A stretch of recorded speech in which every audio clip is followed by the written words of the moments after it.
At this point, I'm pretty sure they're just going to install a pipeline straight from preschool to prison. You know, for profit's sake. Teach them basic motor skills, see how much money you can make off of them immediately. In Alabama, frustration is spreading fast. Trump voters who once believed in promises of prosperity are now facing job losses, higher prices, and growing uncertainty. In this video, you'll hear real stories from Alabamians caught in the middle of MAGA's economic meltdown. Listen closely. The truth is hitting home. If y'all haven't seen the Alabama solution, you need to go watch it. And somebody tag Trump in this, because Trump, we need some help down here in Alabama, because our people aren't doing a damn thing for our loved ones. Here's my controversial take. The only reason Alabama is a red state is because we are gerrymandered to hell. These are anti-Trump billboards that have gone up in Calhoun County, Alabama, Jacksonville, Alabama, calling Trump a wannabe dictator. This billboard's making news. It says, "What's the big secret, fellas?" The photo of Trump with Jeffrey Epstein. This was put up by the group Bright Blue Dot on the side of a busy highway in Alabama, of all places. Big Blue Dot says they had financial support from local Democrats and local Republicans to put that up in Birmingham. Crazy how Coldplay can catch an affair, but this administration can't even release the names of pedophiles. We definitely aren't the woke. We are not the woke people. We're not the ones doing the woke agenda, but we are awake. We are awake, definitely. And I'm not switching sides. Nobody I know, nobody I personally know is switching sides and going Democrat. They're just not doing it. You know, there's something else that needs to be implemented here in this state and ultimately on the federal level. And that's what I like to call the People's Choice Initiative, where just because there are elected officials at your state capitol writing and passing these bills doesn't mean that they should just cut off contact with us. Before any bill is voted into law, we should be able to vote on it as well, whether or not it goes into law. That's what I like to call the People's Choice Initiative. 12% of Madison City citizens voted in the election the other day? Really? They just announced a plan to cut Medicaid. The state of Alabama is set to lose up to $800 million in federal funds. And if you're not aware, we are right now experiencing a crisis when it comes to our rural hospitals. Over 80% of these hospitals are operating in the red. So if we see these Medicaid cuts go through, then we will potentially see some more hospital closures in our state. Republicans, the Republican Party, they own this. Republican leadership is not being honest with the state of Alabama, and they're not looking out for our best interests. Democrats still demand action be taken now on tax credits for Obamacare premiums. The top 5 states, which include West Virginia, Wyoming, Alaska, Tennessee, and Mississippi, premiums will more than quadruple. Premiums are also expected to more than triple in other states, including Texas, South Carolina, and Alabama. All 10 are considered to be red states.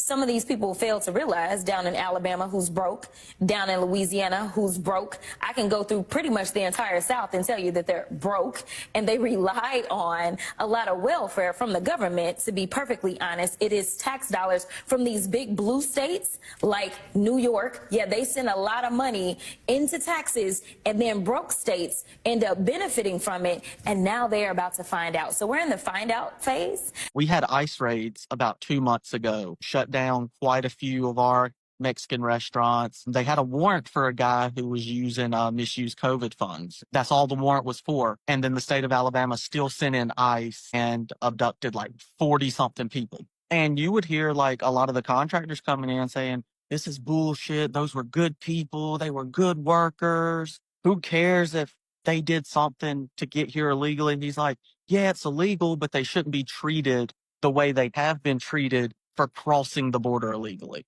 Like, there is nuance on how people feel Like, I think it's a lot of people who never worked with Hispanic people or immigrants in general and don't really understand why they're here, understand their cases, and see how hard of workers they are, that are all send them back, arrest them, put them in camps, stuff like that.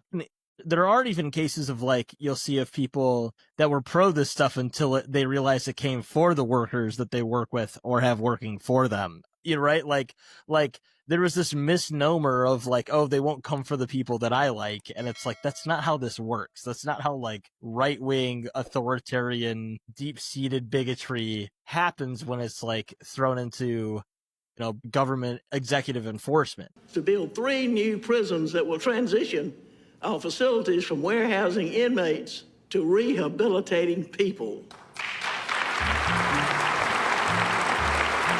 The governor's plan calls for replacing 11 major prisons with 3 regional mega prisons.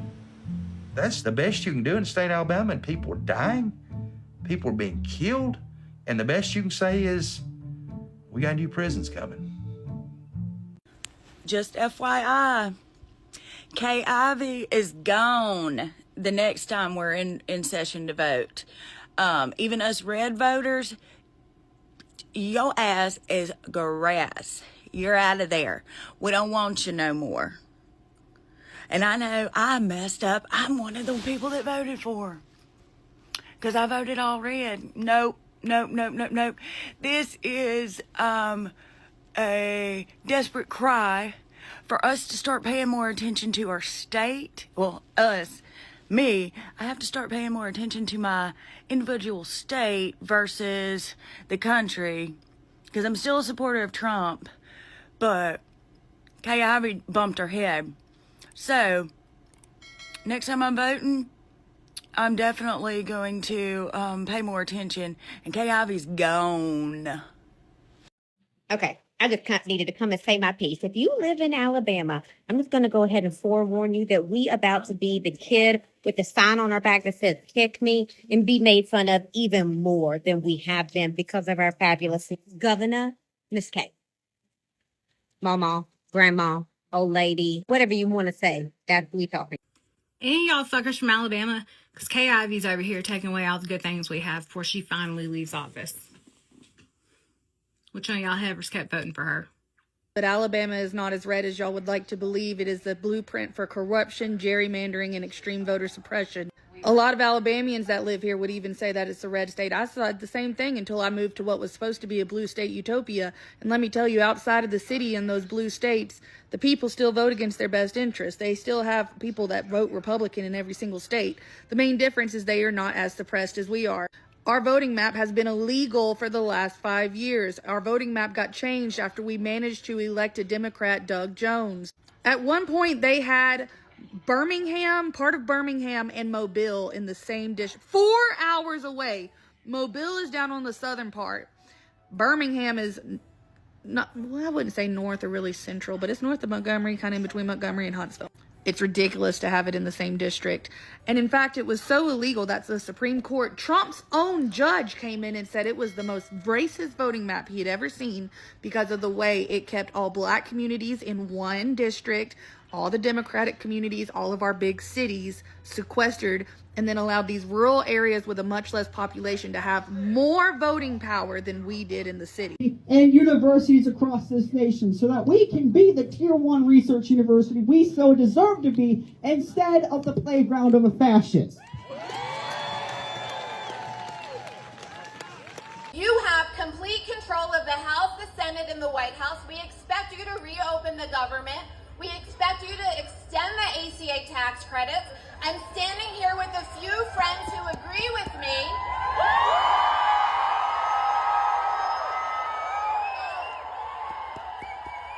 And by the way, release the Epstein files. As much as this state sometimes disappoints me, I love Alabama. And all I want is for this state to live up to its promise and potential and to quit being the stereotype it unfortunately has always been. But unfortunately, we are witnessing what has always held Alabama back, now spread across the nation like kudzu. We are witnessing the Alabamification of America. A quarter of children in Alabama live with food insecurity. 15% of Alabama citizens use SNAP and WIC. That's almost 900,000 people. Alabama has a higher poverty rate than the national average. A third of Alabama counties are maternity care deserts. A third of Alabama counties don't have a pediatrician. Over 1 million people in Alabama rely on Medicaid. Almost 40% of babies born in Alabama are born with Medicaid. At least 300,000 people, maybe more, could gain access to health care if the state expanded Medicaid. That would also create and save jobs and ward off the closures of rural hospitals and health care services.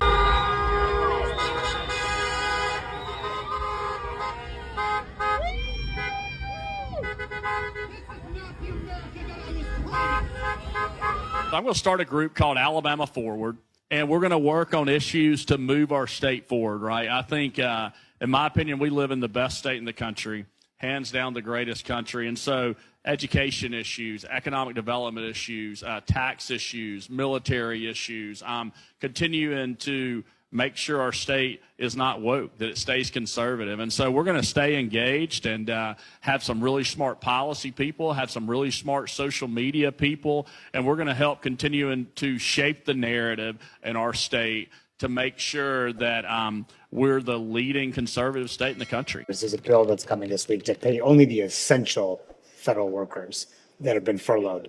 Democrats want to pay all the federal workers, all the furloughed workers. Should all of them be paid right now? Because they're out of work too, and they can't get paid. Well, it's called a shutdown. I mean, you start paying everybody, that no pressure on anybody. No pressure on anybody. I think we just leave it as it is. I don't care if you shut the government down. I don't care if you shut the government down. Military should be getting paid and law enforcement should be getting paid. Those are the two entities that you need. Everybody else, shut it off. Everybody else, shut it off. I mean, you really start making people hurt when it gets to that point. But, you know, we still get paid up here. I mean, still get paid up here. I mean, makes no sense to me. I have a number for you. You know, I talked about this. Alabama farmers are suffering. Chinese aren't buying soybeans. You probably know these numbers, but I just found today. Last year, the Chinese purchased $12.6 billion worth of soybeans. You know what the number is this year so far? Zero. They haven't. That's it. Yes, sir. Zero. You're on top of it. I just find that remarkable. Absolutely remarkable. Yeah, they're buying them from all other places, Larry, but they've kicked our farmers to the curb. Across Alabama's towns and rural communities, the pressure is mounting. Families who once stood firm in their beliefs are now questioning what went wrong. The promises that once inspired hope have given way to frustration, doubt, and economic pain that can no longer be ignored. Welcome to Alabama, where you write your governor and she recommends DHR. From her today. And in this letter, she essentially tells me that DHR is there and I can put my kid up for foster care or adoption. And that since I reached out to her with concerns of financial well-being, that she called DHR on me. So this mom, Emily Davis, reaches out to our governor to ask for help and assistance, basically saying the middle class doesn't exist anymore. We're struggling. We can't pay rent. We're having trouble with food, etc. And in the letter back from our governor to an Alabama mother, our governor says, Governor Ivey says you can essentially utilize adoption or foster care. Then Governor Ivey says she's given DHR her contact information, meaning Governor Ivey has contacted DHR on behalf of Emily Davis. Then a representative for the governor gaslights this mom, telling her, we were just trying to connect you with resources. So as a kid that grew up using, our family's food stamps, and as an adult who has also had to turn to programs such as SNAP and WIC within my life, I can tell you this. People can shit on those programs all they want. They can talk all the crap they want. They don't know what they're talking about, for one. But for two, Children are always innocent. They're the only innocent ones left. I don't give a what their parents do, but children need to eat. Look, I want y'all to understand something about this SNAP benefits getting cut off. Robbery and theft will go up because of this. We're starting to hear from people who are on Medicaid who are losing access to certain services, be it long-term care, nursing homes, outpatient services, things like that are getting cut. And the GOP has consistently said that people will not be kicked off Medicaid. And that may be true. A lot of people won't be. It doesn't seem as though any Republican voters feel like they will not qualify with the work requirement. But just because you're not losing your Medicaid doesn't mean that you're not going to lose your access to health care. $900 billion has been cut, and states have to make up that difference. There's a lot of different ways they can make up that difference. Kicking people off is one of those ways. Another way is to cut certain services that Medicaid pays for. I live in Alabama, a state that has refused to expand Medicaid, so we were already at a disadvantage, and now we're going to get cut even more. Trust me when I say that Alabama cannot make up that difference. This is how it went. You know these tariffs that Donald Trump is putting on these other countries? Well, they're actually a good thing for the American consumer. And this is how it's going. You know, I've been hearing all these people complaining about prices not going down since Donald Trump became president. So I thought I'd go make a video at Walmart yesterday to show y'all how prices have come down. Guess what I found? $2.50 for a fucking cookie. I mean, I used to get a whole package of Chip Ahoy cookies for that price. $8.24 for a gallon of bleach. Yeah. Prices ain't went down. And so it begins. In certain states, nursing homes have already started reaching out to their residents who receive Medicaid, giving them 30 days to find another place basically to get their care provided to them. Why, you ask? Come on, sip a little tea with Auntie. Let's talk about it. The big, beautiful bill. The big, beautiful bill. These companies, these nursing homes are coming to the realization that they're losing money by having these residents in their facility. DEI and ESG, you know, there's an acronym for everything, isn't there?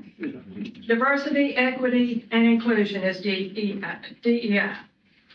And basically, just to give you the short version, because when you read about it, you just kind of get more confused. But it's dumbing down everybody to be the same. It's in institutions, it's in the workplace. Nobody can excel anymore. If you excel, you're probably going to be slapped on the wrist. And so we have got to get out of that. We cannot allow these bright kids, and it was all turned around by whites and Asians. They are normally a good bit smarter. How do you not choke on those lies? That's kind of what's in the big beautiful bill. I'm trying to tell you, but you're not listening.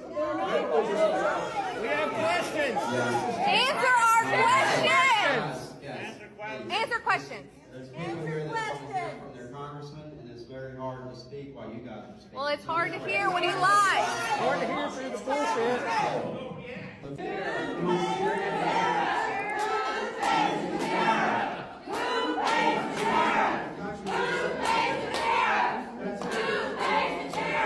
Why are people not getting due process?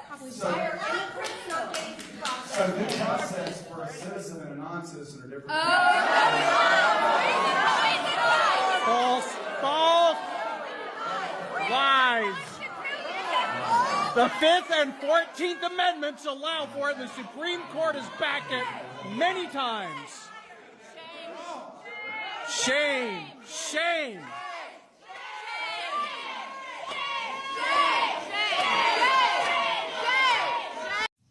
752,000 Alabamians get SNAP benefits. 752,000. That's a lot of people. So y'all just gonna let kids starve in Alabama? Did I hear that right? Women and children in Alabama may not eat because the state is about to run out of food assistance funding. This is what I don't understand. Government always has money for wars, for tax cuts, for some billionaire's pet project. But when it comes to feeding families, suddenly the wallet kind of just snaps shut. We're talking about women and children and babies. People who actually need food to live. And Alabama is basically saying, good luck, I hope you're not hungry. And it's not just irresponsible, it's cruel. And all of this goes back to Republican Congress, right? Because they're not showing up to do their jobs, so by proxy, women and children are going to suffer and starve. Alabama, we deserve better. We deserve a statewide healthcare system that is for everybody. I'd like to see a more forward-thinking approach to our education system. We always place almost dead last in education, healthcare, pretty much everything. So fun fact, the townsfolk of Huntsville, Alabama, they found out that they get to pay a little bit more on their utilities bill because of an executive order that the president signed. So their accounts were debited because they had taken they were recipients of a government grant that helped subsidize or help offset the cost of their utility bills. But now, because of an executive order signed by their boy, President Trump, that assistance is no longer there. Not only that, they owe it back. Utility bill went from $250 a month to $696. You voted for Trump. It's very simple. There's no other answer other than you are in a cult and you voted for Donald Trump. That's it.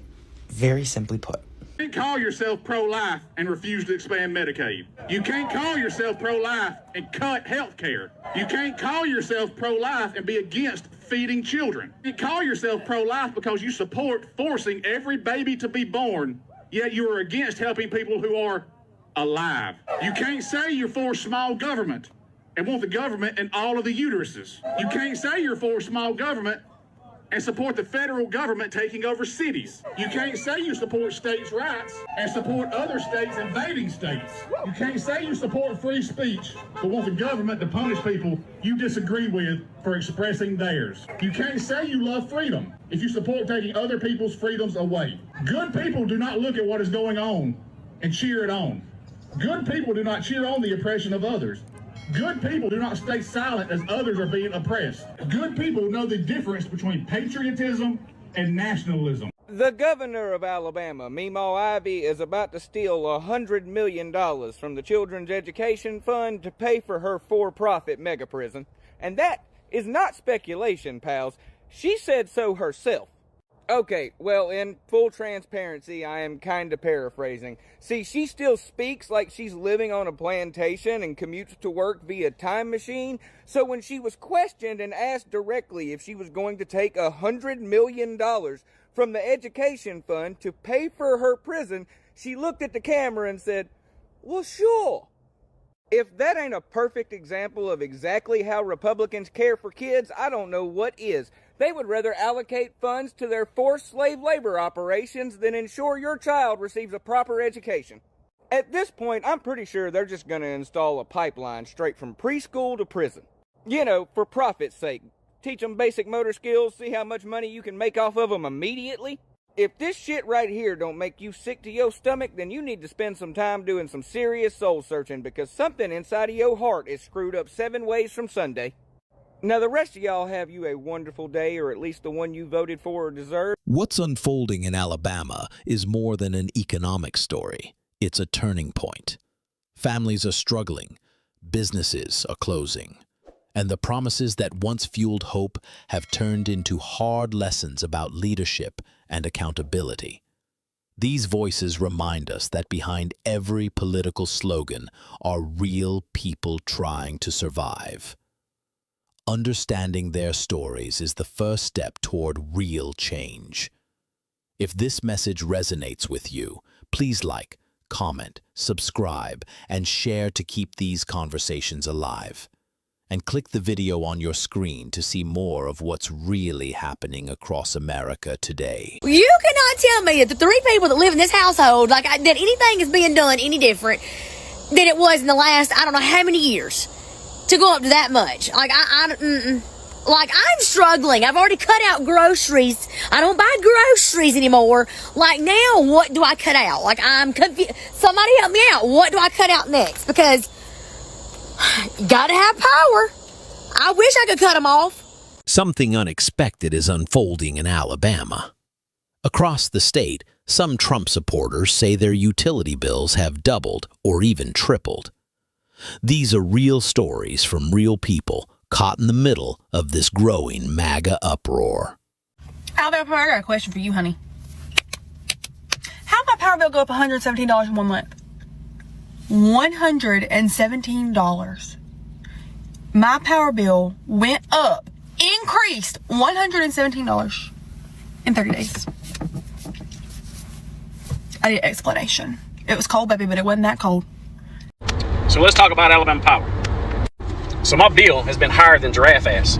And I thought that maybe it was because of my house, trailer house, whatever. But I've been seeing a lot of videos the past 2 weeks, 3 weeks on TikTok about people talking about Alabama Power bills and how high it is. And I'm like, okay, so maybe it ain't just me. I got a 90 model double wide. It's got a whole add-on on the back of it. So in total, it's like a 7-bed, 3-bath. It's got 2 3-ton package units on it. And then during the middle of June and July, my power bill was like $800, $825 or something like that. So I went up there. I was like, hey, there ain't no way. She was like, oh, yeah, you're burning too many kilowatts. I'm like, yeah, but how much y'all charging per kilowatt? And she wouldn't ever really give me an answer. So I'm like, all right. So then the next month, I turned the back unit off, made sure we only, wash clothes once a week, something like that, turn all the lights off, stuff like that, still the same. It's $760, $780. I'm like, there ain't no damn way. So then I start seeing these videos. I'm like, okay, now everything's starting to add up, make sense. Something ain't right. Because a few years back, I lived in a house that was on Wiregrass Electric. And when I first moved in there, I had it on prepaid, meaning you could call and pay it daily. You pay for that amount for that day, which was like $4 to $6 a day. So, you're looking at $200, maybe $250 a month, which is about right. Which Alabama Power used to be like that years ago, but now they're just straight up gouging people. And, something needs to be done about it. The bad thing is you can't. I've got one option where I live, Alabama Power. If you don't pay it, you ain't got no power. Why is my bill almost $300 and it's just me here at the house? Y'all need to stop scamming folks. Ain't no way in hell this little house I live in, power bill is almost $300. Y'all need to go to hell.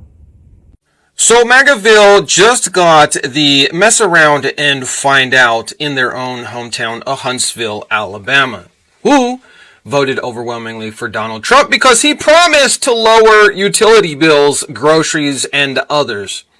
Well, many of them just got a notice from their electric company that their bill will go up by $100 due to a surcharge. And the explanation in this notification was that the $1 million subsidy grant from the federal government has been canceled by, drumroll please, yes, that's right, Donald Trump has ended the subsidy handout to the electric company to help keep Alabama's poorest residents from paying extra money on their electric bills.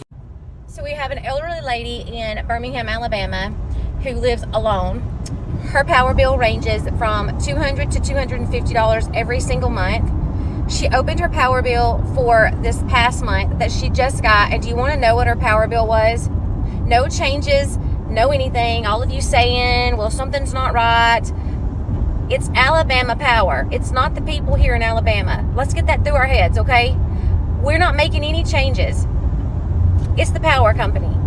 Her bill tripled to $850.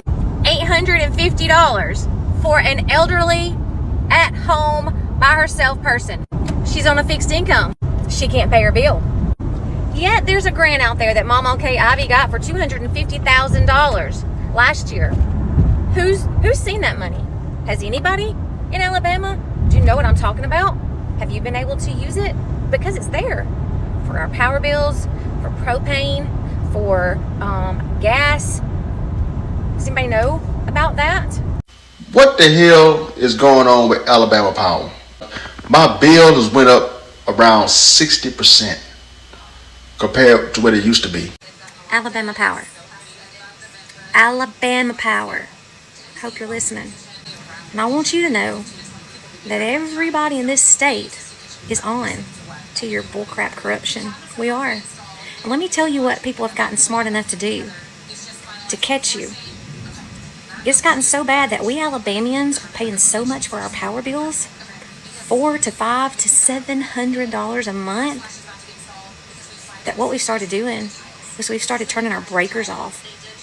We started turning everything off, and we're keeping up with it. And you're still charging us your outlandish bullshit prices. Something's not right with that. How am I using the same amount of power when everything is being shut off? Am I the only one when they walk out to the mailbox and they see that Alabama power bill come in, they go to open it and they just shaking like a damn leaf on the tree, scared to death, don't know what your power bill's going to be. They don't know if it's going to be $200 or $1,500. It's ridiculous. I just seen where Alabama Power is sitting at number 3 for the highest power bills in the country. I mean, a bunch of crooks, if you ask me. They need to be investigated. They need to be looked into the way they charging folks.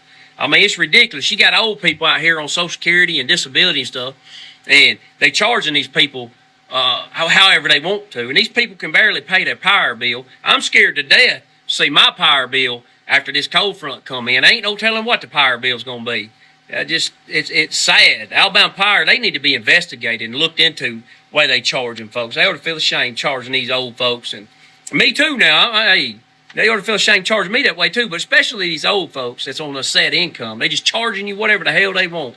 I think they need to be looked into seriously. If you don't like your cable company or your internet provider or your insurance carrier or your phone provider, you can change companies. If you don't like your power company, that's just too damn bad, because they can continuously overcharge you again and again and again, and that's just too damn bad. There's nothing you can do about it. And if you live in the state of Alabama, you know exactly what I'm talking about. Our 2 homes in Florida, the power bill there is 1/3 of our 1 home in Alabama. Yes, you heard that correctly.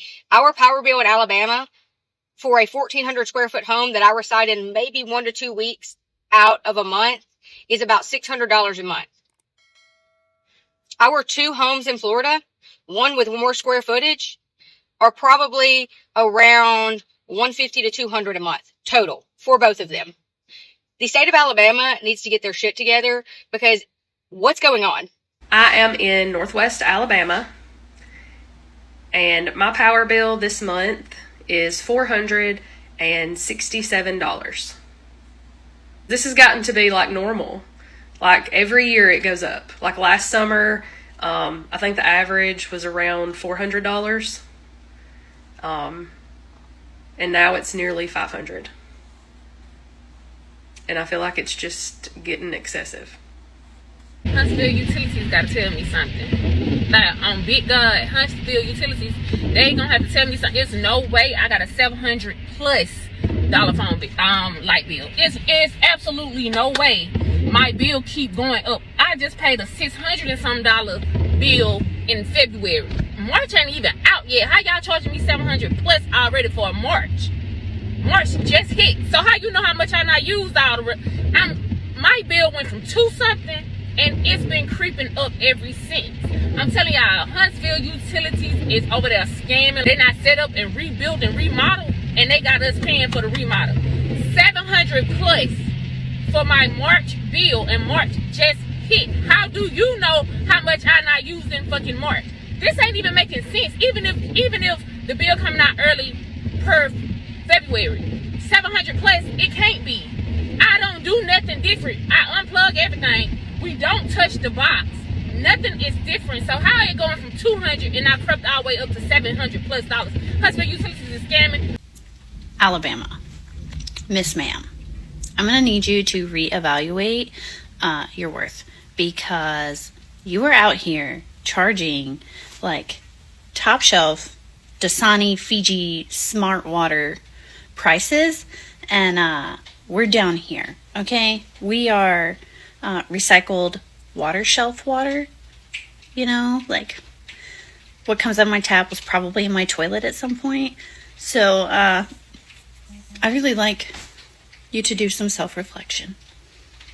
Alright, I got a question. What the hell is going on with the damn power bills? Last month, $347. I'm used to a $300 power bill. I've had it for years. Opened it this month, $755. It's just me, my old lady, and my son. The AC stays on between 70 and 73, where the wife chooses. Me and my son never touch the thermostat. But how does it go up $400 in 1 month? We have done nothing different. Everything's the same. Like, I don't care how much money I make. $700 is too much. It's too much. I don't know if that's just here in Alabama or if that's everywhere. I don't know. But it's out of hand, man. I don't see how folks can survive paying a $700 or higher power bill. Man, something's got to give. Imagine showing up to the election box and realizing that the office that you were about to vote for changed halfway through the election year. That is just what happened with the Alabama Public Service Commission. The Alabama Public Service Commission regulates utilities, things like electricity rates and infrastructure, so things that impact every single Alabamian. For decades, the voters elected these commissioners statewide. Lawmakers just passed a law after everybody called and demanded that they not pass it before. They just combined two different laws, took out the stuff that would help people, and then puts the stuff back in that would help Alabama Power, and they made it so that expanded the commission. So taking away the power from the people because you were elected two different positions. They expanded it. So now the governor gets to appoint 4. And not only that, she gets to have someone who is the energy czar, who gets to say what actually matters. So the commission no longer matters. Everyone in Alabama is so poor. Alabama's the poorest state. Alabama this, Alabama that. They all deserve it. Hey, you want to know what an Alabama power bill looks like? That's budget billing. Budget billing, and they will charge you a fee to get off of it. But Ashton, no, you don't have to do budget billing. Alabama Power obviously isn't that bad. Oh, that's right. Just do their time advantage energy rates, so that when they're charging these prices, you just turn your power off. I mean, you could always do the demand rate option with a monthly base charge of $14.50, and then you can do a demand charge of this, and then you got this, and the peak hours are 25 cents, 0.602. Dude, did you know that in Washington, like the state of Washington, it's like 0.03 cents? Not even kidding. I don't get it. If you don't like Alabama, why don't you just leave? Bitch, you think we can't even afford to live here? Hey, let's talk about Alabama Power just a minute and what's going on with these crazy rates. I have several foreclosures for 1 month of no usage, supposedly no usage, because I know that everything is turned off over there. I check it frequently. After every showing, I can tell you the HVA system is not in operating condition, so that's not been running. But for the month of January, I have it's $308.41. So what do y'all think? My current house is 6,500 square foot, and usage bill here is a little under $1,000. And I can understand that because with 5 kids, they're running in and out, leaving every light in the house on, never turning anything off. And we have 2 4-ton HVA systems that run pretty much all the time. And even with the cold weather that we just got, which that was probably not factored in on the bill yet. But I'd really like to know where these rates are coming from and why they're so high. Another friend of mine owns a commercial building, and he went over there and physically cut the breaker off to the building, the main breaker on the outside. And he still had a bill for $300 something with no usage. Bills are climbing, frustration is boiling over, and questions are mounting with MAGA voters as they continue to ask, how did this happen? And who's responsible? Keep watching to hear more about what's really going on in Alabama and hear directly from those living through it. So did you have a heart attack when you opened your power bill this month? People in Alabama need to know, because ours is astronomical. I keep seeing posts from people where I would flat out die if that was my power bill. I live in Alabama. Mine was right at $700. At this point, Alabama Power need to be investigated. Ain't no way. Who told y'all to keep sending us these high power bills? Ain't no way it take that much electricity for a little light and a little heat. Every time I see my power bill, I'm like, what? How is it that your power bill can be kind of normal and then it get cold for 2 days and it goes up $200 or $300? Somebody let me know. But then when the weather smooths back out, it go down $3, $4. Somebody let me know. Because I stay in a little small house. I got a duo system on it, which is like with gas and electric. So in the summertime, I use electric to cool my house. In the wintertime, I use gas. So in the summertime, my gas bill goes down to like $10, $12. Wonderful. My power bill never goes down. So I called him and I was like, why is this power bill so high all the year round? Why ain't I ever catching a break? It's wintertime. I'm not even heating my house off electric. She was like, well, in the summertime, your power bill be almost $600 all the time. How? Don't nobody be there. And let me add, y'all, she said, we put you on budget billing. Ain't nobody told y'all to put me on no budget billing. This message is for Alabama Power and Alabama Power only. Can you please tell me why in my tiny house my power bill is $450? I'm being so for real. My house is less than 700 square feet. I'm telling you, I'm confident it's less than 700 square feet. I don't have a washer. I don't have a dryer. I don't have a dishwasher. I've got a fridge. That's about it. And a TV. That's it. And Wi-Fi. Fridge, TV, Wi-Fi. I keep my units off when the temperature is like 60 degrees outside because I don't need heater air when my temperature is like 60 degrees outside. Even on the cold nights, I only turn it on to 67.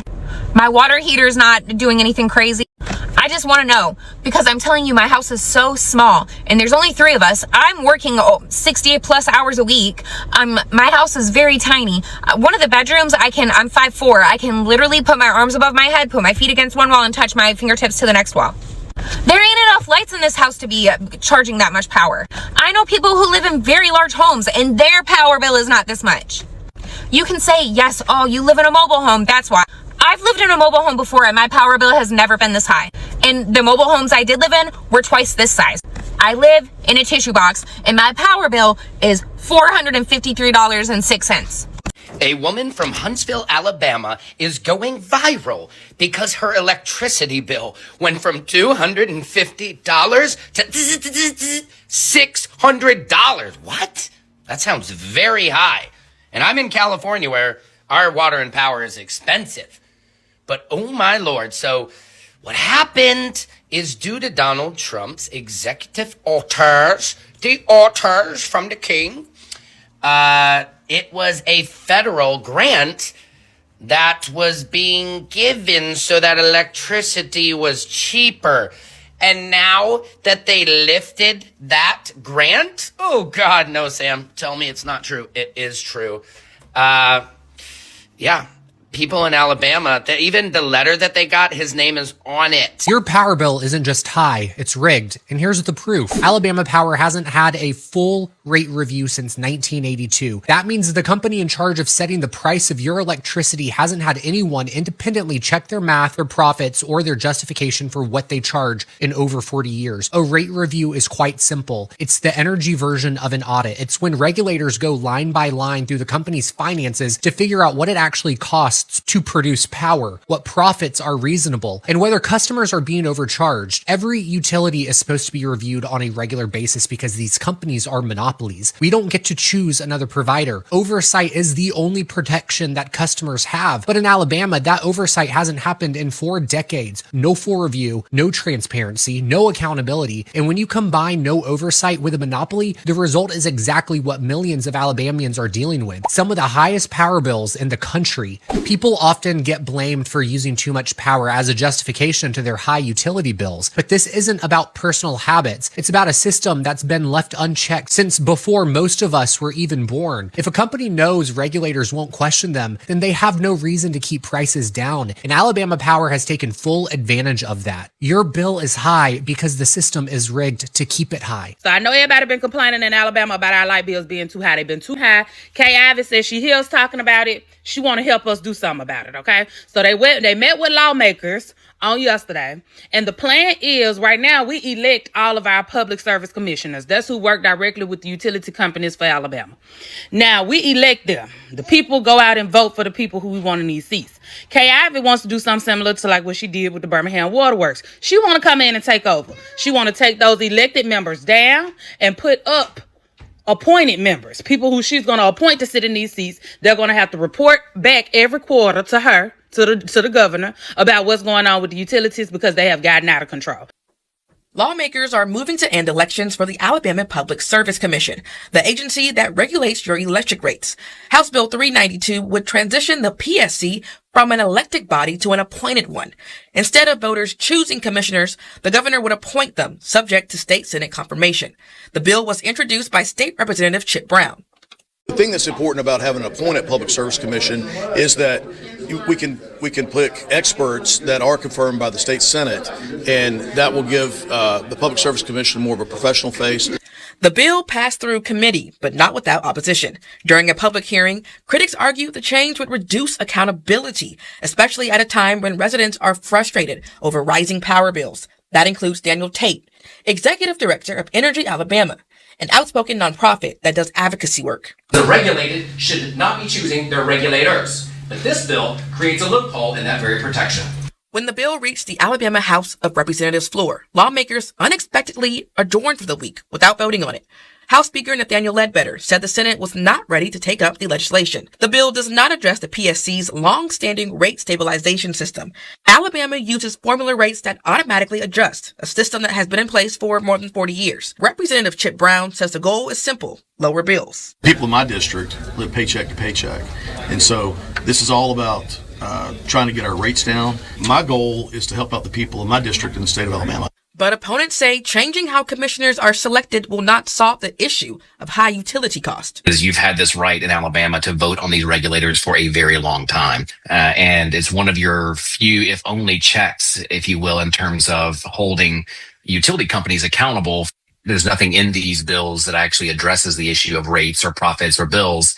Many residents have taken to social media in recent months, posting that their utility bills are unusually high, despite efforts to conserve energy. Some critics question whether the timing of the bill is connected to the controversy over high power bills. And Alabama Power has declined to comment on House Bill 392. It is unclear when or if that bill will return to the House floor for a vote. If passed, the transition to an appointed public service commission will begin in 2028. The bill Alabama Power wanted just passed the Senate committee today. They've hijacked the good House Bill 475. Just moments ago, the original House Bill 475, the one that would have lowered your bills, required rate hearings, and reduced Alabama Power's profits, had its guts ripped out.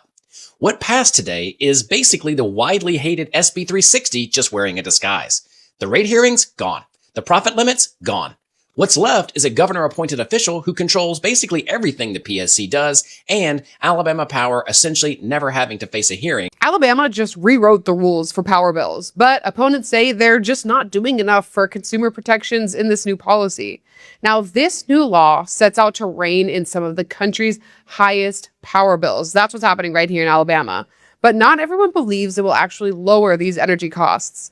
Now, here's what the new law does. First, it expands the Alabama Public Service Commission from 3 members to 7 elected members. Then there will be a new Secretary of Energy in the governor's cabinet. It freezes those base electric rates until 2029, and there will be at least one public meeting each year where utilities like Alabama Power has to answer questions, and the public can weigh in.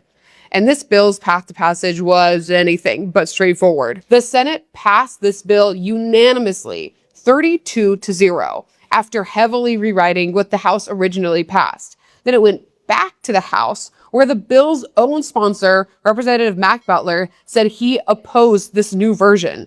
He asked lawmakers to send it back to committee because key consumer protections were left out. The House rejected Butler's request and went ahead and approved the Senate's version. Supporters like Senator Clyde Chambliss say expanding the PSC and adding a Secretary of Energy will put electricity rates under a brighter public spotlight. Then critics like Daniel Tate from Energy Alabama say the bill gives way too much power to political appointees and not enough protections to customers. He calls this law a missed opportunity. Opponents protested the law in Birmingham and made it clear that they were not done fighting on behalf of Alabama residents. Alabama Power just announced that they're going to freeze electricity rates. Now, before you clap, spin, or do a little praise dance in your living room, we need to talk for a little bit, because this is not a solution at all. It's a stalling technique. See, this is them putting a Band-Aid on a gushing wound and talking about, see, it's better. Yeah, freezing the rate doesn't help people who can't afford the rate right now. It's not going to do nothing. The problem is not tomorrow's price. The problem is today's bill. People are already making choices where they're having to choose between food and lights anyway. And Alabama is one of those states where the residents pay astronomical rates for electricity. So when a company says that they're thinking about freezing rates, understand something. They know you hurting. They just also know they ain't gonna do nothing to fix it. I need to know what Alabama Power is doing because I have lived in the same residence for 22 years now. And I know for at least the last 18 years I have been on budget billing because you cannot slap a $700 power bill on me, and me not know it. Like, I need to be averaging out and know what I'm going to be paying every month. We're a one-income household over here paying these bills. So, anyway, for the longest it's been like $245 would be my highest. It would go back down months later to $215. I'd pay that for some months, and then it goes back up to $245, back down to $215. It's always been in that area. No big deal. I've paid that for the last, I don't know how many years. So a couple months ago, it went from $245 to $265. And I'm like, well, everything's going up, so, this expected. So then I'm like, but the next time it'll go back down. No. $265 to $299. And I'm like, okay. Well, I'm going to pay that for the next few months. So I know the next one is going to go down. So I got the email the other day, and my usage is down 3.09% or something from last year. But my bill's still up. $332 now. Did we forget to fluctuate back down, Alabama Power? Like, what? You cannot tell me that the three people that live in this household, that anything is being done any different than it was in the last, I don't know how many years, to go up to that much. Like, Like, I'm struggling. I've already cut out groceries. I don't buy groceries anymore. Like, now, what do I cut out? Like, I'm confused. Somebody help me out. What do I cut out next? Because you gotta have power. I wish I could cut them off. And I'm speaking to Alabama Republicans with this video because get your heads out of your asses, because I'm tired of living in a state that is backwards as hell because you cannot see the bigger picture other than the color red and an elephant on a damn yard sign. The majority of Republicans in this state are fed up with Alabama Power and are pissed off at the state legislature for silencing their voices when all they wanted was to lower their electricity bill. So did you know that the governor appointing an energy secretary was actually Tommy Tuberville's idea? Are you pissed off even more yet? Are you able to get over yourself and actually understand that voting for him or for any Republican as governor will further drive up your utility prices? If you're pissed off at the train that was ran on us yesterday in the Alabama state legislature, then you have a moral obligation and a duty to reject Tommy Tuberville once and for all. You cannot forget that the appointed, not elected energy secretary who will control the Public Service Commission was all Tommy's idea. So you have him to thank in part for all of this, and you should vote accordingly. What we've seen is more than just rising utility bills. It's a growing concern impacting families and communities across America. Voices are getting louder, and the pressure is building as people demand answers. If this story matters to you, make sure to like, comment, and subscribe, and share this video to help get the word out. And don't go anywhere. Tap the video on your screen now to hear more about what's really going on in America today. You probably chose this for 3 times now in a row. And, you had a chance. You had a chance to reject all of his vitriol and racism and bigotry and homophobia, but you probably celebrated it.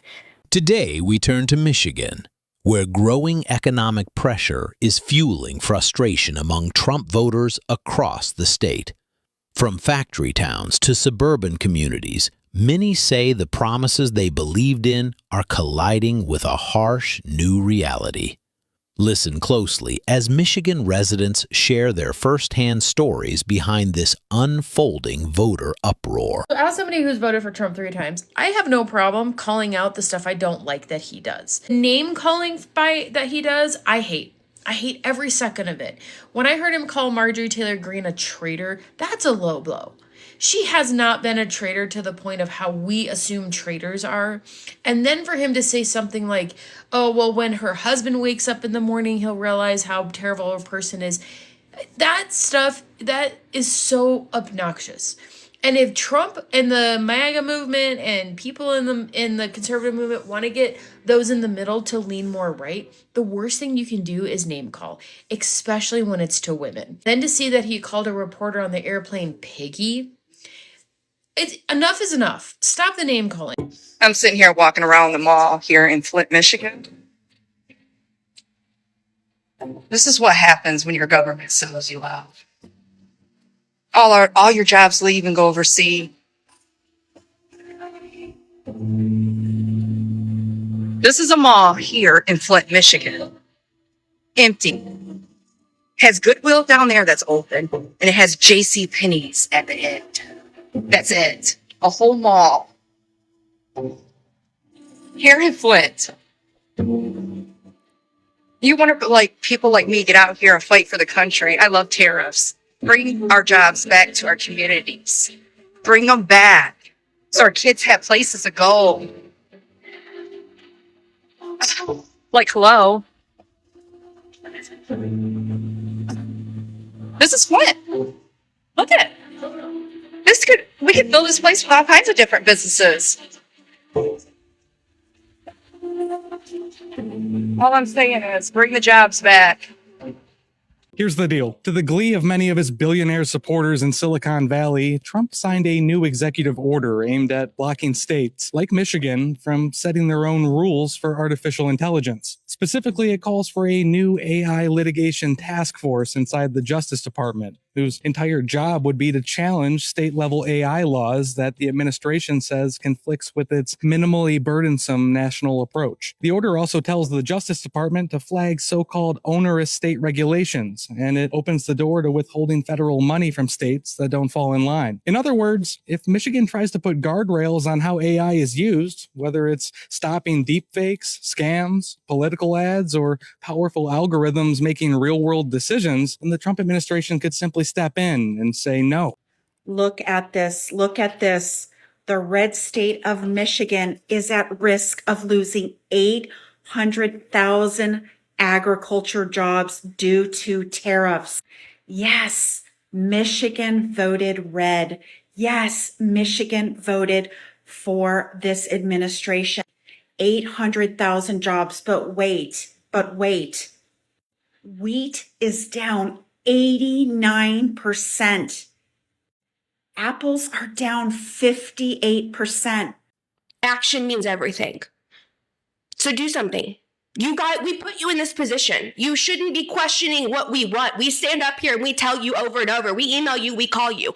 You're not guessing what our asks are and the help that we're asking for. But you're not doing it. And the question is why? Why? Why are we not helping these people? Why are we not helping the least of these? Decided that we better run again for this election because I believe so strongly in what we are doing, the work that needs to happen, and that we are going to have an opportunity to continue to move this in the right direction. Hey, we were waiting outside on Bill, and I think he went out the back door.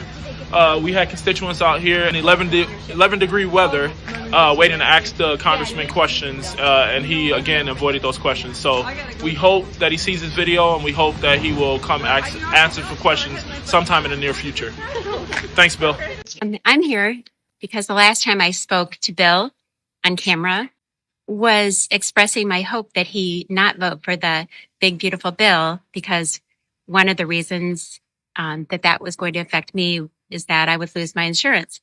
And so I'm here today on December 15th saying on January 1st, I will not have insurance anymore. 64 years old, Bill, and I won't have insurance. And I think that's disgusting that you're not representing your constituents in Congress. All you care about is the people who have come to pay you here at the Hayward Center for the chamber event. And I would like a moment to speak with you and speak to you face to face about your choices. Thanks. I'm out here in front of the Hayward Hotel today because Heidegger never has come to talk to us outside his office, except for once when he talked at us. He never really let us get much of a word or two in. And this is what he said then. So I came here today to see if he still agrees with Trump. Absolutely. 100%. So I hope we can get a chance to ask him. So we're waiting out here in 11 degrees, hoping he comes out the front door, not the back door, but I'm not sure where he's going to come out of. The thing I was going to ask Bill about is artificial intelligence. I've seen videos from Bernie Sanders and some other people talking about how the development of artificial intelligence is just running rampant. Billionaires are spending billions of dollars developing this, and there are no guardrails. And a lot of people are sounding the alarm. They're very concerned that without these guardrails, it is going to be complete chaos, and probably already is.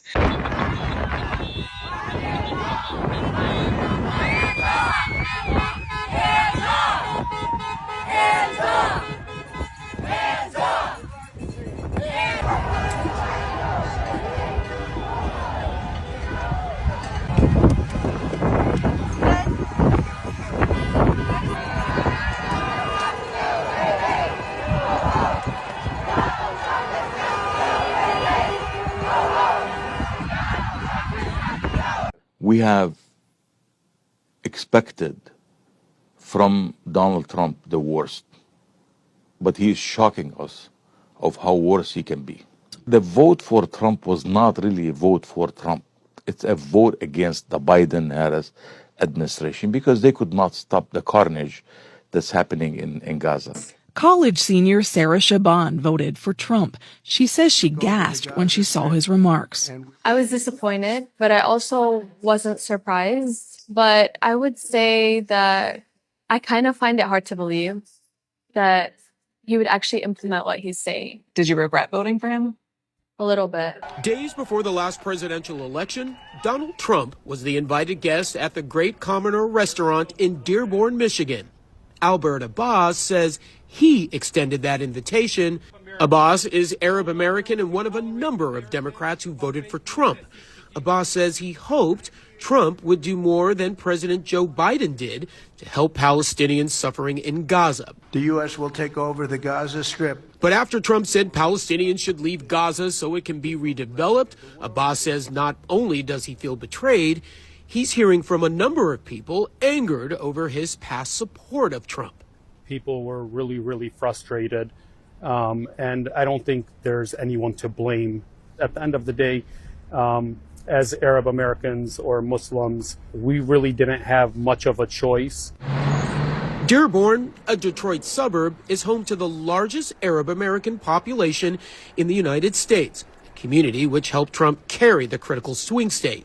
Faye Nimmer voted for Trump in 2024 out of frustration over the previous administration's support of Israel. Now, she is troubled by the president's proposal to move Palestinians out of Gaza. I mean, it's very concerning and it's infuriating. Oh, trust me when I say I have no sympathy for these people at all. That whole Arabs for Trump movement, changing their names to the Arabs for Peace after they got finessed by Trump, they're the key reason why the state got swung in Trump's favor. And with Islamophobia being on a meteoric rise, yeah, they're definitely feeling the weight of their actions now. I mean, mind you, Trump's rhetoric towards Gaza was always atrocious. He had never once given any type of grace to Gazans, to Palestinians alike, did not give a fuck. He was always on the side with Bibi. So I need people to understand, Trump was never nice to Gazans or Palestinians in any way, shape, or form. Not only did they aim their support for this, they endorsed it and they knew it was coming. So nobody should feel any sympathy for them. But Kamala was bad. All right, well, have fun. Shit. Dearborn, Michigan. Dearborn, Michigan. A union town, a steelworker town. Well, this past election, Dearborn, Michigan voted for Trump. A lot of union guys in Dearborn, Michigan voted for Trump. Imagine the stupidity and the arrogance of a union guy or woman voting for Trump, a Republican. Republicans are known for union busting. They're known for a lot of bad things, but one of them is union busting. They fucking hate unions. They hate them. And these guys this time around thought, you know what? This white guy, pretends he's a strongman kind of dude. Let's go with him. Across Michigan, people are speaking openly about job uncertainty, rising costs, and financial stress they say can no longer be ignored. Their voices reveal how quickly economic conditions are changing and why so many are now questioning the path forward. Trump obviously did very well with white people in Michigan. He also did surprisingly well with black people in Michigan. What do you think that was about? I'll say this, man. For everything that it's worth, he definitely is great at being a salesman, right? So he definitely was able to hinge on the fact that a lot of minorities were kind of fed up with just kind of always going for the Democratic Party for years and not like receiving nothing, kind of just being like, hey, man, we need y'all for this vote. And then they kind of get shunned during the presidency. So he definitely preyed on that. He definitely preyed on the fact that, people thought Trump's going to give me money because he gave me a stimmy. Like, dumbass, like that's not happening. I mean, you even saw the Latinos for Trump and who he decided to deport within the first 100 days. You know what I'm saying? People wearing his exact shirt, deported their ass. How many of those people that you're talking about do you think regret the Trump vote? Oh, man, in the months since I've talked to him, and I'm an agitator now, so I'm like, hey, man, how's your boy? How your boy doing? Oh, they are sick. They are sick. They are sick. I know one woman, she lives in Florida. She voted for Trump. She's like middle-aged black woman. She voted for Trump. Texted me like 2 months ago. She goes, that was one of the worst mistakes I've ever made. Like, I know a lot of people who regret mistakes. Like, man, how could I do this? How could I do this again? But I'm like, hey, man, history repeats itself unless you're, unaware. Farmers have one of the highest rates of suicide in Michigan, and it's more than 5 times the overall state rate. Farmer suicides have been a national crisis since at least the 1980s, with agricultural workers having one of the highest rates of suicide across all occupations. Those who grow our food are under tremendous economic stress, as well as guilt over potentially losing farms that have been in their families for generations. Michigan State University offered a free farmer suicide prevention program that paid for over 550 therapy visits and reached over 10,000 Michiganders since 2020. This program saved countless lives and farms across the state. Unfortunately, the Michigan legislature eliminated funding for this crucial program. Farmers now must pay for counseling sessions out of their own pocket, which is simply not a feasible cost for most families. Because farmers are often independent business people, they might not have health care or mental health service coverage. Farmers and ranchers feed and fuel us, and they are facing a perfect storm of financial pressure and stress that can become very dangerous. They deserve our support, and they deserve funding for this life-saving program. Shout out to my 2 senators, Gary Peters and Alyssa Slotkin. You both voted to confirm Kristi Noem to be DHS Secretary.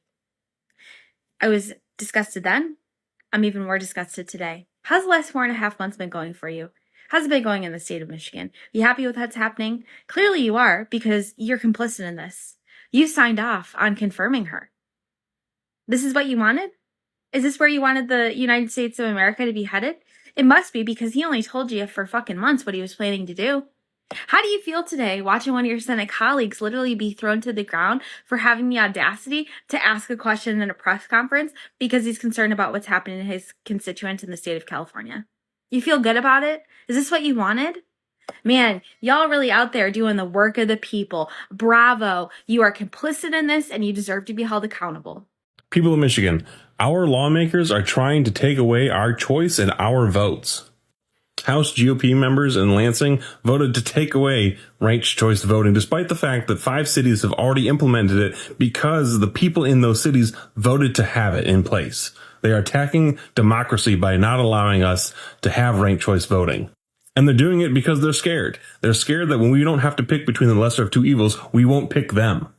It's been cracking me up this morning as everybody is waking up to the corruption that exists in the state of Michigan. Like it's as a Michigander, I'm 40, I'm going to be 46 next month. So I understand, like I've lived here my entire life. So I've seen the corruption like through and through. And I think what's so great is that the entire country is now going like, hey, what the hell's going on with that state? But y'all have no idea. Everyone from like everything from like the Republican Party to the Democrat, like there's no solution. There's no solution. My husband was a delegate for the Republican Party, not because we're Republicans even, but because he was like, what the fuck is going on? So he wanted to get like an insider's take on what was happening. And it's bad in Michigan. The whole political arena in Michigan, I don't know how you solve that. Like, I don't know how you solve that. I don't know how you fix that. But yeah, waking up. The rest of the country is waking up to what we've always been seeing. It is ridiculous that these 6 people that are going to make millions and millions of dollars off of this data center apparently matter more to the Michigan Public Service Commission than the entire township of Saline that is up in arms about this. Folks, breaking news.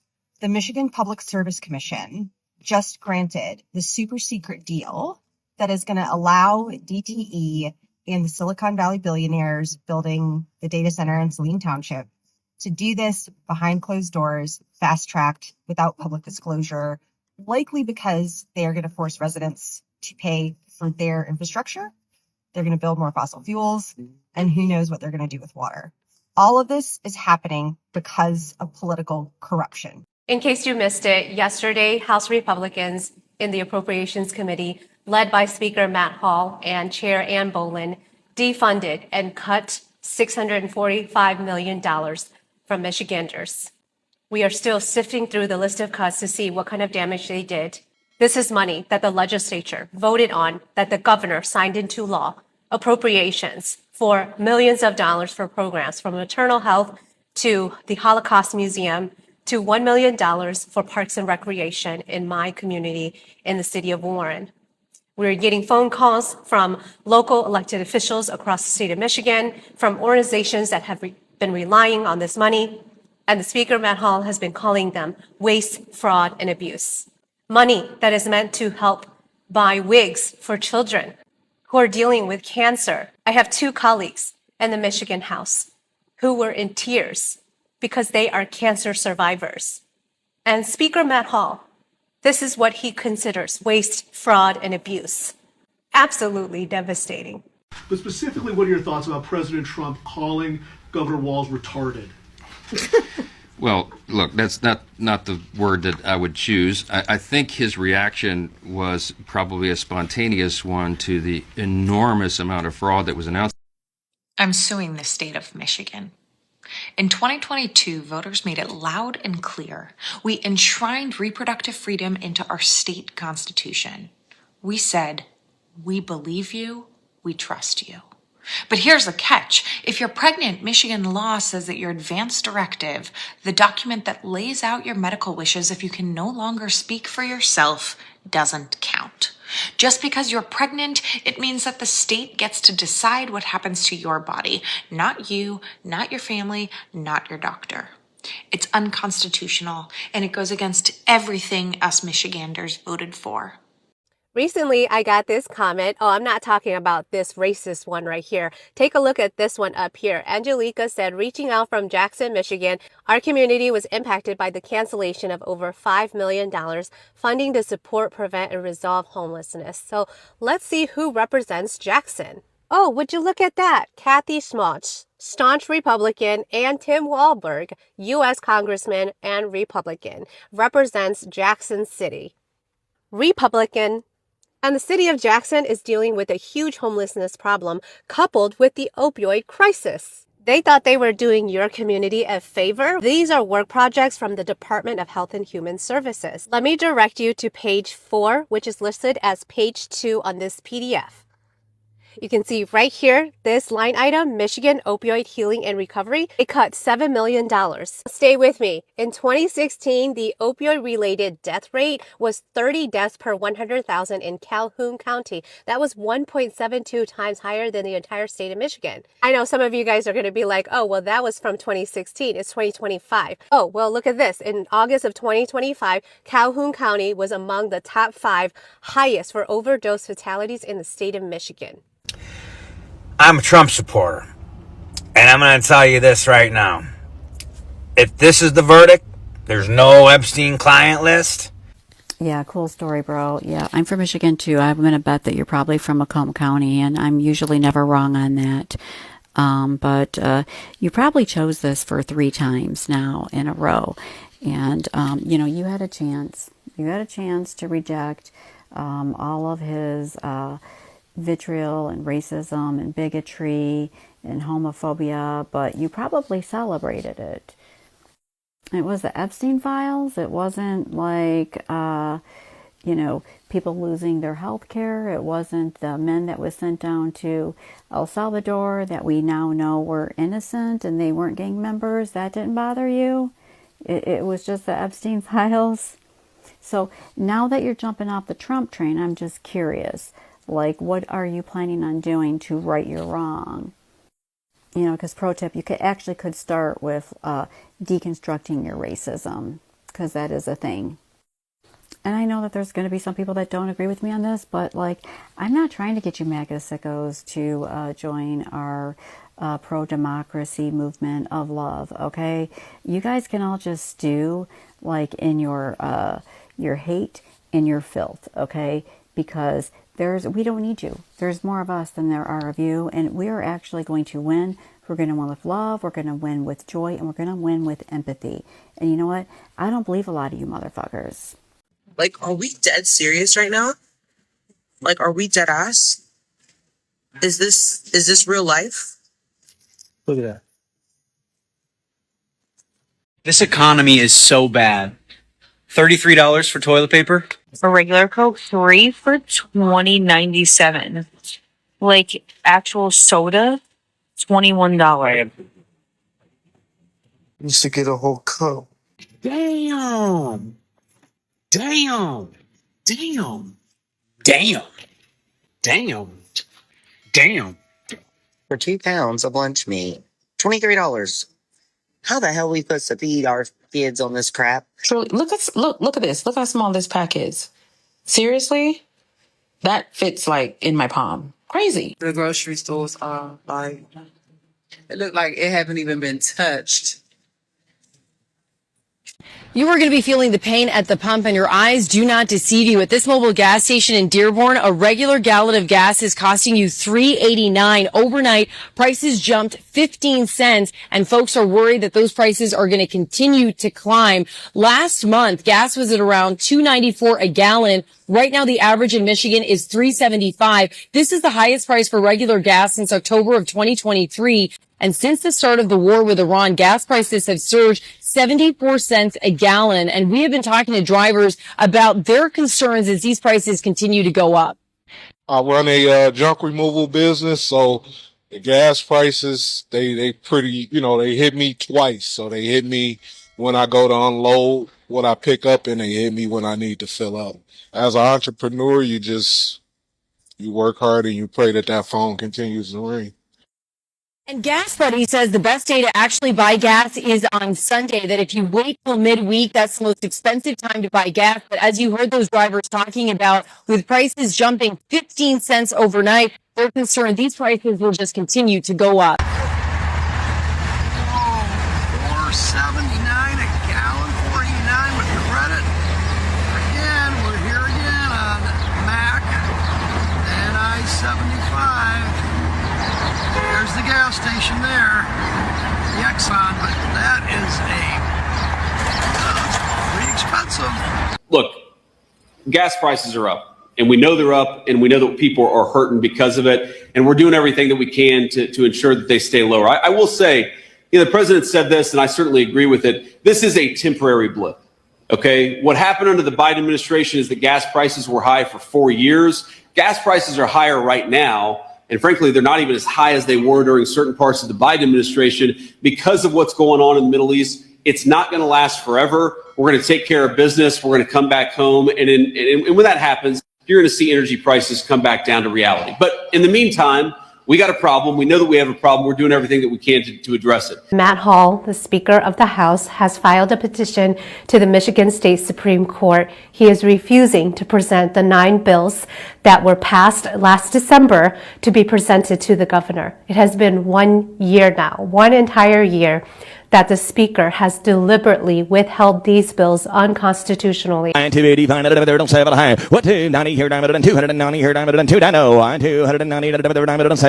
get 290 on him, 290 here, hold in, not 2.5, 292 got you blocked, sir, now 5, 295, 97, 300 on him. You're a Michigander, whether you're a Republican, Democrat, Independent, I'm willing to bet to some degree you are tired of DTE shit. Whether it has to do with the data centers, whether it has to do with your bill, or the fact that Michiganders for residential power pay 13% higher than the national average. As if the constant rate hikes, including this most recent one that will raise our rates on average about $13 a month, and the terrible service weren't enough, our monopoly utilities in Michigan also essentially buy their way out of accountability. We are shining a light on the issue with the latest addition to our scorecard, where lawmakers will now have a dollar amount to show exactly how much money they've accepted from monopoly utilities. DTE and Consumers Energy have monopolized the energy market in Michigan. This is a report from CUB, C-U-B, the Citizens Utility Board,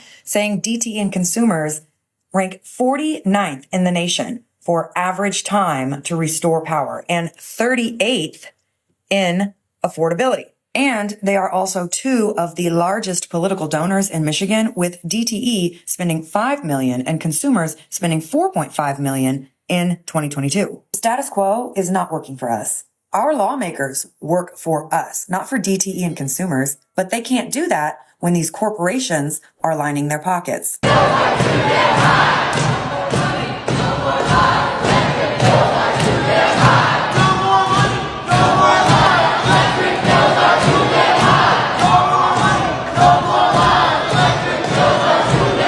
I'm not part of the MAGA movement anymore. I fully just do not support Trump anymore, and this is a wake-up call for me.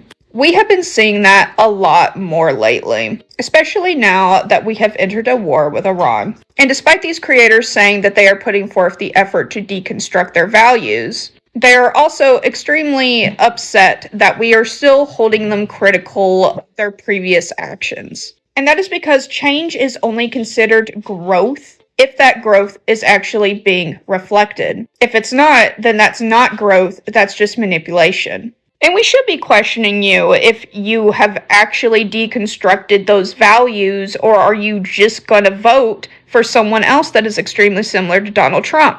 Are you going to continue to vote for a representative that have extremely harmful policies that harm marginalized groups and communities? Your word can only do so much. We want to see actions that actually back up those words. So right now we have the highest energy costs in the Midwest. We used to have the lowest energy costs. People don't realize this. Back in 2000, when we had full electricity choice, we had the lowest electricity costs in the Midwest. We've gone lowest to highest. It's a huge part of our income, and not just for individuals, but for any business that wants to open. And so when businesses are looking at where they want to locate, energy is a big deal. And it's just ludicrous that the state of Michigan says, in Michigan, you either have to use Consumers Energy or DTE. That's it. What are some of the biggest issues facing Michigan right now? Trump.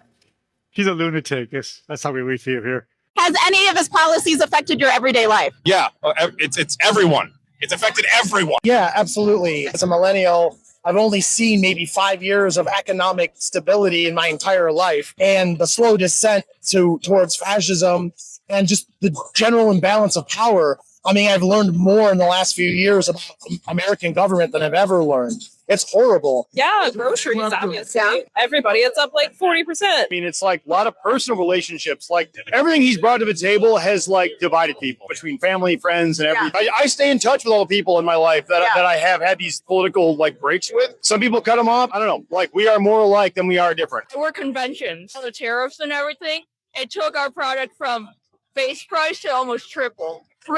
That's difficult. Yeah. So I'm with an organization called Black to Land Coalition, and we do nature outdoor events for people of color. We had $300,000 from U.S. Forest Services, and we lost that from the Trump administration. I would say the inflation is part of it. Mm-hmm.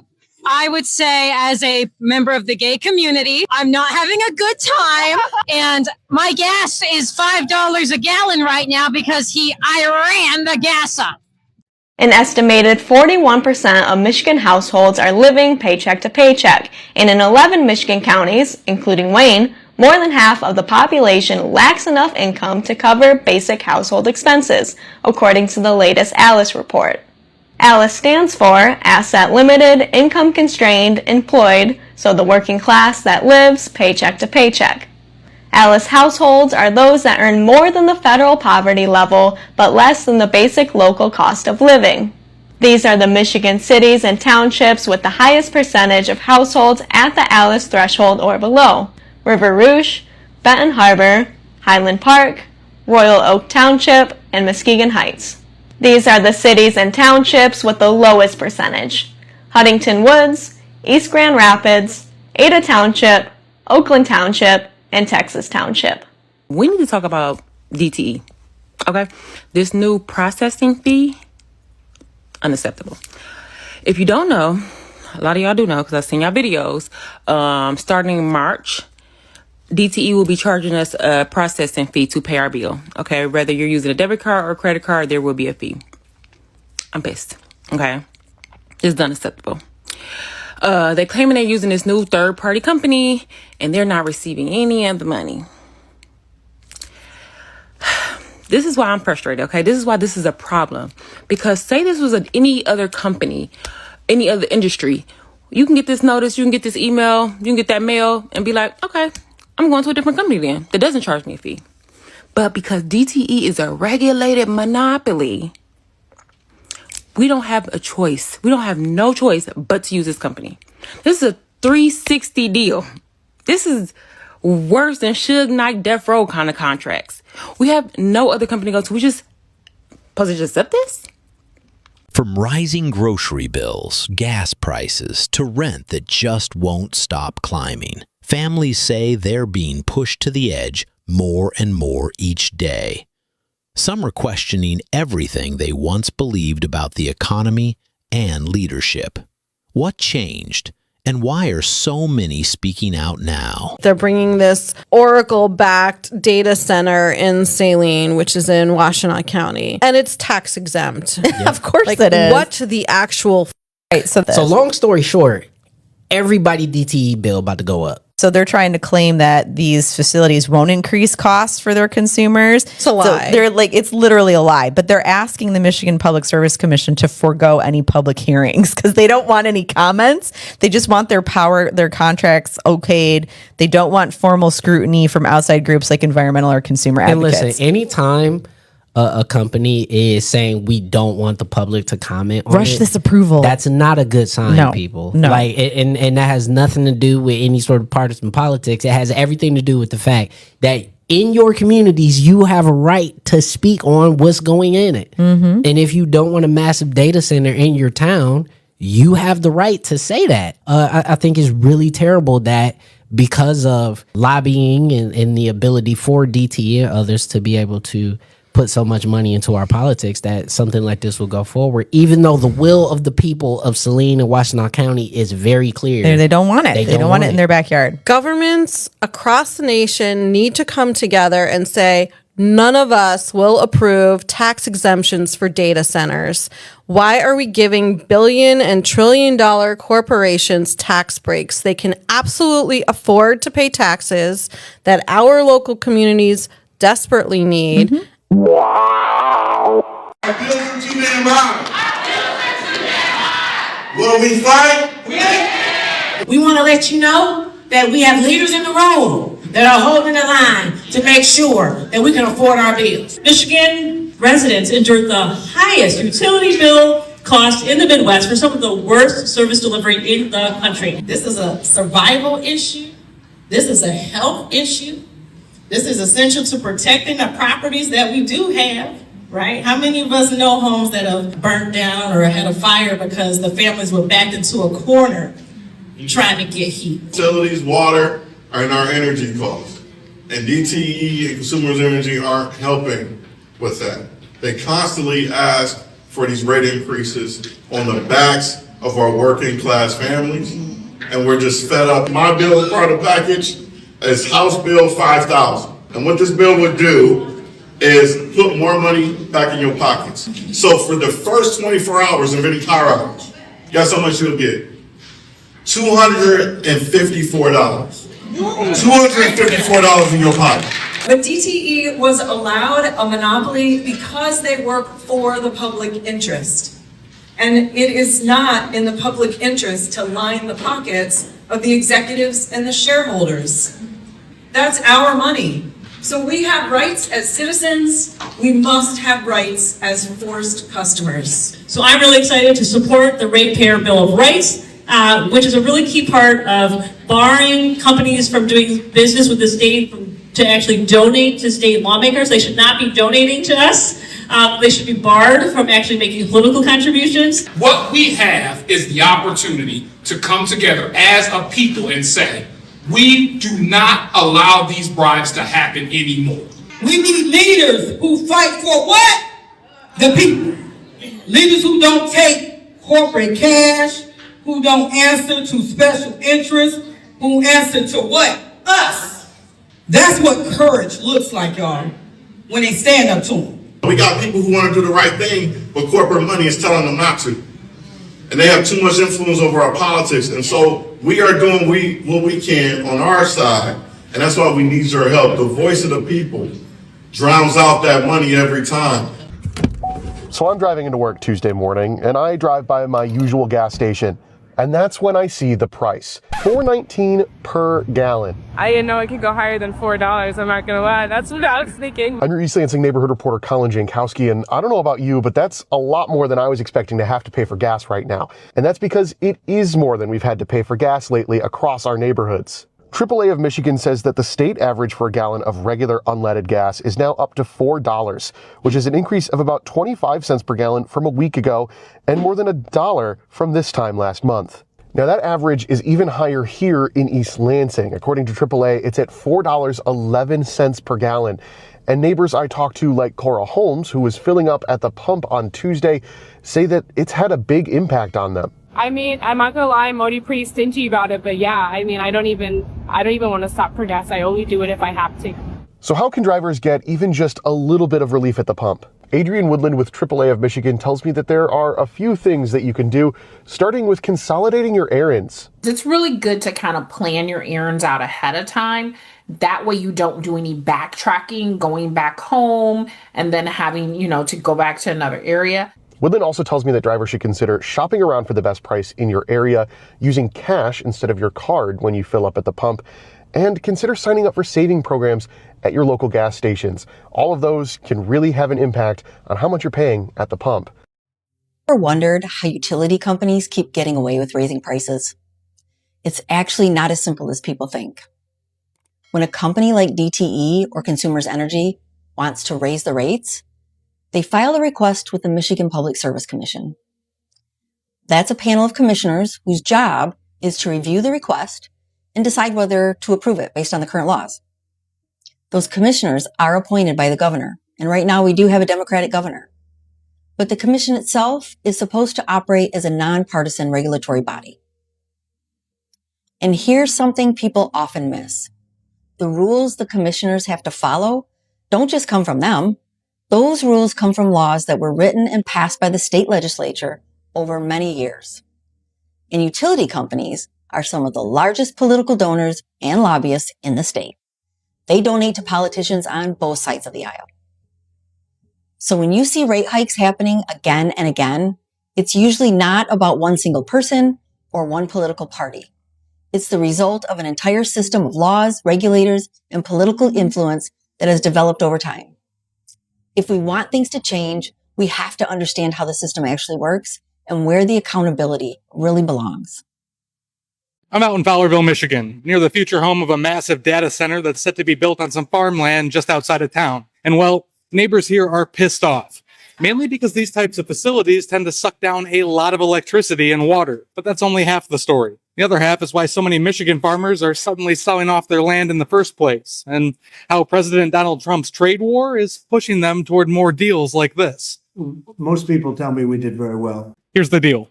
Michigan's agricultural exports are getting hammered. Wheat shipments are down almost 90% this year. Soybean meal exports are down nearly half. Apples, cherries also way down, especially as other countries slap retaliatory tariffs on U.S. crops as a result of Trump's trade war. State officials say foreign buyers now see the U.S. and Michigan as unreliable. And once they switch to buying their products from other countries, it can be hard to win that business back. We were able to make phenomenal deals. If we didn't have the tariffs, we wouldn't have been able to do that. At the same time, the dirt under our fields has never been more valuable to everyone except the people farming it. Michigan farmland values jumped nearly 8% in the last year, one of the fastest increases in the country. And that's not because corn and beans are suddenly paying better, but because developers and the big tech firms behind data centers are offering jaw-dropping prices to pave it over. A mega site in Genesee County, a proposed data center in Augusta Township, another one in Kalkaska County. Again and again, it's farmland that's getting carved up. Parcels are going for $15,000 to $30,000 an acre. And if your export markets have crashed and someone shows up with that kind of check, it's hard to say no. Sometimes it's not even a choice. And the rush isn't slowing down. In Saline Township, a $7 billion AI data center is planned on what used to be farmland. DTE cut a secretive deal to feed it 1.4 gigawatts of electricity, the equivalent of about 1 million homes. Now, DTE wants state regulators to approve that contract with limited public scrutiny. Attorney General Dana Nessel and consumer advocates are warning that this rush job could set the precedent for every other data center that wants to plug into Michigan's grid. Tech companies have already approached at least 10 communities across the state to host data centers. And if state regulators rubber stamp one giant deal on farmland, it gets a lot easier to do the next one, and the next one, and the next one. They promised Michigan taxpayers over 2,000 jobs and a $1.6 billion investment. Now here's what actually happened. The company, Our Next Energy, got support from the state, including a $15 million taxpayer-backed loan. And so far, they've paid back just $3.3 million. That means the majority of that money is still outstanding. This deal was sold as a huge win back in the media.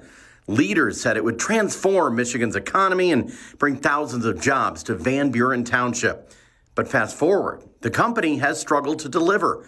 Reports show layoffs, scaled back operations, and job numbers nowhere near what was originally promised. And this is where it gets real. Because this isn't just about one company, it raises a bigger question. Why are all of you, taxpayers, giving your money going to private companies before they can actually deliver? Because when the promises fall short, it's not the company taking the loss, it's every single one of you. And the question now is simple. Will anyone be held accountable? These stories aren't coming from headlines. They're coming from kitchen tables, job sites, and everyday conversations across Michigan. No matter where you stand, one thing is clear. People are feeling the pressure, and they want their voices heard.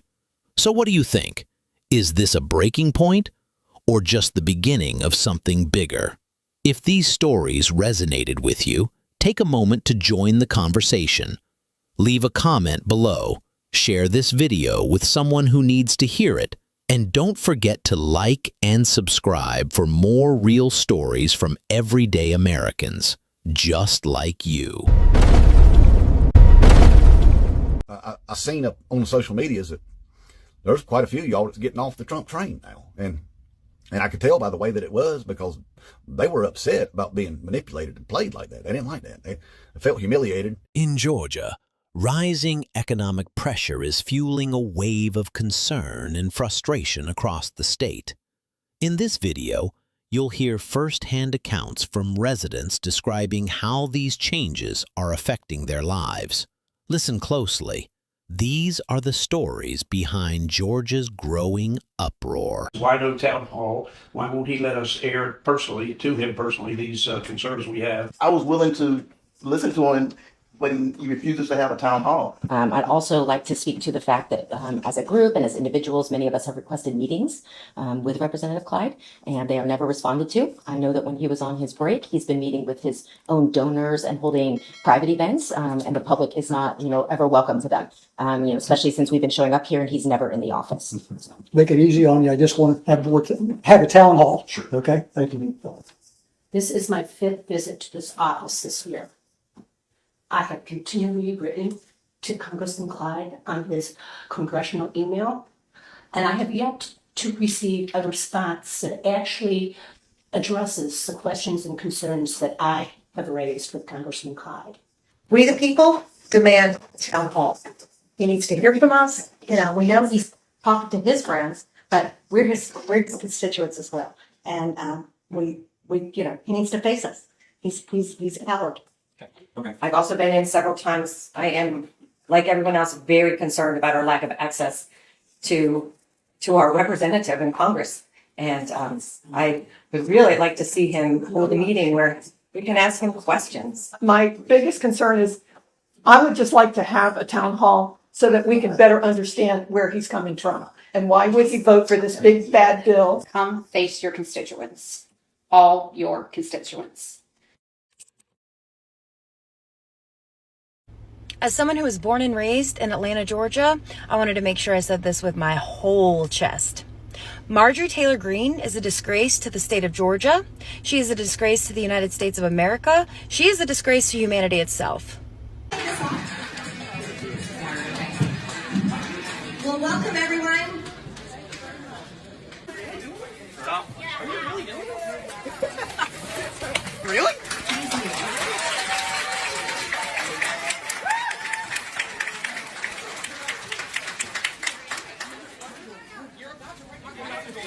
Thank you.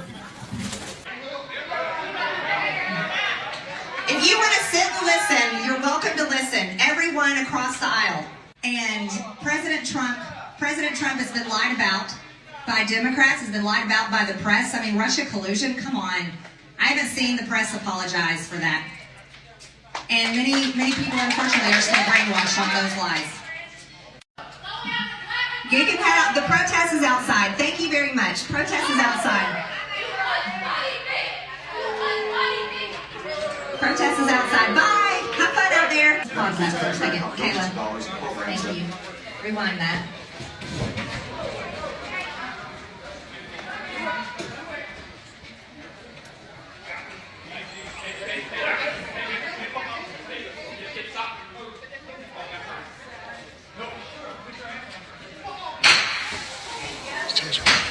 Taser him. I was called a traitor by a man that I fought for 6 years for. And I gave him my loyalty for free. I won my first election without his endorsement, beating 8 men in a primary. And I've never owed him anything, but I fought for him for the policies and for America first. And he called me a traitor for standing with these women and refusing to take my name off the discharge petition.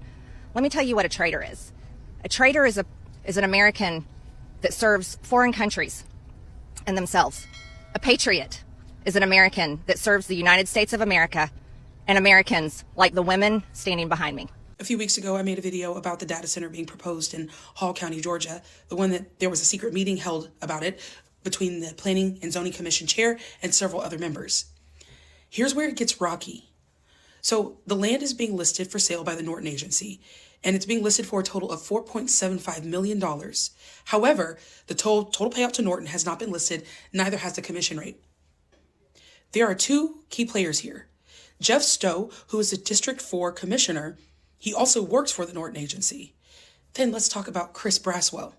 Not only is he the Planning and Zoning Commission chair, he's also a listing agent for the Norton Agency, as well as senior VP and partner for Norton Commercial. Do y'all smell what I'm smelling? Since my last video, things are getting pretty rough in Georgia. I mean, there was a plant in a small town that makes peanut butter just for the federal government, and they canceled the contract. They've canceled contracts with farmers because they would set aside some of their fields for conservation, and then now the federal government will not pay them the money that they signed contracts for.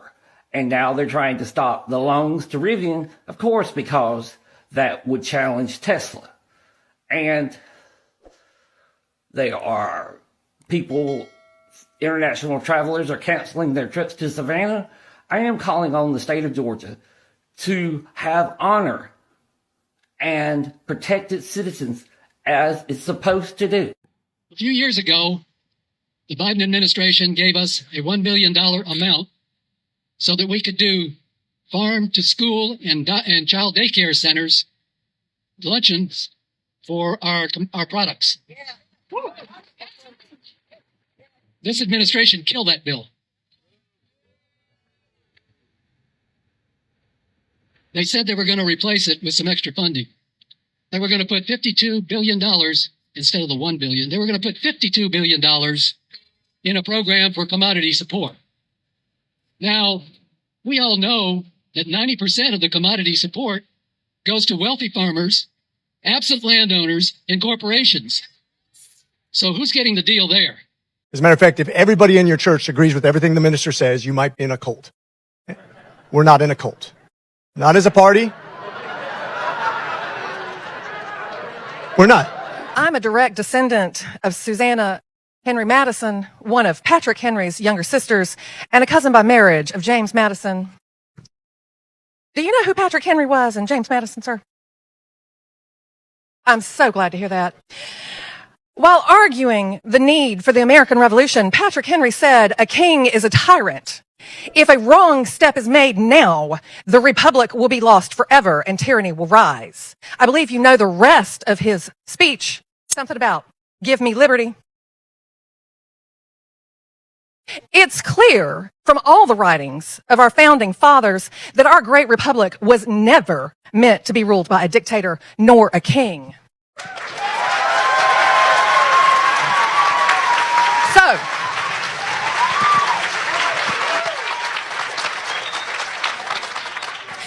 So you can imagine my shock and pure horror when I woke up to find that our president had given himself unprecedented executive powers and then within a few days named himself king to his followers.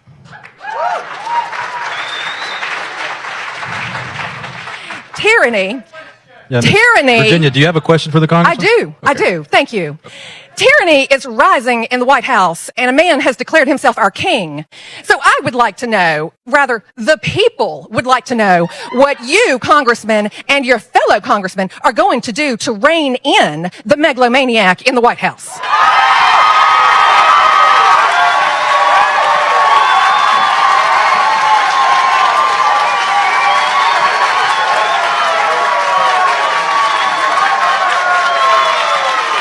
When you talk about tyranny, when you talk about presidential power, I remember having the same discussion with Republicans when Biden was elected.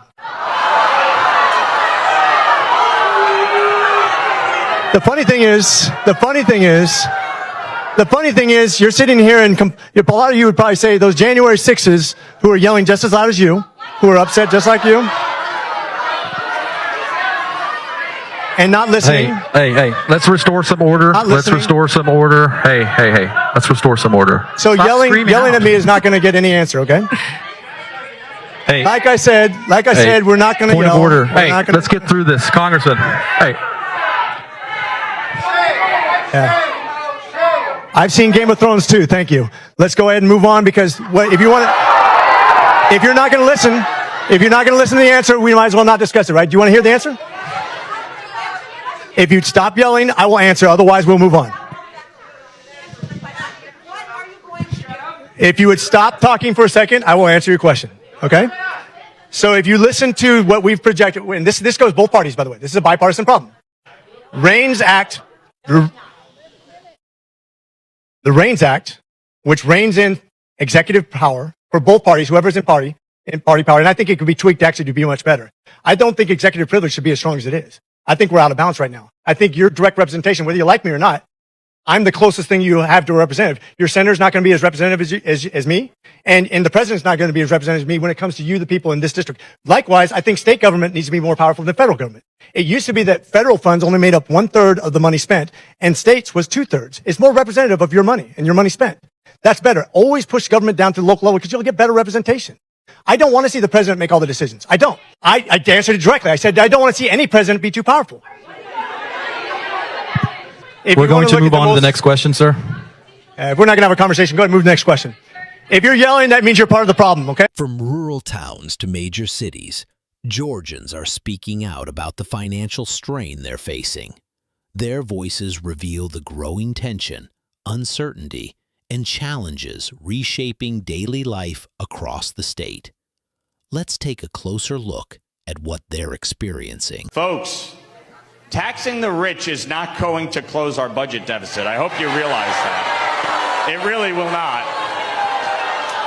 It really will not. Let me ask you a question. What rate would you propose?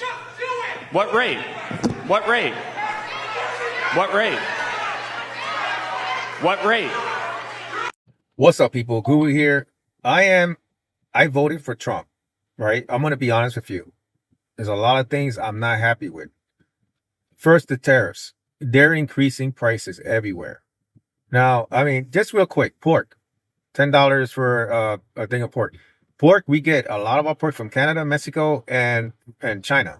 Going up. Beef, now you got to be rich to eat a T-bone. And this is just basic stuff, bro. I mean, everything's going up. And it's the tariffs.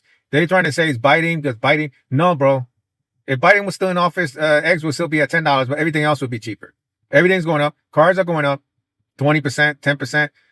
Beef is went up like 25, 30%. Coffee's going up. So that I can't stand. He could have did tariffs, bought the stuff back, bought the manufacturing back without hurting poor people and middle class. If you make $250,000 a year, you probably don't give a crap, right? But usually the rich are the stingiest people, right? Now that's the tariff. Immigration. It's like this guy always shoots from the hip. Like he always does things spontaneously. Like he just don't think about it. Immigration. Oh, he does immigration. They start going after the easy targets because they don't really want to go after criminals because they're more dangerous. So they're going after farmers that are picking stuff from the farm, right? Right? And then he goes, oh, we got to protect the farm. No, duh. Who's going to do farm work? Not that immigrants are doing farm work, all of them. Only 1% are actually want to do that kind of work. But that's it. So tariffs, immigration. Georgia Power, Georgia Power. Does anybody else's state just have a garbage power company like we do here in Georgia with Georgia Power? I mean, there's absolutely no reason. Your power bill should be doubled from the winter to the summer if you use almost the exact same amount of electricity. Y'all's power rates in the summer are so crazy and you set your kilowatt usage so low that nobody can avoid it.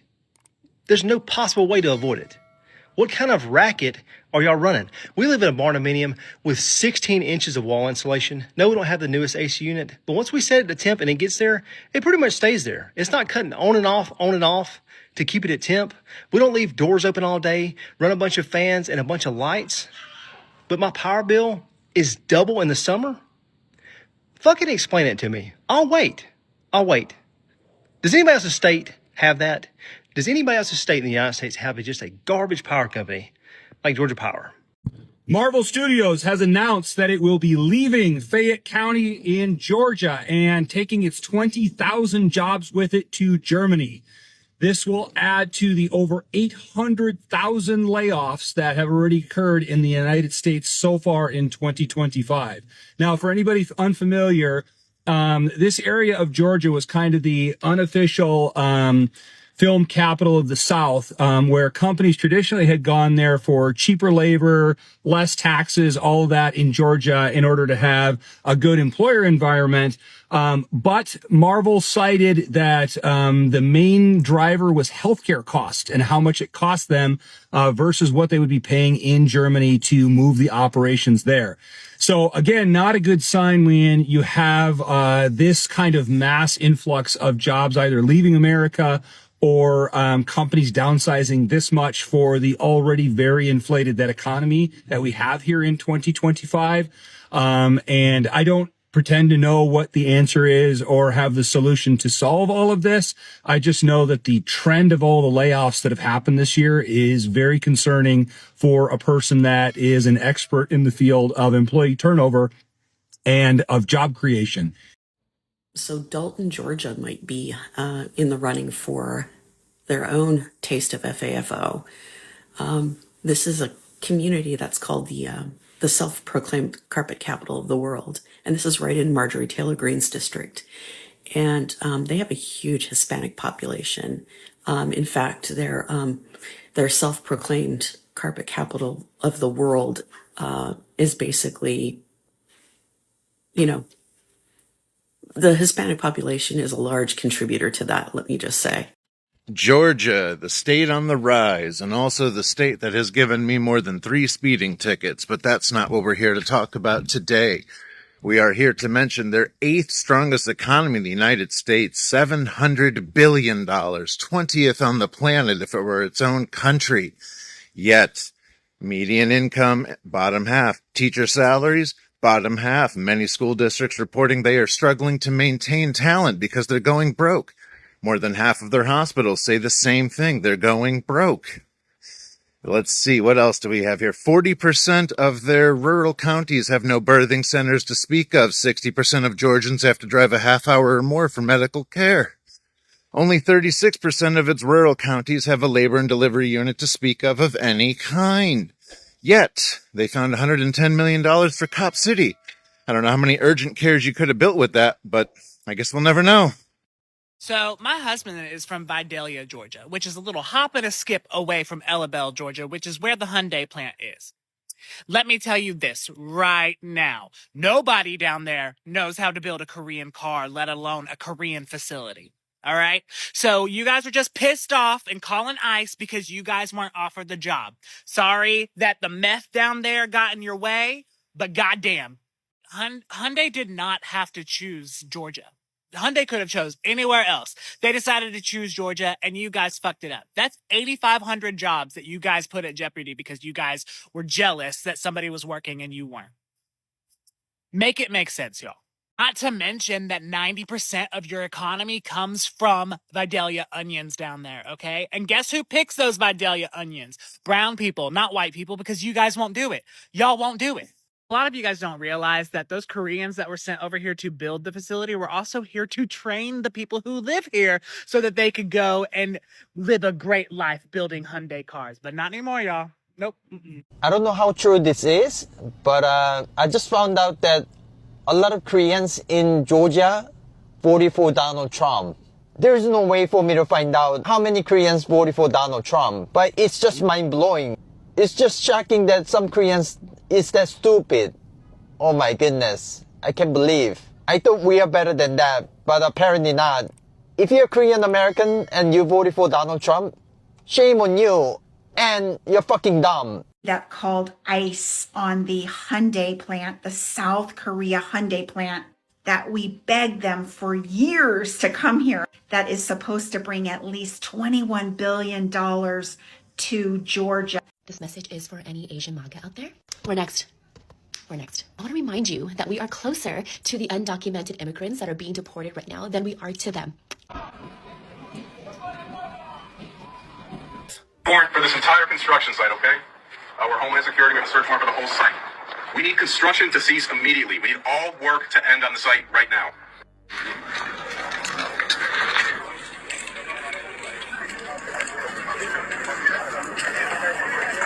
Asian Americans did not overwhelmingly vote for Donald Trump, but you know who did? Korean Americans did, specifically in Georgia. And why does that matter? Because of what happened in Georgia the other day. Now, the last time I called out Korean Americans for their vote for Trump, I got called a lot of things on this app, in my comments and in my DMs, from other Asians. So I will say this, it wasn't all Asians, it wasn't even a majority of Asians, but it was 64% of Korean Americans in Georgia, and that is relevant to this conversation. Because those factory workers, those Korean nationals who are now having to deal with a legal nightmare, probably lost wages because you think Hyundai's paying for them while they're being detained.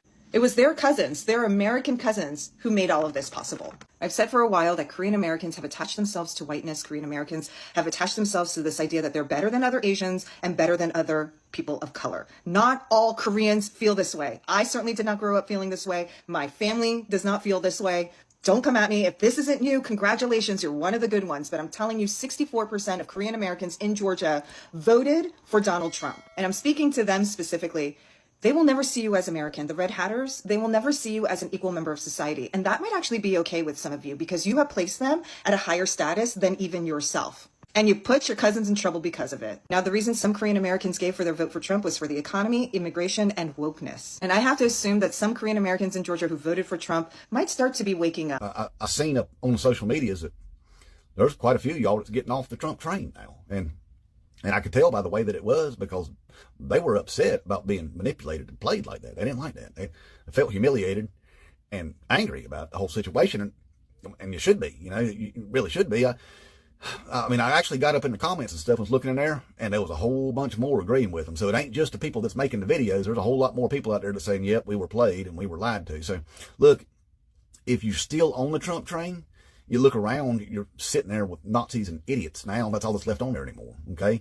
But for all y'all that's getting off there, look, that's all we was trying to do is tell y'all that the whole time, whenever y'all was riding by on the train and we was waving and stuff, y'all flipped us off, flipped us off and was calling us names like Democrats and libtards and stuff like that. We was just like, hey man, we just want to tell you, you don't want to be on that dude's lying to y'all, and y'all hated us for it. But we're just trying to help y'all, because if you get right down to it, we're all upset about the same thing. We are. I mean, minus the racisms and the homophobias and stuff, which I don't never get. I don't understand that. I mean, as much as y'all crash Grindr servers and stuff, you wouldn't think you'd be mad at people for being gay, and then the black folks and the brown folks and stuff. I mean, I've never understood that either. Why you hate somebody because they got more melanin in their skin than you do, and you don't even hate people for having more money than you, but you hate somebody for having more melanin than you. That right there confuses up on me for doing that, But you're not even allowed to be mad at people for having more money, but I mean, y'all just hate on people for having more melanin. That's a weird thing to do, So anyway, and so we don't agree on that, but the thing, I don't even understand why you do it, because it don't happen in nature that way. Animals don't behave that way. Even fish don't behave that. I went fishing and I caught a black drum and a whiting, and I put it in a 5-gallon bucket of water together, and I watched them little two dudes swim around each other for a while. They weren't fighting, they weren't yelling at each other, wasn't beating each other with their flippers or nothing like that. Weren't finning each other, biting each other. They making googly eyes at each other and stuff like that. That's what they was doing. I think they liked each other a lot. Really, they got along good. But now the blue crab that was in the bottom of the bucket, he didn't like either one of them son bitches at all. And you could tell by the way that it was, because he had his blue pinchers up there going like that right there, and they didn't appreciate that either. They didn't care for the blue crab. Blue crab didn't care for them. So that's y'all, Team Taco. That's y'all. You're blue crabs is what you are, wearing red hats. That's what you are. You always got your pinchers up there going and foaming at the mouth all the time. You look at it across the country, the answer is simple. It's cheap for the developer, but it's costing us, and it's going to cost you. You're creating a legacy for yourselves now. I don't care if you're on this side of the room or that side of the room. The fact remains is that your decision carries weight for decades. It's going to rob this community. It's going to scar this community, and it's going to leave your family's names in the mud. Across the state of Georgia, the rising costs of living is sparking frustration among many MAGA voters and other citizens across the state. From rent hikes, high utility bills, to everyday essentials, the pressure is building fast.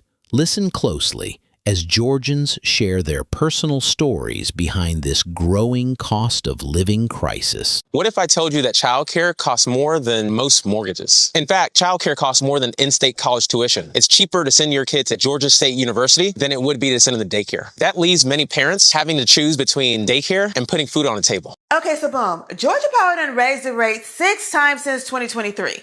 6. That's an extra $43 a month for the same light, same fridge, same everything. Meanwhile, their execs are out here collecting bonuses like Thanos stones. And the people who approved all that, the Georgia Public Service Commission, they're supposed to be protecting us, but somehow they've been guarding Georgia Power's profit margins like they on payroll. You know what's really wild?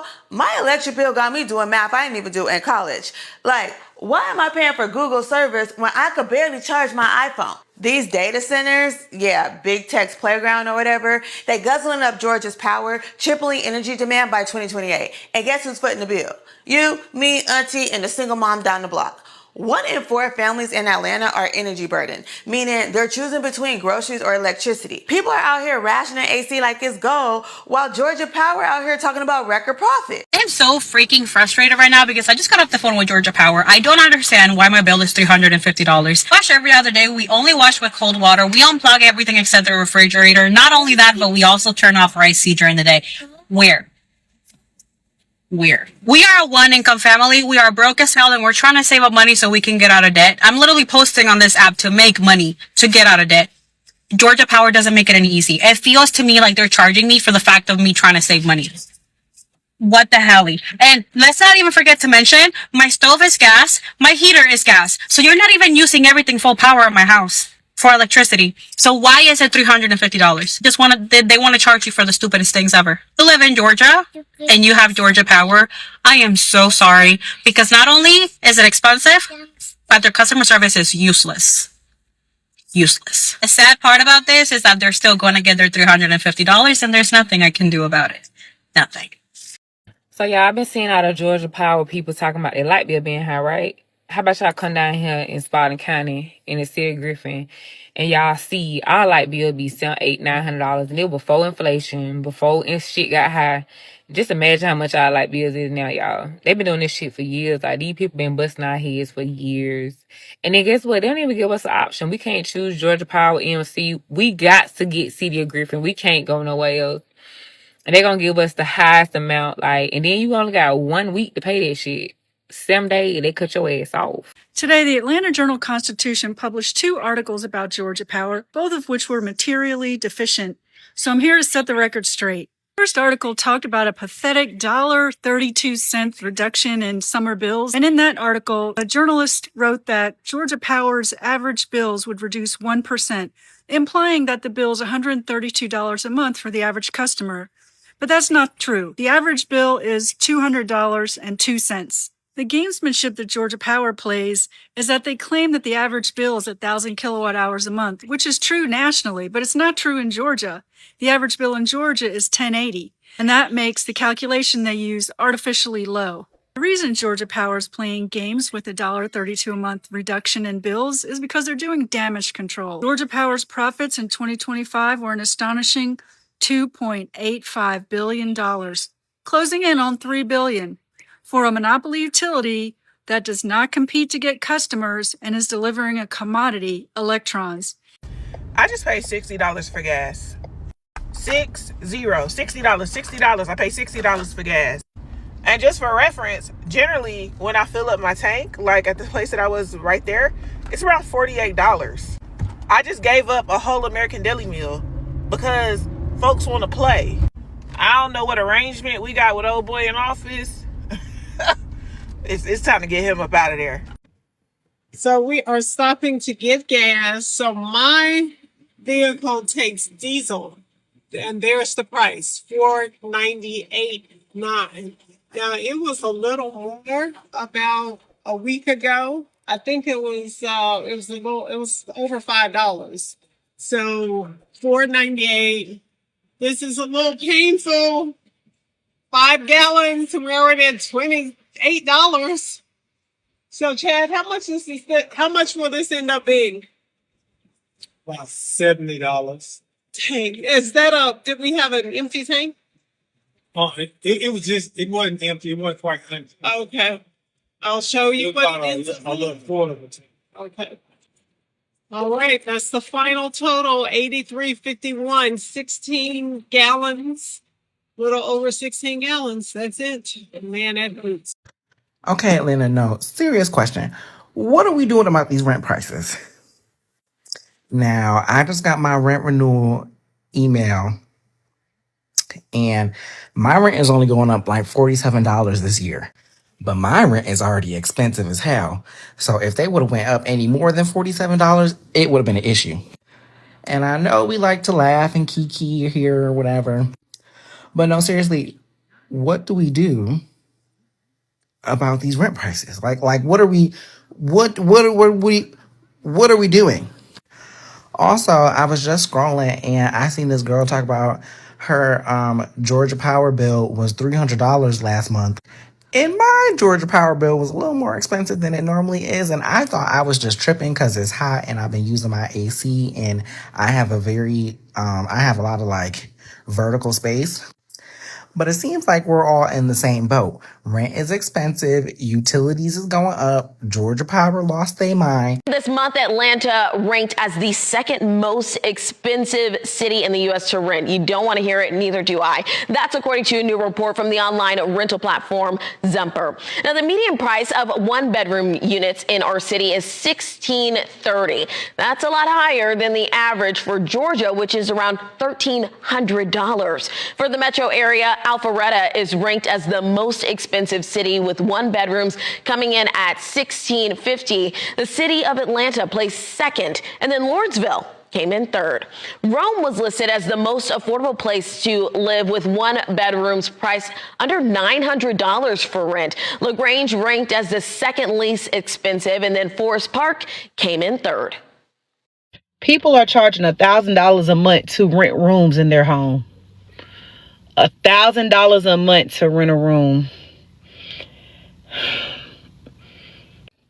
Because what you mean you charging people $1,000? You got 3 rooms in your house, you're charging them $1,000 for somebody to come live there. This shit is sad. Stunning new details tonight on Georgia's housing crisis. A GSU study says 19,000 homes, not apartments, homes in the metro are owned by 3 companies. That's nearly 1 in every 9 houses up for rent, and some entire suburban neighborhoods where corporations own it all. Channel 2's Michael Dowdna is live in Paulding County. And Michael, this is important because it drives up prices for everyone. Yeah, when you're talking about tens of thousands of homes involved here, well, it can make an impact, meaning that homes that you see like this one that would originally have been a starter home about a decade or so ago are now for lease. Signs in front yards showing not a home for sale, but for rent. Atlanta has more of these types of properties than the next couple of metro areas combined. These properties are single-family homes owned by corporations, not people. And Atlanta is the #1 location for these houses in the entire country, according to GSU professor Taylor Shelton. Just a decade or so ago, none of these companies even existed. But a recent study found that just 3 companies, known to customers as Progress Residential, Invitation Homes, and Main Street Renewal, own more than 19,000 homes in the metro area. And I investigated over the last 6 months these out-of-state companies who come in and they buy up homes in bulk in Georgia, driving up the cost of housing. That's why I called on the Senate to pass this bill to crack down on these big out-of-state companies that are buying up homes in Georgia and jacking up prices, and the Senate did pass the bill. Y'all, the Georgia minimum wage isn't even like the federal one. The minimum wage in Georgia is $5. $5.15 is the minimum wage in Georgia. And yet, Georgia's minimum wage on our books continues to be $5.15 an hour. That has not changed since 1997. Truly, it's shameful. It's shameful. So now what we're seeing is that people can't even get by, let alone being able to get ahead. And it's become a never-ending struggle. Everything, including buying a home, has become increasingly impossible. And I want to be clear, that competition to compete to be able to buy a home is impossible because of corporations like BlackRock that are buying up homes and artificially inflating prices. They do this by outbidding us, then selling the property to shell corporations, surging up the cost. It's also causing a crisis by raising our taxes, which then forces people out of their homes, and you start to see more and more displacements. Those on fixed incomes in particular are now being forced out and can't age with dignity. In short, what they keep telling us is the American dream, they've turned into a nightmare. From higher grocery bills to rising utility costs, many say their budgets are being stretched to the limit and sometimes beyond. For some, it's no longer about cutting back. It's about trying to survive and keep up. This is where I sleep and live in the living room. Cindy Ivey lives down to the penny. I count change every month.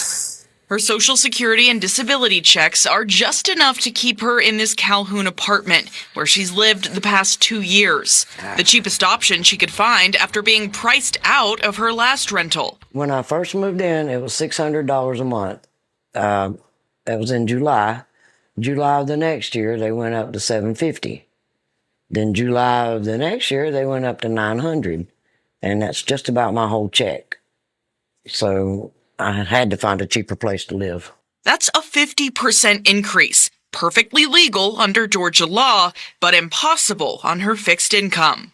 What's the ultimate worst case scenario? Handing out tents.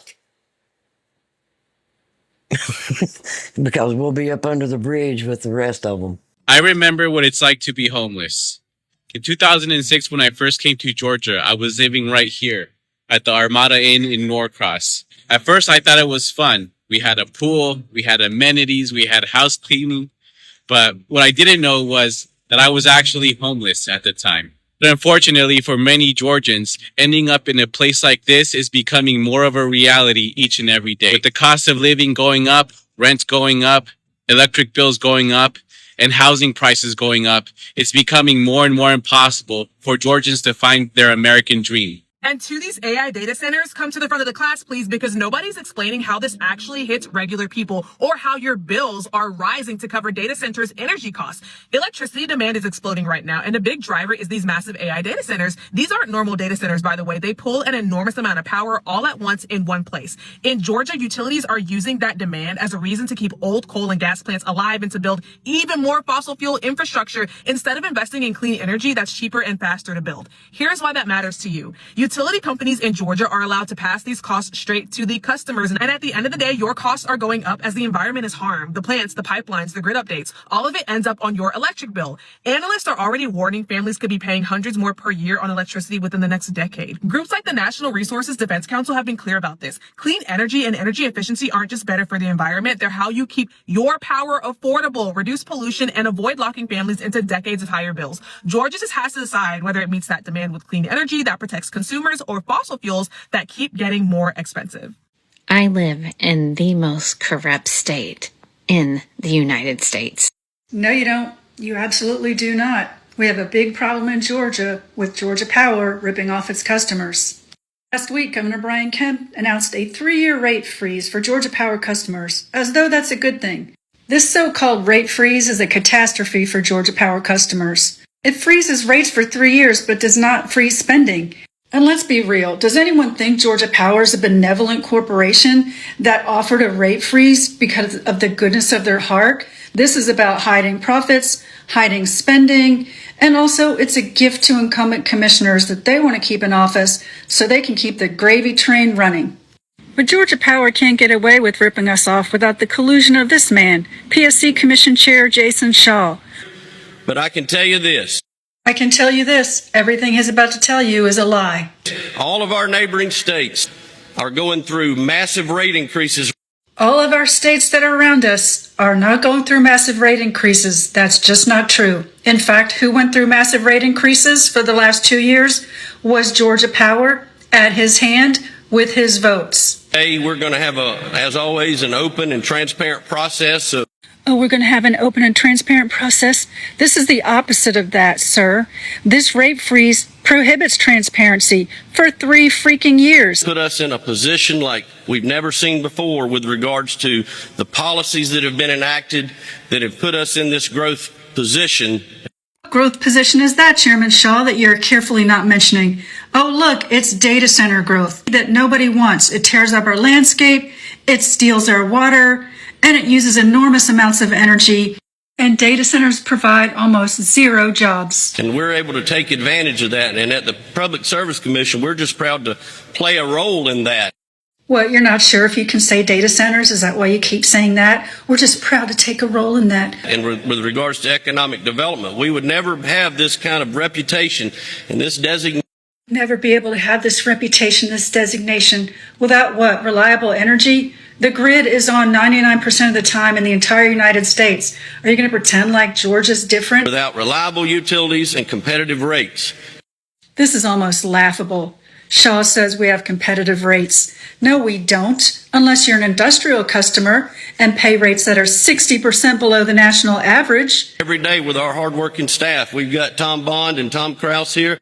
We love our hardworking staff, Tom Bond and Tom Krause, 2 worst staff in the agency. First of all, they're paid. This is their job, so they don't get a special call out and a special thank you for being hardworking.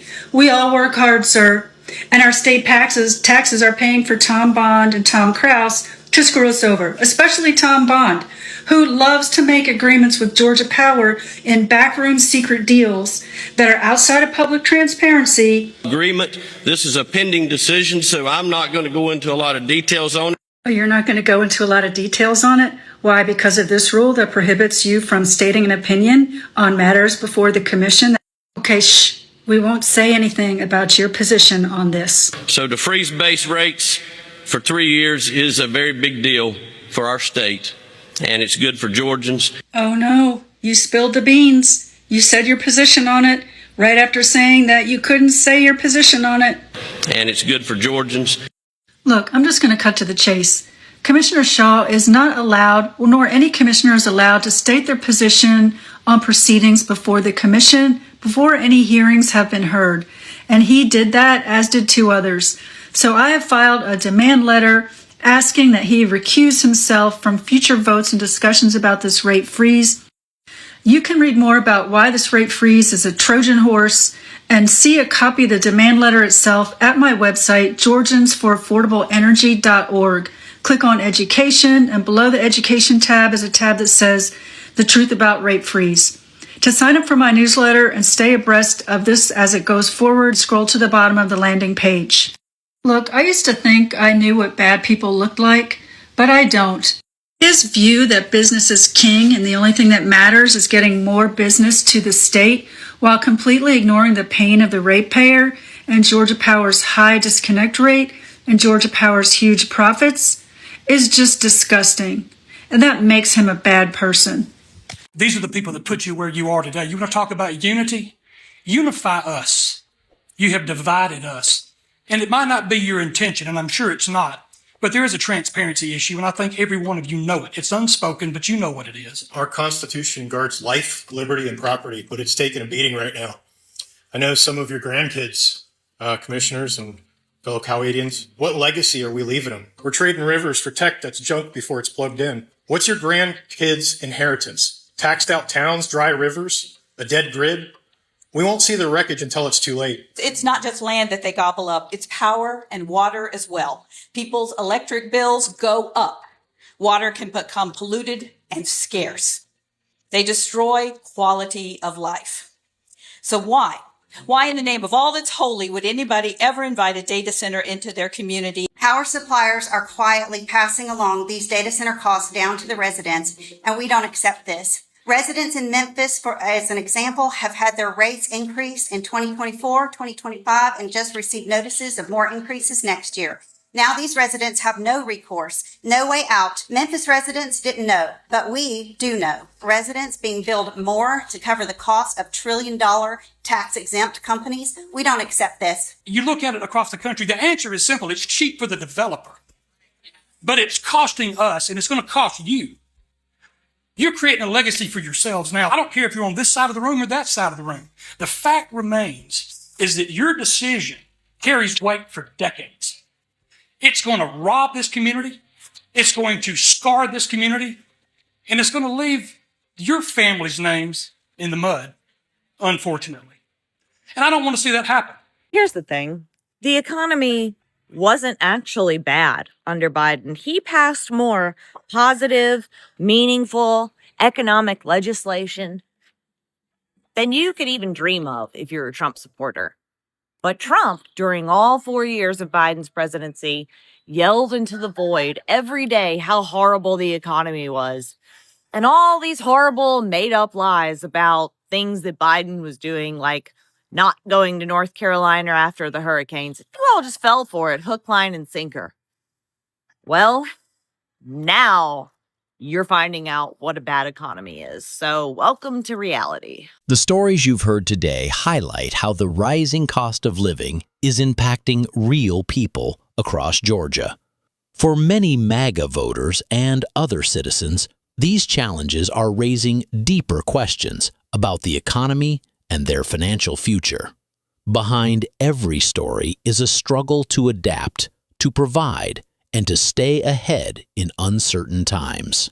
These voices remind us that economic pressure doesn't just affect numbers, it affects lives. If these perspectives gave you something to think about, share your thoughts in the comments below. Don't forget to like, subscribe, and share this video to help get these stories out. And click the video on your screen to see what's happening in other states across America. Tourists are avoiding Florida like it has emotional herpes. Florida tourism is down, beach businesses are dying, and the people are somehow surprised about it. Come to Florida, where the sun burns your skin and the governor burns your identity. It's so politically toxic that even the alligators are switching parties. There's a Trumper in Tampa who owns a construction company called Honest Hammer, and he is all upset because his workforce is being deported. Now, he makes the claim, like a lot of Trumpers who actually get affected by this make, and that is That's not what I voted for. This is not what I voted for. I voted to get out the criminals. No, this is exactly what you voted for, and now you're feeling regrets because you are personally being affected. You did not care who got wrapped up in a mass deportation. That's exactly what they told you at the RNC. Mass deportation. That's exactly what Donald Trump said over and over again, was deport these people. He lumped them all together. There was never a bucket of criminals and everyone else. It was always an everyone else is a criminal. That's what it was, to brand every immigrant, legal or illegal, as a criminal. He did not care how hardworking these people were or how much they contributed to society. In Florida, many Trump voters are facing a harsh new reality: rising costs, struggling businesses, and broken promises. The economic fallout is hitting hard, and frustration is growing. In this video, you'll hear real stories about people in Florida living through the turmoil and what it reveals about America today. To our cover story and the summer travel slowdown. For weeks, we've been telling you about how major tourist destinations like New York City and Las Vegas are reporting significant drop-offs in visitors. And tourists and businesses here say they're seeing the same thing. The summer swing never happened for us either. I don't know if it's the hurricane, the economy, a mix of the two, but we've definitely been, everybody around here that I spoke to has been down about 30% this year. So tonight, we are following through on businesses along Johns Pass Boardwalk who are hoping for a busy summer travel season after they suffered costly repairs following Hurricane Helene. According to Visit Tampa Bay, tourism numbers have been on par with recent years. However, ABC Action News reporter Blake Phillips is listening to those business owners who say that has not been the case for them. So it is a ghost town. For many along Johns Pass, business has been falling short. It's the slowest year we've had since 2020. Following Hurricane Helene, the damage kept businesses closed in some cases for over 2 months, and then for some, even longer. And that's why I say we were blessed, because we were closed 10 weeks, which is a lot, right? And it hurt us a lot. But in comparison to some people, it's not, because some people, like I said, are still not working and they're still out of jobs. ABC Action News spoke with several different businesses along Johns Pass back along the 4th of July holiday week. And even then, they were hoping for a big summer boost to help cover the lost revenue and repair costs. But this year, since the hurricane, it's been really bad, so it's really hard to tell. Now, 1 month later, they tell me that just didn't happen. Spring break really never happened for us. And then the summer swing never happened for us either. The kids locally just went back to school, I guess, this past week, and now it is just dead. And low business is something almost everyone is feeling all along the boardwalk. I don't know if it's the hurricane, the economy, a mix of the two, but we've definitely been, everybody around here that I spoke to has been down about 30% this year. Visit Tampa Bay says hotel revenue so far this year is on par with some of the previous year's best. So, possibly a sign of things to come. And there was still some foot traffic like this family down here all the way from New England. Plan on coming back? I hope so. It's a beautiful area. Yeah. It's great. The water's great. Yeah. And now with most students in Florida gone back to school, much of the country going to follow suit. That last major travel chance for some of these businesses is Labor Day weekend. After that, it's dead season for them. So over the course of the next few months, they're going to be leaning really heavily on local foot traffic. For now, along Johns Pass, I'm Blake Phillips, ABC Action News. I don't understand it either. It's not what I voted for. I voted for the criminals to be removed, 100%. But there are a lot of hardworking immigrants in this country that are building this country. Going back to when I started building the Hard Rock, 85% probably immigrants. So this man is a Trump voter that owns a construction company in Florida. He doesn't see how they're going to replace all those people to keep construction going. And he said Donald Trump needs to find a way to quickly legalize all these people. Were you not paying attention when Donald Trump was campaigning to be president? Were you not paying attention to his first term? What about Donald Trump made you think he would legalize immigrants here that were working? you didn't vote for this. This is exactly what you voted for because this is exactly what he said would happen. It's never been about getting rid of the criminals. It's never been about doing it the right way. I'll tell you what, midterms are going to be interesting. I'll say that. We'll see how many people actually regret that vote or how many will continue to hurt themselves with their vote.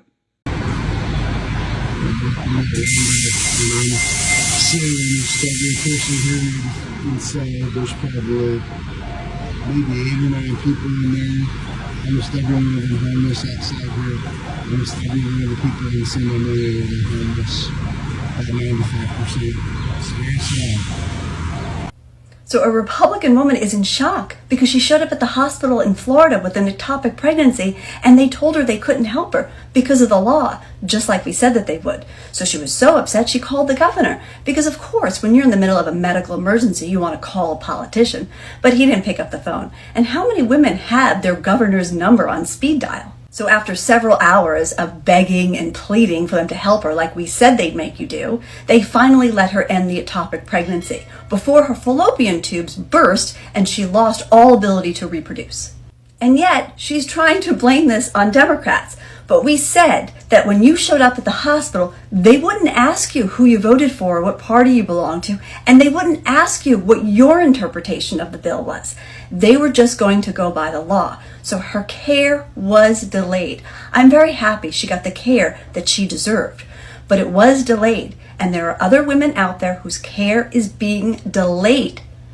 And that is putting their lives at risk and their reproductive health care at risk. Under the very same Trump administration that Floridans helped put back in the White House, they're now struggling to afford eggs, rent, and gas. You couldn't script irony this sharp if you tried. Florida is so broke right now, people are literally financing their groceries like a car note. Florida has officially turned into the second most financially distressed state in America. Of course, only Texas beat them out. When I saw it, I thought, dang. Florida and Texas are in competition with each other to see who can treat their people the worst. See, here's the wild part. A new study found that 25% of Floridians are financing their groceries using buy now, pay later. You heard that right, loans. We finance cars, homes. Some people even do it to furniture. Now it's chicken wings, bread, and milk. Honestly, it doesn't surprise me because when you look at Florida, a huge part of the problem is the elderly. And it's not like grandma can go get a side hustle at Amazon or the grocery store to make up for the money that she misses every month. The elderly don't have that option. It means that they're feeling the squeeze tighter than anybody else. And the squeeze is brutal. People are delaying payment, racking up late fees, filing bankruptcy, or just straight up not paying bills no more. That's not living paycheck to paycheck. That's survival on credit. Let's start with the basics. Everything costs more. Groceries, rent, utilities, even that cheap beer at Publix. Prices are rising faster than the Florida humidity in July. And the people who cheered Make America Great Again at rallies, they're now swiping credit cards just to keep food on the table. This is what happens when you build your entire platform on bigotry and fear. When you spend years attacking immigrants, the very people who visit your state, spend money in your hotels, eat at your restaurants, buy your tacky-ass beach towels, don't act shocked when they stop showing up. And understand, it's not just tourists who aren't coming to Florida. When you squeeze the working class like a lemon, there is no juice left for joy.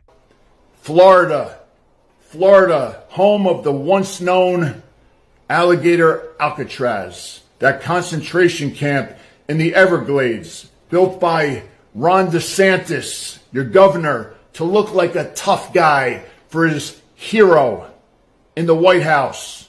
Well, as you all heard last week, U.S. District Judge Kathleen Williams ordered the shutdown of alligator Alcatraz based on environmental laws and the impact on tribal lands. It cost Florida $245 million to build. Now it's going to cost $20 million more to dismantle. That's $265 million that Floridians are on the hook for. As wallets tighten and communities struggle, loyalty is being tested. Many in Florida who once chanted MAGA are now questioning the cost of their choice. This isn't just about politics. It's about survival, identity, and the future of America's working class. On today's episode of FAFO, brought to you by Florida's tourism industry. So we all know that our neighbors to the north, Canada, are holding a grudge when it comes to the United States, and rightfully so. And many of them have said forget about abstinence and just decided to use the pull-out method when it comes to tourism here in the United States. A lot of them will not come because of Trump and what was going on with Canada. They just don't want to come and spend their money here. The cost of living here has changed a lot. Everything went up. The Grenier family owns Darabelle. Francois telling us he's not sure what to expect. According to Visit Lauderdale, Canadian visitors are down by 10 to 16% since April, and 13.5% fewer Canadians are flying in. That could translate to an economic loss of up to $90 million. And this is the combination of the policies as well as the behavior coming from the orange tyrant that's in the office, whether it's tariffs or just threatening to make Canada the 51st state of the United States.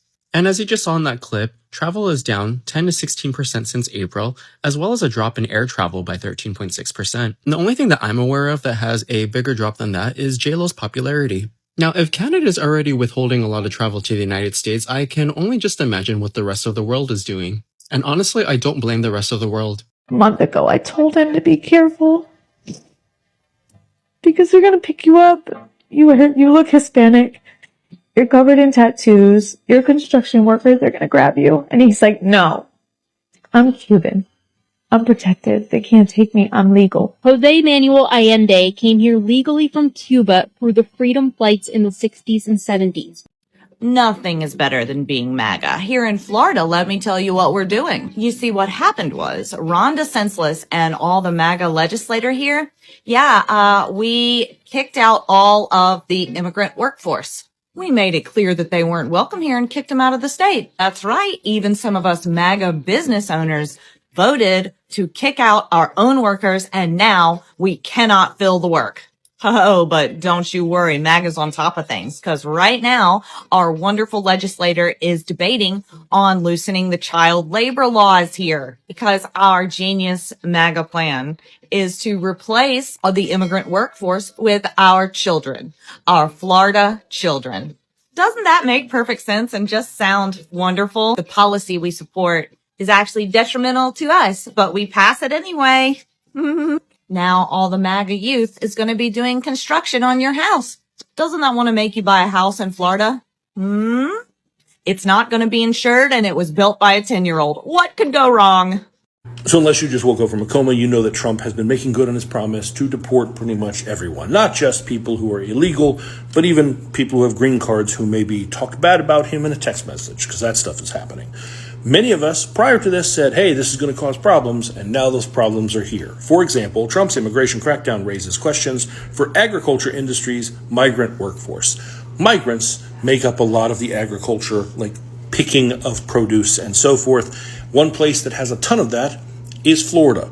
And while Governor Ron DeSantis is really big on immigration and getting all of these people deported, he also has to deal with the fact that now there are holes that need to be filled in our workforce.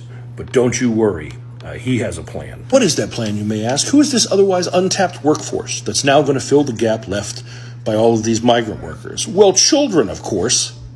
Florida debates lifting some child labor laws to fill jobs vacated by undocumented immigrants. His answer is children. The state's legislature on Tuesday advanced a bill that would loosen child labor laws, allowing children as young as 14 years old to work overnight shifts. If the new laws pass, teenagers would be able to work overnight jobs on school days. They are currently prevented from working earlier than 6:30 a.m. and later than 11 p.m. per state law. I mean, the research shows that starting school earlier leads to kids who don't do as well in school. If you can start a little bit later, and if you can make sure that those children have eaten something, they learn much better. But we're going to throw into the mix, they should get out of school, go home, do their homework, maybe grab some dinner, then head to their overnight job. Work graveyard shift. Finish up at, 6 a.m., Run home, grab a quick shower, and then back to high school for all of that learning. Why do we say we need to import foreigners, even import them illegally, when you know teenagers used to work at these resorts? College students should be able to do this stuff, DeSantis said last week. And hey, I've had family members who are like, yeah, I was out working a full-time job at 13 years old. I had to help provide for the family because that's how things were. You know what that grandfather didn't accomplish during that time? He didn't get an education. And the red state of Florida, the people are the most financially distressed right now, but they are beaten by Texas. Florida's governor and the Republicans are driving Florida into the ground. These people are struggling to pay their bill. Yes, they voted for this administration. This is a little bit of an FAFO. The governor doesn't seem to care. Do you know that Florida is the one that forked out the money so far from the federal government for alligator Alcatraz? They are on the hook so far 100%. So just know that Florida is the number 2 state where people are struggling financially right now, only to be beaten. The number 1 state is also red, is Texas. By the way, there are 10 top states that are struggling right now. I think there are 1 that is a blue state in the top 10. I think 2 are blue states in the top 15. Just know these red states, the poorest, are going to get it the worst. Blue collar worker, red state.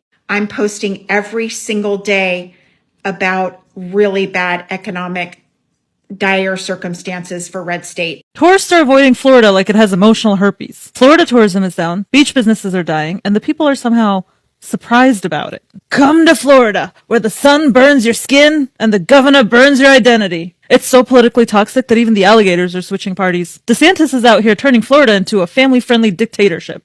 It's like North Korea with Margaritaville decor. He's out here banning books, attacking drag queens, and starting a fight with Mickey Mouse like he's the final boss of the woke Olympics. The man literally lost a fight with Disney. That's like getting beaten up by a piñata. Tourism in Florida has dropped harder than DeSantis' presidential campaign. You remember that? Blink and you missed it. It was like watching a wet sock run for office. The beach bars are empty. Even the piña coladas are asking, is it because I'm fruity? You know things are bad when even retired boomers are thinking of packing up and moving back to New Jersey. A lot of them will not come because of Trump and what was going on with Canada.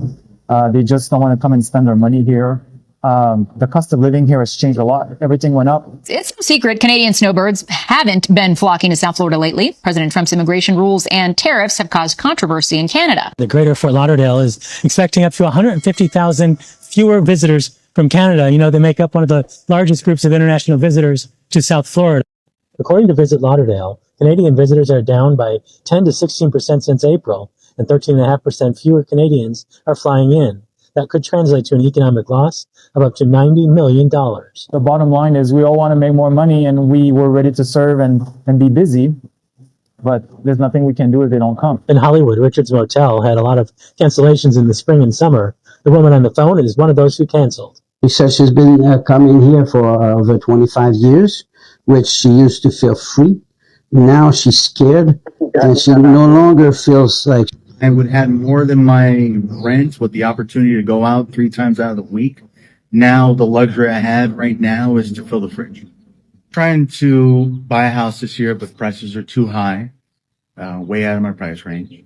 I was trying to get engaged with my girlfriend next year and get married and have kids by the end of that year.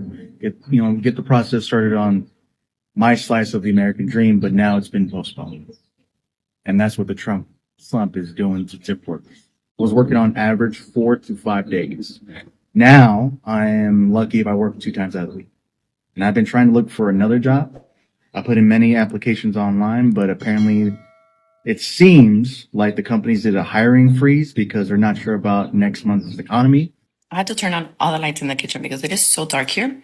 Ever since we tinted the back windows, and I can't wait to see how it affects my bill because $800 a month is ridiculous. I hate the country right now.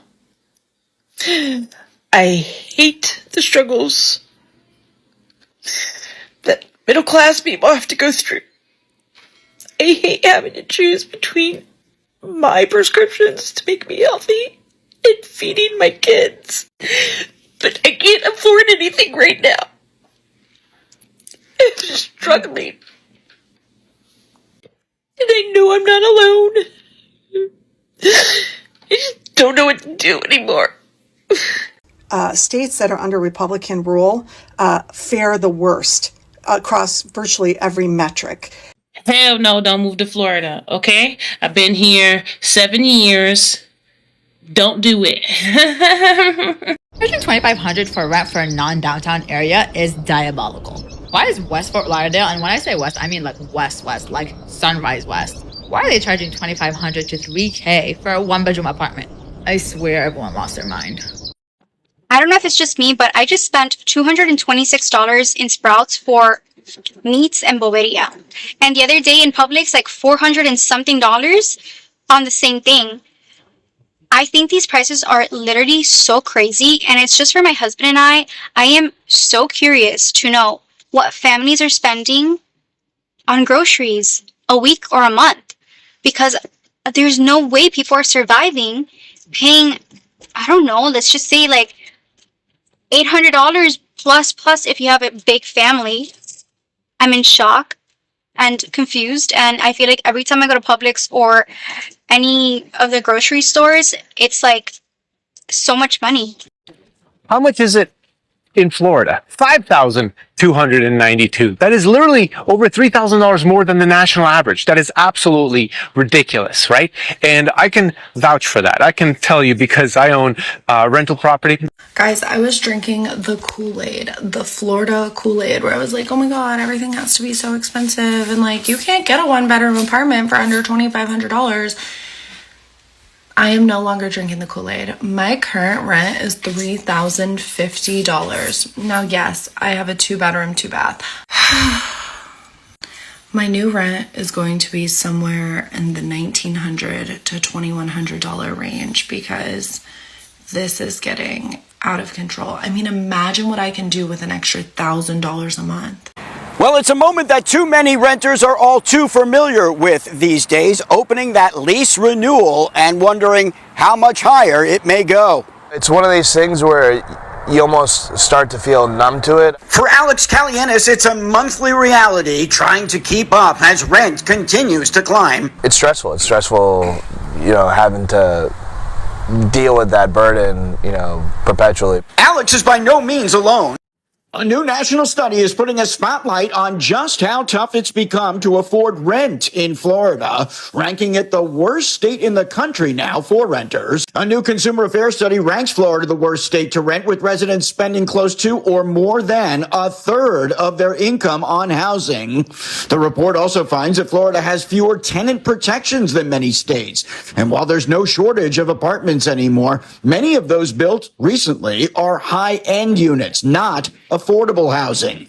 Economists say until more workforce housing is built, many renters will continue to feel the squeeze. What we should really be concerned about is not necessarily the price itself, but how much of my income that price is taking up. USF economist Michael Snipes says Florida also lacks safeguards, no limits on application fees, no statewide controls on rent increases, and fewer protections against eviction. These rent prices in America really don't make any sense.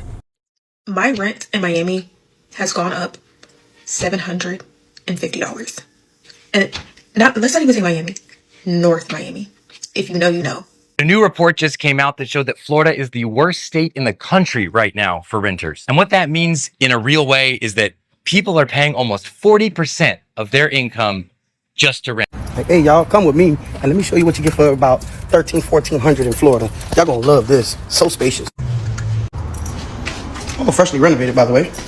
All right, here are the living quarters. As you can see, it's massive. Probably about 2,000 square foot right here. Yep. That leads into somebody else's unit, because privacy is not really expected for $1,400. Just a blank box there. Hey, at least you get 3 switches with a no fixture and some hi-hats. Get a nice little wall unit. It is nice and cool in here. There goes your closet with a hot water heater in it. Here's the master bath.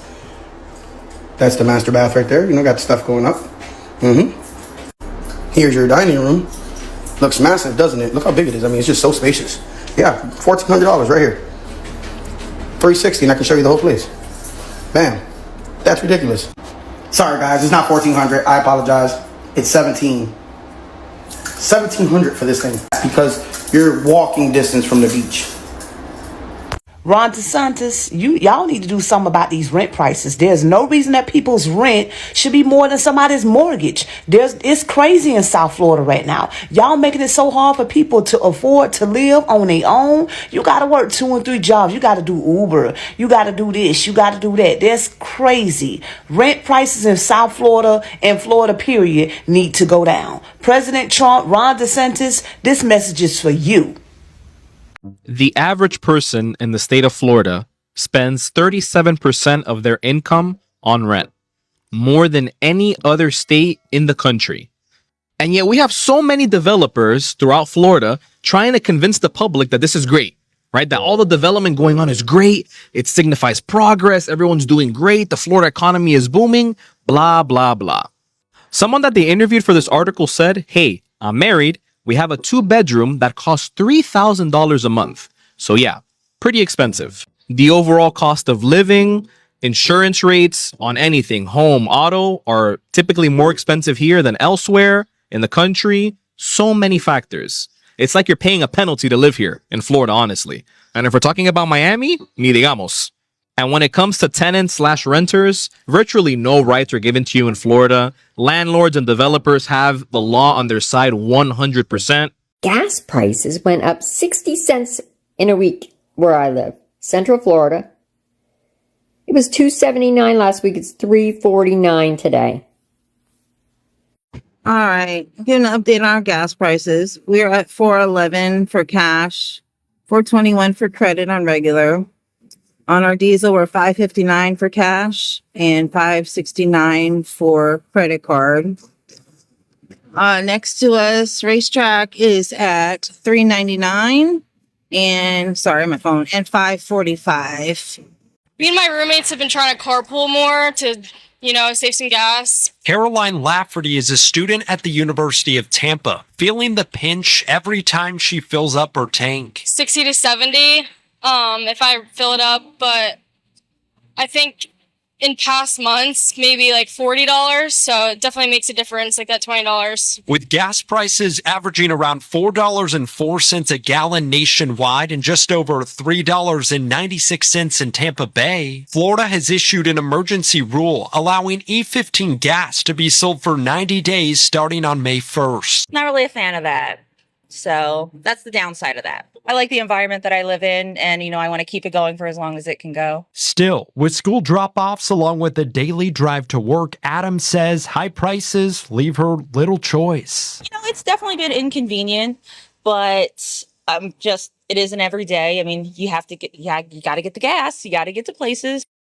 Gas prices in Florida went up 17 cents overnight. Diesel hit a record high of $5.73 a gallon. And I'm sure you've already heard or felt how gas prices are now at an average of $4 per gallon across the country. And Palm Beach County now seeing an average of $4.26 after jumping up about 14 cents overnight. Martin County jumped up 20 cents overnight, and really all of the Treasure Coast now more than $4 per gallon. Southern Southwest Florida. All right, gas prices right now. We're trying to go out and keep our tank filled out, like over half a tank, but literally I don't know how the F we're gonna go anywhere. Okay, what's the gas price right now in Florida this morning? What do you got for a regular unleaded? It's $4.19. So $4.19 for a regular. Our car requires the what? Plus. Plus. How much is the plus right now? $4.54. All right. Let's see how fast they go up, because they're certainly not going down. What are gas prices by you? And can you hear the tears hitting the pavement? I mean, come on. Should I not have topped it off? $60. Gonna have to get a 5th job. So I'm at Publix right now, but how come nobody is talking about $7.29 for a bag of chips? We're all talking about eggs, but what about these $7.29 chips? That's crazy. From skyrocketing rent, gas, insurance premiums to rising grocery and utility bills, many say their incomes just aren't keeping up. For some families, it's forcing tough choices about what they can afford and what they have to go without each month. I came to Publix because I didn't pack any lunch. So I go on the Publix app trying to see what's the sandwich on sale. The Italian, my favorite. I pull up. Yes. Why do I see this price? $9.99. I go up to the gentleman. I say, hey, sir, price is wrong.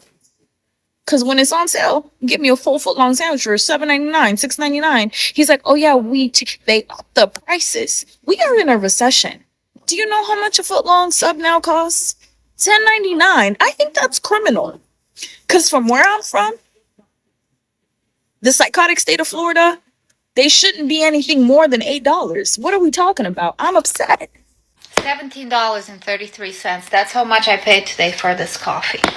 I'm here and I'm just adding some numbers together and doing my budget because you know what? Today I asked my husband, where's the money? We're making the best we've ever made.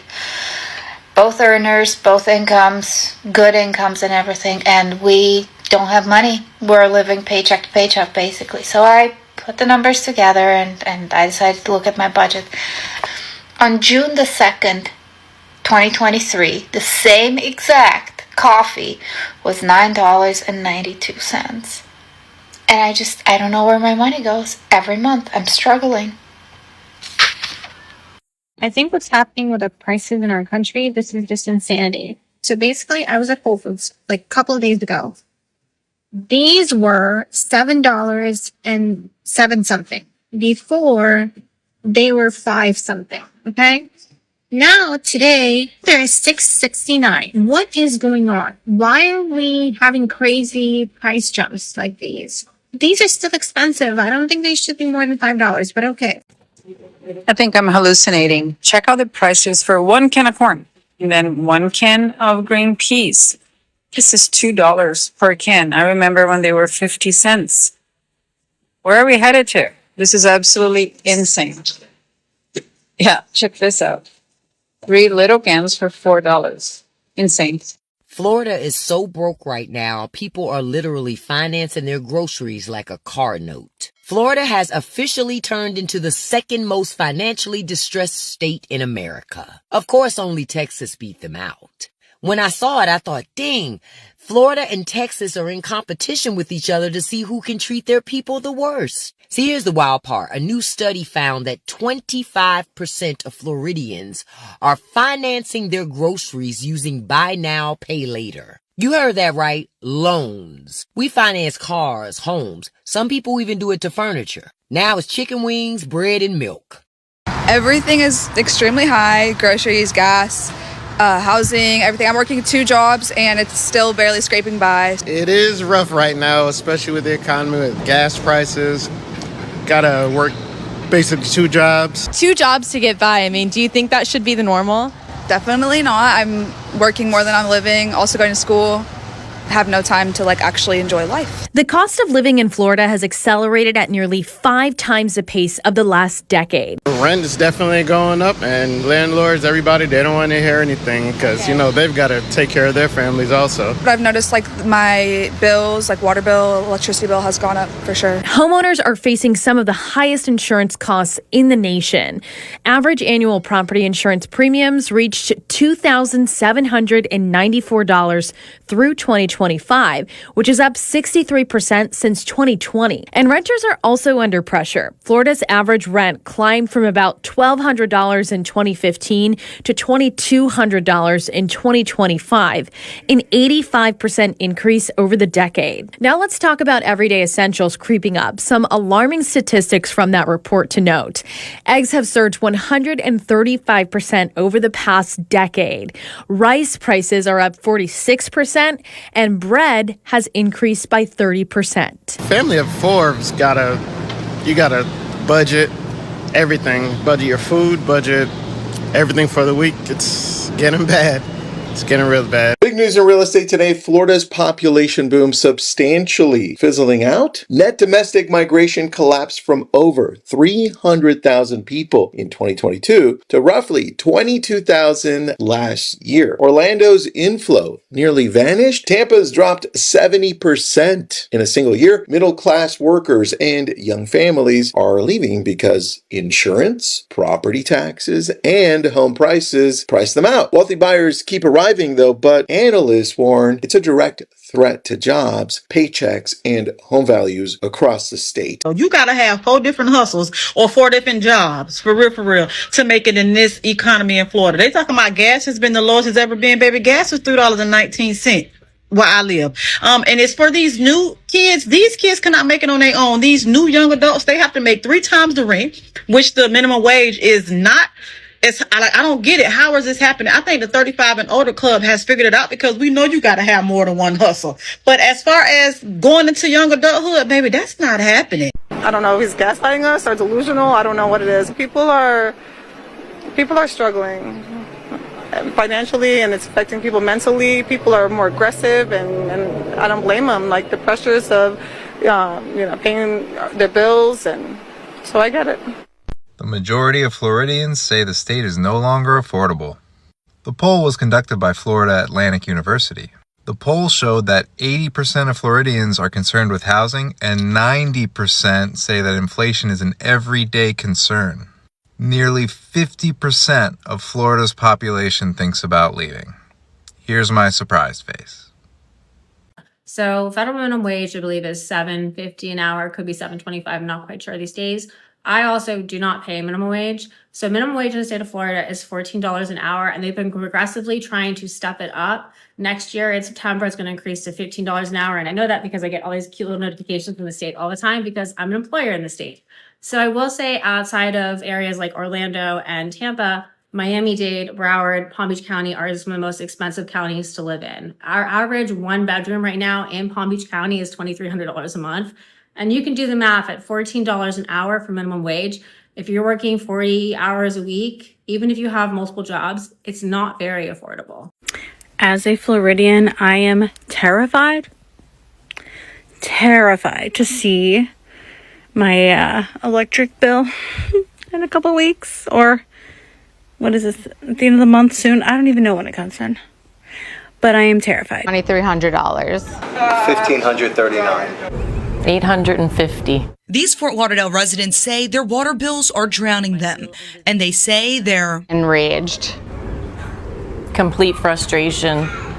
I don't even have a word to describe it. These are just several of the dozens of people who say their water bills have skyrocketed over the last 2 years, and they don't know why. Jackie Waldman lives in a single-family, 1,500 square foot home. The city came to check her meter. And they said it was under reading. Your meter was actually under reading. They told me that I used 55,000 gallons of water in 1 month. Kim Marcus has a similar story. I would say I've probably spent between over $4,000 in the past 12 months on water. And that's like a fifth of my salary. It's insane.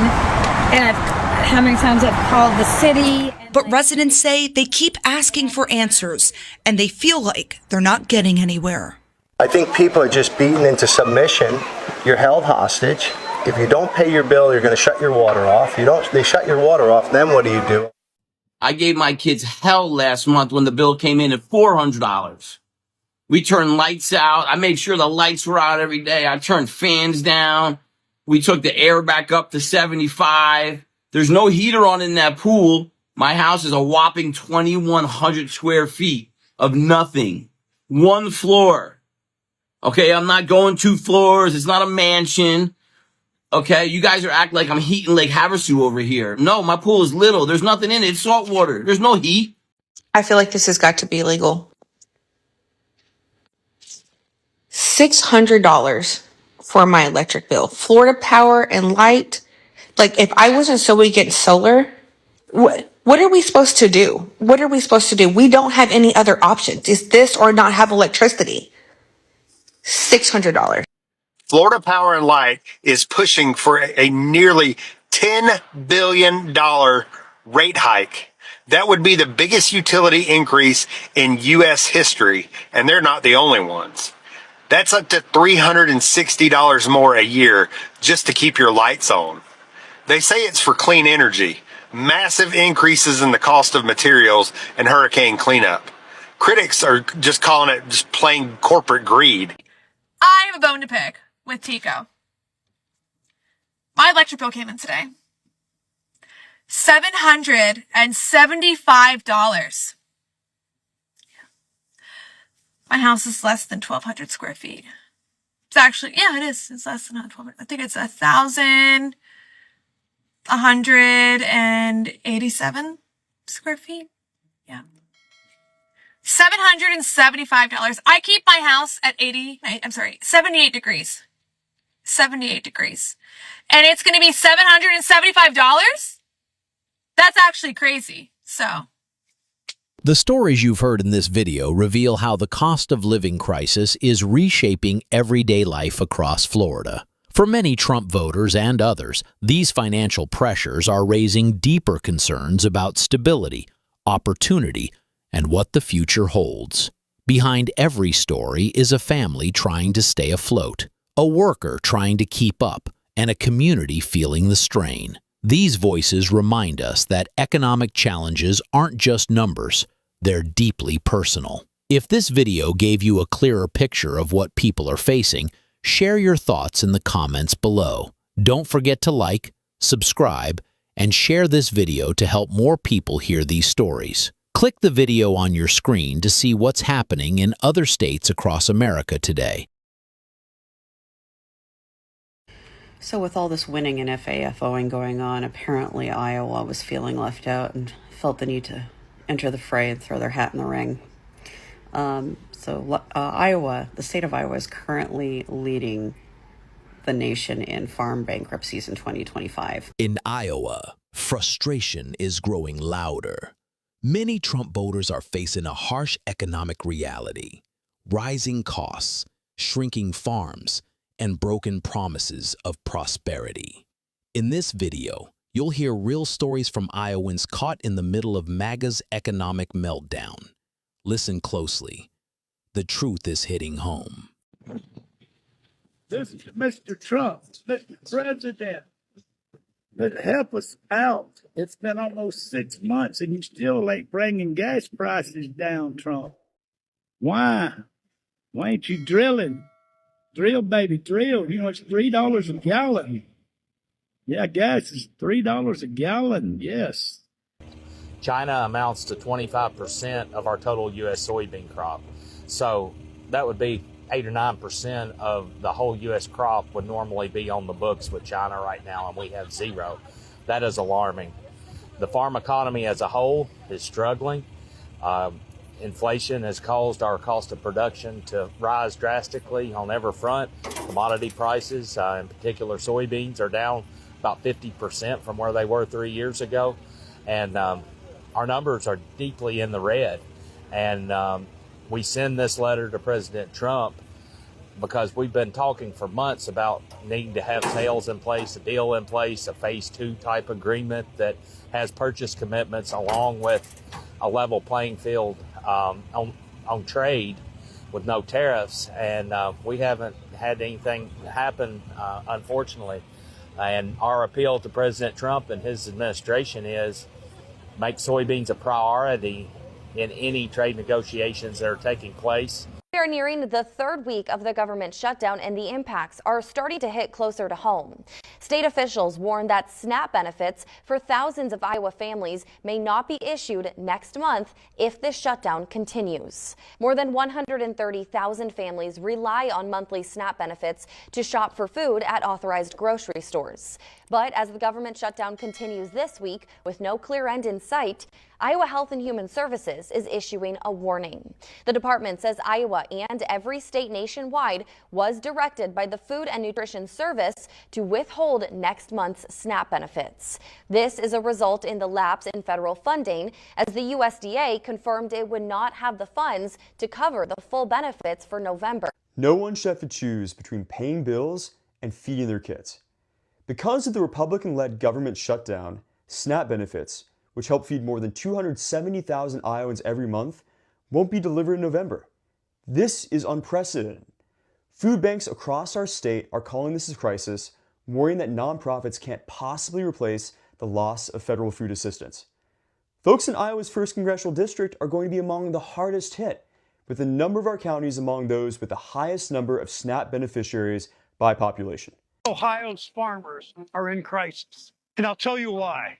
For years, Ohio farmers, American farmers, have sold billions of dollars, $12 billion of soybeans to China. This harvest, Ohio farmers sold zero. Reckless tariffs supported by John Husted has sent those buyers elsewhere to look for better prices. So what's Washington doing? Sending $40 billion to Argentina, another bad deal for American farmers and taxpayers. Costs keep going up for farmers. More expensive seeds, more expensive fertilizer, more expensive equipment, yet nobody in Washington seems to care. While our farmers are struggling, the country that undercut us gets a bailout. American farmers continue to struggle as the U.S.-China trade war rages on. And for the first time since 2018, China purchased no soybeans from the U.S. in September. According to China's General Administration of Customs, imports from the U.S. fell to zero, while their buying power in Brazil and Argentina has increased. And now American soybean farmers are left with all of that unsold product. One person who does not take any cues from Joni Ernst is Charles Grassley, who is turning 92 today. Chuck, how can we miss you if you won't go away? Go away, Chuck. Go away. Why won't you do your job, Senator? Yeah. Yes. Why? Obeying the Supreme Court. Trump's not obeying the Supreme Court. He just ignores them. Yeah. Screw it. A constitutional crisis exists when you have a president who ignores the Supreme Court. You have a Congress who fails to rein in a third branch of our government. That's right. Who is now violating our Constitution. My message is, as I see it from my state of Iowa, it's beginning to look like the 1980s agriculture depression all over. Congress was too slow to respond in the 1980s. Thousands of farmers went out of business in the 1980s, and that should concern all of us, because with only 2% of the people producing all the food for the 98%, we can't let the destruction of the family farmer happen in 2025 like it did in the 1980s. He had tattoos on his body.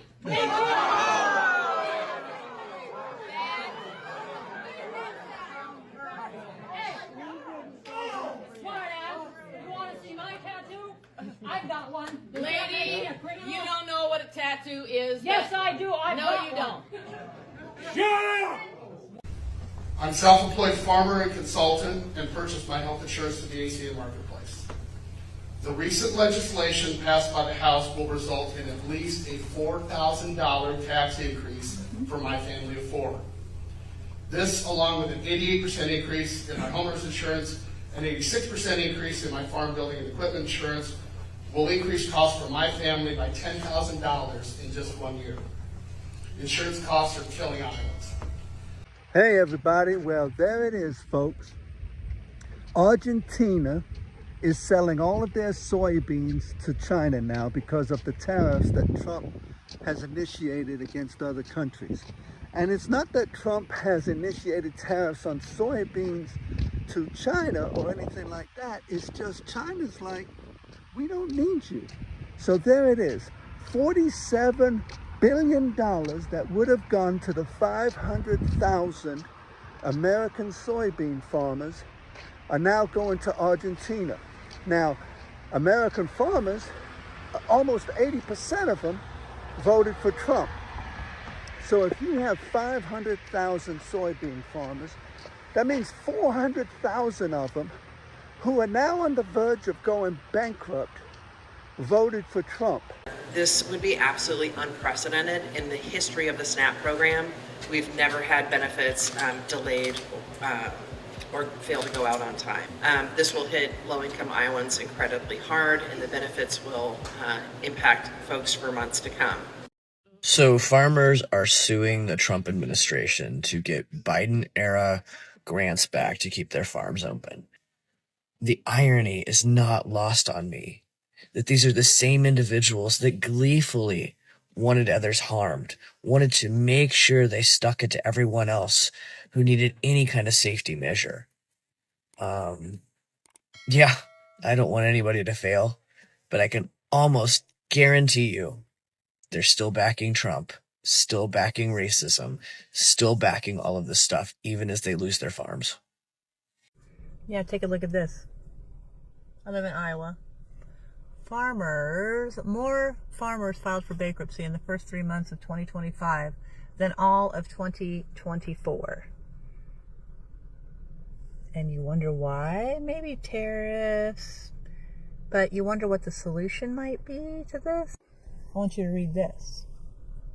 Farms filing for bankruptcy under Chapter 12 of the Federal Bankruptcy Code, which gives farmers and fishermen a chance to restructure their operations and plan to repay all of their debts. What does this sound like familiar? I know a lot of people on here are younger than me. But there was a farm crisis back in the 80s where, yeah, all these people swooped in, these banks swooped in and said, here, we'll let you restructure your loans. Don't worry, we'll give you this new loan, restructure the one that you have, with impossibleness to be able to pay this back. So they took those farms, and guess who's going to benefit? Corporate agriculture. And if you didn't know already, if you haven't heard this, J.D. Vance is part owner or started this company several years ago called Ag Trader, which buys up distressed farms. Awful discouraging. You know, we do our very best to grow a good crop to feed the world, and then we can't hardly give it away. Bachmann blames President Trump for the soybean crisis, even though he voted for him. He says new tariffs are forcing China to buy soybeans from Argentina and Brazil. Now many Iowa farmers face selling this year's crop at a huge loss. The way things are, there won't be a farmer left in 5 years if things don't change, because our expenses are so high and the crop is worth less than it was 30 years ago. Across Iowa's small towns and farming communities, hope is turning into doubt. Families who once trusted in promises of revival are now struggling to stay afloat. The movement that once symbolized strength is being tested by the reality of economic hardship. And the president is, I believe, fighting for you and fighting for me. I'm fighting alongside of him. And I think Americans overwhelmingly rejected the status quo for the country. We were seeing an open border, high inflation. We were seeing hardworking men and women in Iowa and our country feel like their voices were not heard. Families in Iowa have told me for the last 4 years that we want to make sure we have safe streets, we have affordable groceries and gas, and that kids have opportunity to be able to live out the American dream. And that is what President Trump is delivering for us. And the president is, I believe, fighting for you and fighting for me. I'm fighting alongside of him.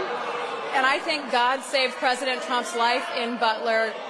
I think he saved his life in Butler, Pennsylvania for a reason. I think that he is helping us to save and redirect the future of our country. He is helping deport criminal illegal aliens rather than letting them roam our streets freely.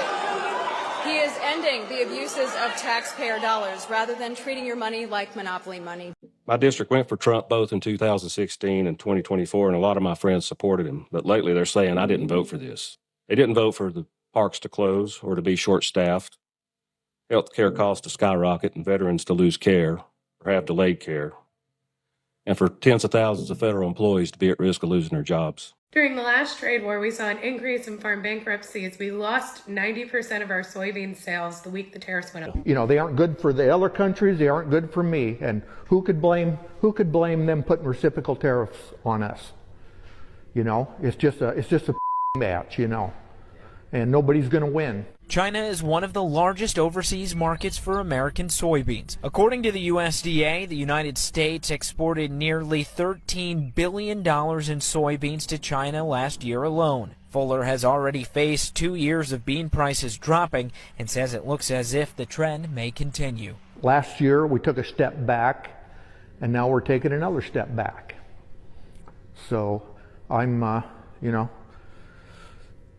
many of us will, we'll get through it, and it's going to be tough on others. Now, I don't know specifically if he's a Trump supporter or not, but what I will say is 55% of the entire state overwhelmingly vote for Trump, whereas only 40% voted for Democrats. And so many farmers are speaking out now because now they're risking losing their farms, and now they're regretting their votes because now this isn't what they truly thought was going to really happen. But hey, Trump did speak about cleaning out government waste, and he sees these programs as DEI, unnecessary funding. He got Elon Musk out here just gunning out the entire government and funding. Because guess what? We got to save all this money for this stimulus check that we are not even getting. But hey, let's just wait. So many conservatives out here saying, oh, we're going to get it eventually. Oh, this is going to be great for the economy. Let's just wait and see here.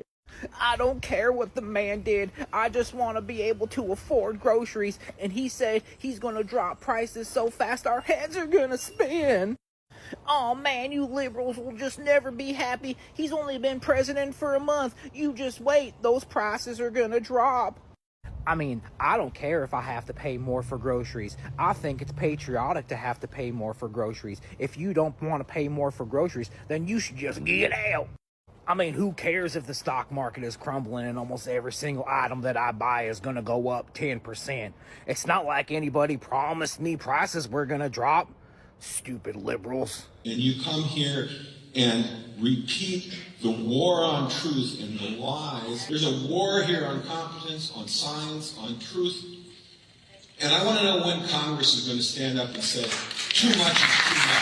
We need to go back to being rulers and to lead with our knowledge and our capabilities and our competence. What are you going to do? You know, when you look at the government, the federal government and the bureaucracy, we are $36 trillion in debt. I see it as one of the greatest risks to our ability to be competitive with the countries like China on the global stage. So people are not, well, we all are going to die. So for heaven's sakes. Are the Iowa farmers that $20 billion is going to their $40 billion. $40 billion is going to their competitors. Oh, they're pissed. Oh yeah, and it's what's really interesting about it is the tariffs are the ones that create, like the trade war. The tariffs created the problem, got rid of the markets, and now we're going to pay them back with money from the tariffs that started the problem.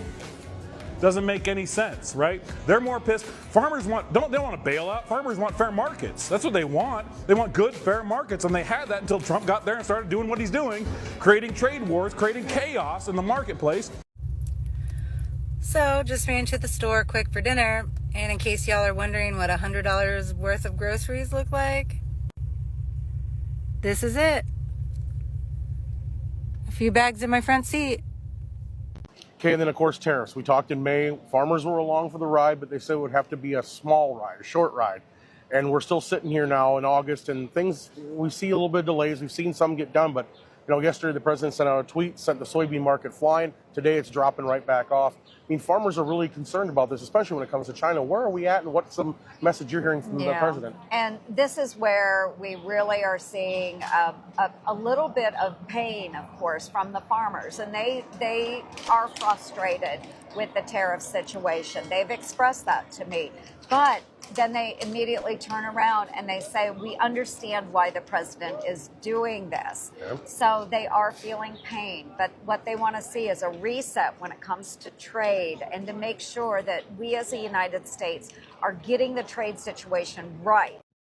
On today's news of what else could our piece of shit Iowa governor do, now she's going after IPERS. She wants to pay teachers based on their performance. Well, we used to be top 10. We didn't pay them when we were top 10. Under her, we've dropped. Can we pay her based on her performance? Because she ranks dead last in the country. Is she just trying to utterly destroy Iowa before she goes? Jesus, she's just a Can't even say it. I'll get in trouble on this stupid app. A lot of these farms, they don't make a lot of money, but it's a way of life, and they love their way of life, and they love that dirt. That dirt is the most beautiful thing they've ever seen. They love it. I mean, they're farmers. They love doing it. They don't know how to do anything else, but they don't want to do anything else.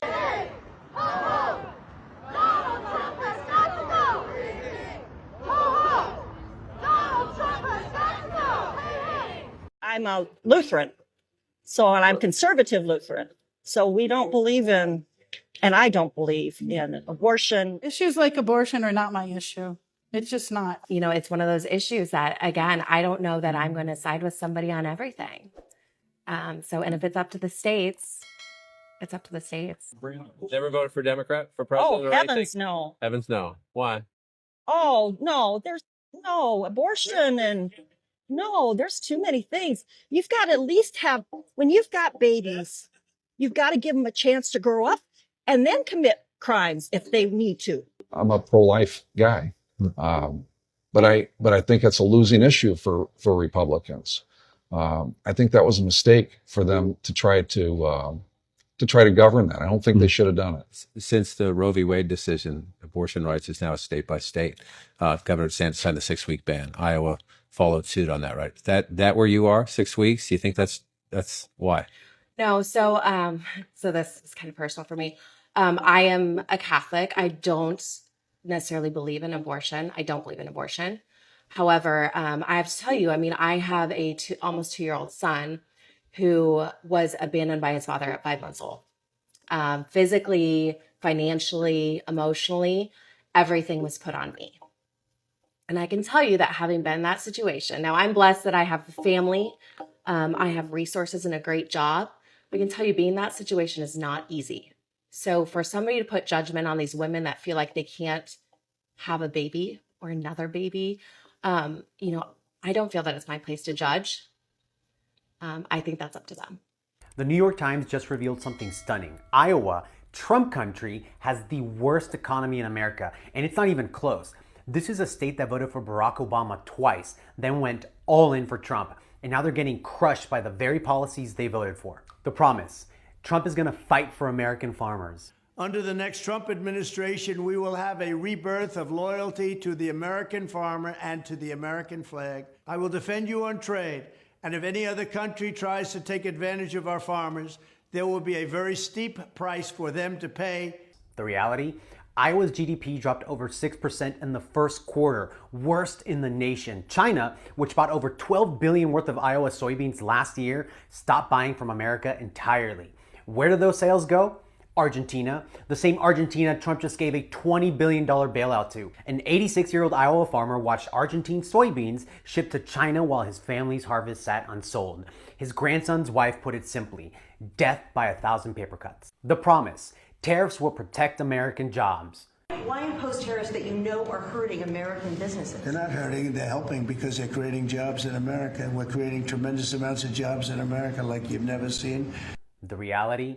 John Deere laid off hundreds of workers. Trump's tariffs cost them over $500 million.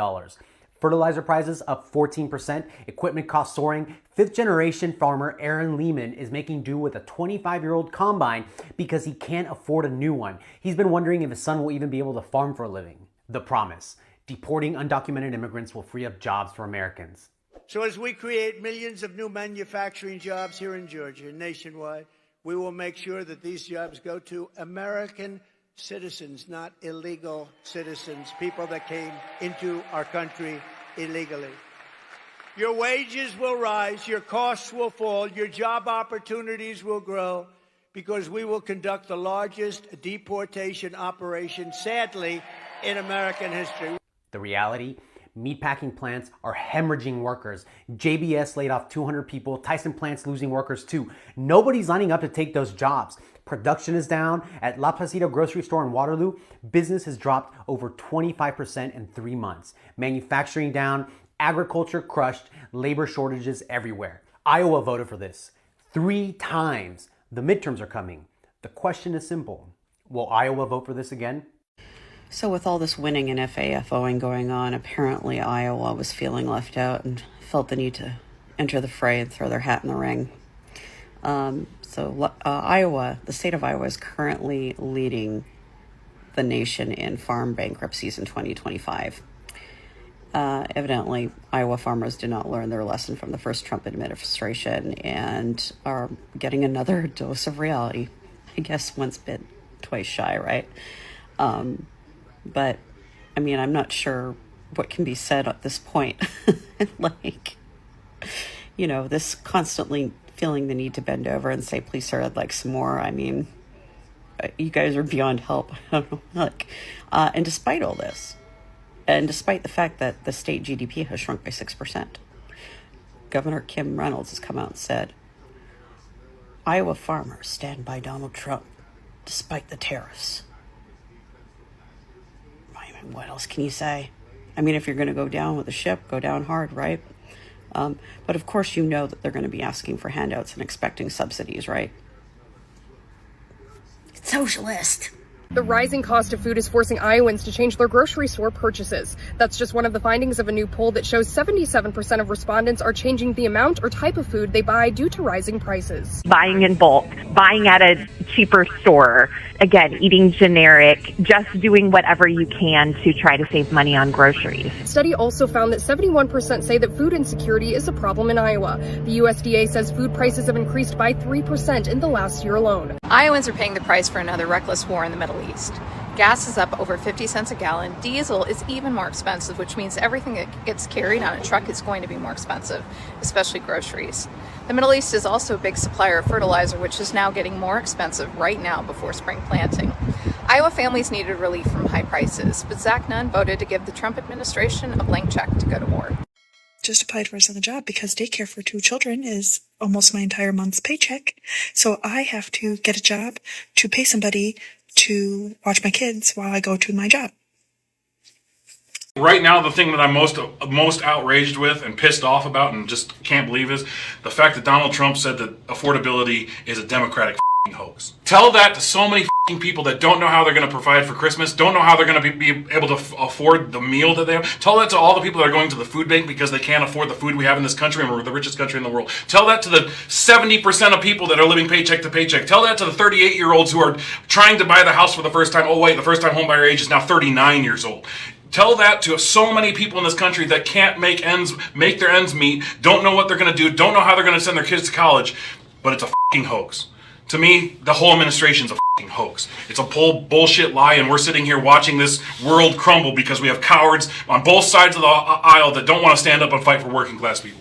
Oh, I had to go to the grocery store today just because I needed some things to eat. I grabbed one of those little shopping carts, like the little personal shopper ones, which are what most people use these days because grocery prices are so high, right? Yeah, them grocery prices are so high that I barely filled this cart, right? I had the little top part, I had some eggs, and some cans of chicken, and some chicken breasts, and some soup, and just little small things, right? I get to the register, I start sweating. My total came out to $120. What? For like 5 things? Are you serious? I don't know how much longer I can do this. I never complain about prices for anything, like shopping or anything like that. But it is ridiculous. I literally bought 5 things. $30 for 5 things. If I had a Walmart in my town where I live, all 5 of those things that I bought probably maybe would have been $15-ish, maybe less.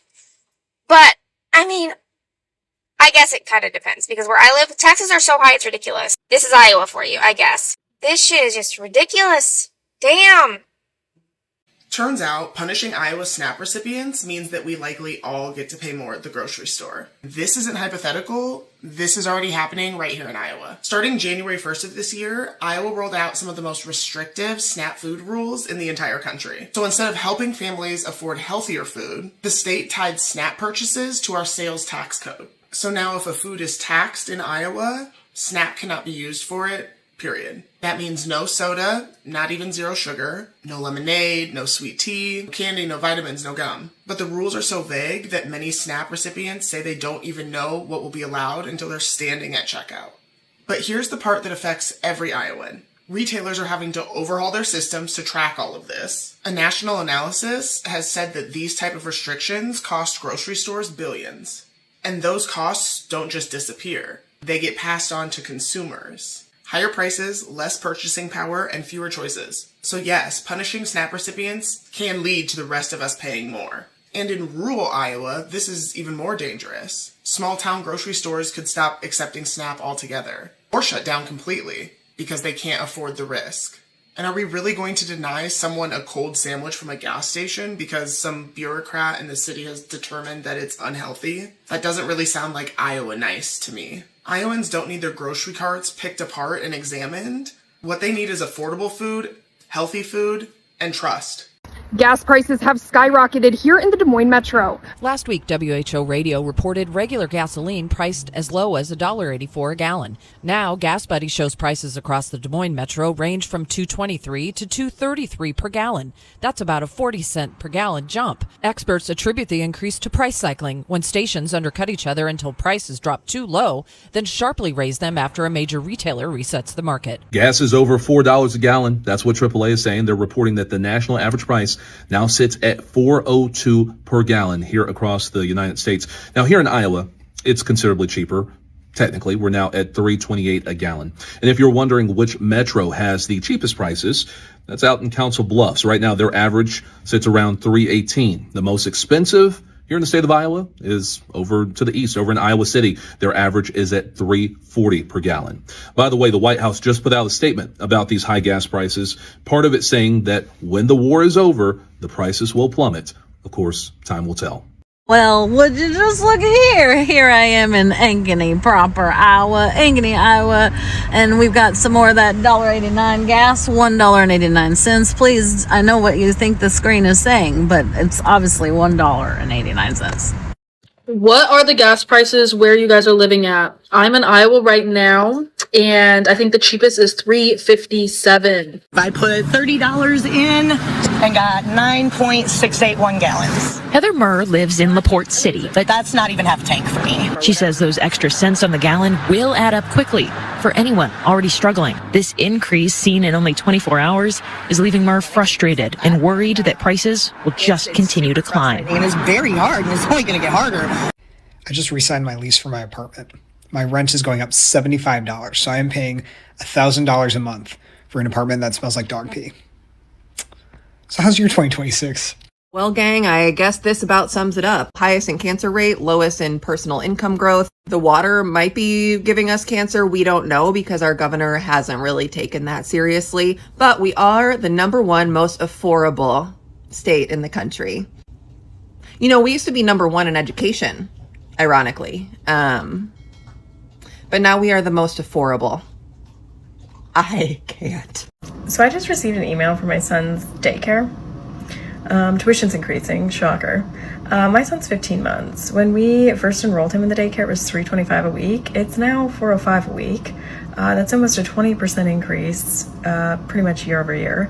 Hopefully this trend doesn't continue because I can no longer afford it. I live in Iowa. I feel like nobody is talking about how expensive everything in Iowa has gotten. Like, everything. Groceries are up. Getting takeout is up. Daycare is up. Gas is way up. And we have a senior coming up next year. So don't even get me started there. And I'm just a little confused because we didn't suddenly change our lifestyle. So what did change? I started doing what I always do. Asking questions. And what I found is a lot of these price increases aren't random. Tariffs are making everyday things more expensive. Healthcare costs are going up while coverage is being cut. And I didn't realize how many of those decisions were being made by people representing us. Like here in Iowa, these votes are coming from people that we elected. People making decisions that are directly affecting our bills at home. I know that I have seen many Iowans right now that are just trying to keep up. Like choosing between groceries, gas, healthcare, daycare. And that shouldn't be the normal. These are policy choices. Policy choices that are being made and supported by our leadership that are actually raising the costs for Iowa families. Gas prices in Iowa just jumped 33 cents in 1 week. 33 cents in a week. So if your paycheck felt just a little bit lighter, don't worry, it is not just your imagination. It's just your car casually developing a luxury addiction. Iowa's average is now $3.84 a gallon here, and prices here have rose faster than the national average, which is wild because every time gas prices go up, people are told to budget better. Like, I am budgeting. However, I am budgeting whether or not I can afford to go to work.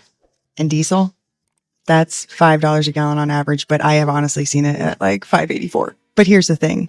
Everything gets trucked in. Food, supplies, basically everything in life gets trucked in. That's going to get a hell of a lot more expensive too then. So the next time that somebody says that the economy is just fine, ask them if they filled up a gas tank in rural Iowa lately.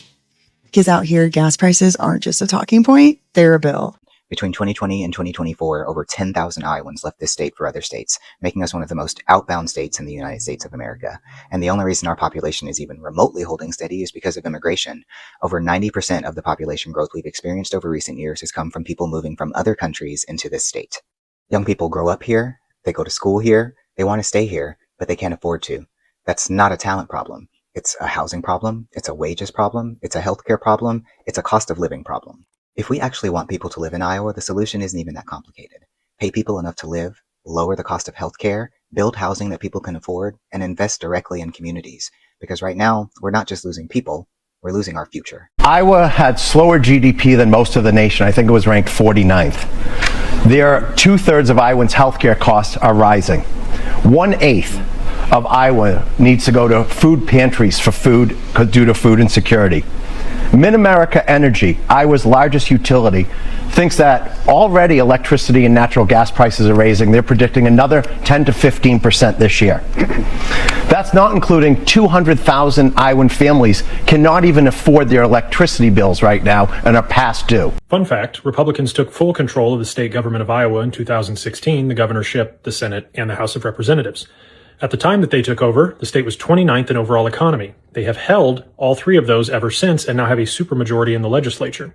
As of last year, the state was 50th in GDP, and iBizWorld ranked it 51st overall for economy behind every single other state and Washington, D.C. Iowa is going to surprise all of America in November, and I'm going to tell you why. First and foremost, the people of Iowa are waking up to how bad our material conditions have gotten under this Trump administration. Our farmers are suffering. Tariffs, the cost of fertilizer, the cost of fuel. It's hitting everybody, and it's really hurting our agricultural economy, and we can't continue down this path and expect every family farm operation to survive. Change is needed. Our current leaders in Washington, D.C. and in Des Moines, while we're at it, they're not cutting it. They're not making things better. They are appealing to corporations and the big money interests in the state. We need people who are looking out for actual Iowans. Look, the bottom line is Republican policy has failed Iowans. It has failed Americans from sea to shining sea, but particularly in Iowa, we are feeling the effects of the failed Republican leadership. We've had a GOP majority in the state house for nearly 10 years. We've had a Republican governor, and things have gotten really bad. From rising grocery bills, gas, daycare, to rising fuel and utility costs, many say their paychecks are being stretched thinner than ever before. For some families, it's forcing difficult decisions just to make ends meet. You are making people poorer. You are making people hungrier, more vulnerable, and gutting their civil rights. Do you know what percentage of Iowans are white and what percentage are black? I don't know the exact percentages, no. We're by far a larger percentage of white population. That's correct. Iowa is 90% white and only 4.5% black. So that is drastically different from the national population. So when Republicans suggest Iowa should be a national model, they're advocating for a government that doesn't reflect our country. In Iowa, you signed State Senate Bill 2385 to eliminate more than 80 state boards and commissions, including those representing Black Iowans, Latinos, women, people with disabilities, and Asian, Pacific Islanders, communities that are marginalized and vulnerable and have fought for decades to have a seat at the table. Now, Republicans call this fiscal responsibility. I just call it erasure. Now, Governor Reynolds, let's be clear. I have no problem with Iowans, but I do with your leadership. In Iowa, more kids are going hungry. Is this the kind of government efficiency y'all are talking about? Iowans are facing an affordability crisis that goes much deeper than just higher prices at the grocery store. Provisions within the Republicans' Big Beautiful Bill gutted Medicaid and put extreme pressure on healthcare facilities, especially in small and mid-sized Iowa towns. We've already seen cutbacks to services in towns like Ottumwa, which had a medical clinic close in February. And now pregnant women in Clinton will need to drive around 45 minutes to Davenport to the nearest hospital that offers labor and delivery services. These are the hidden costs that continue to be passed on to Iowans. It's not just higher prices at the grocery store or the gas station, but reducing access to quality healthcare also has a high price, even though it's harder to measure. Ashley Hinson voted 4 times to protect the tariffs that the Supreme Court has now struck down. For the last year, everything has been more expensive because Ashley Hinson has been a rubber stamp on these illegal taxes on your groceries. Iowa, we deserve a damn refund. I live in Iowa.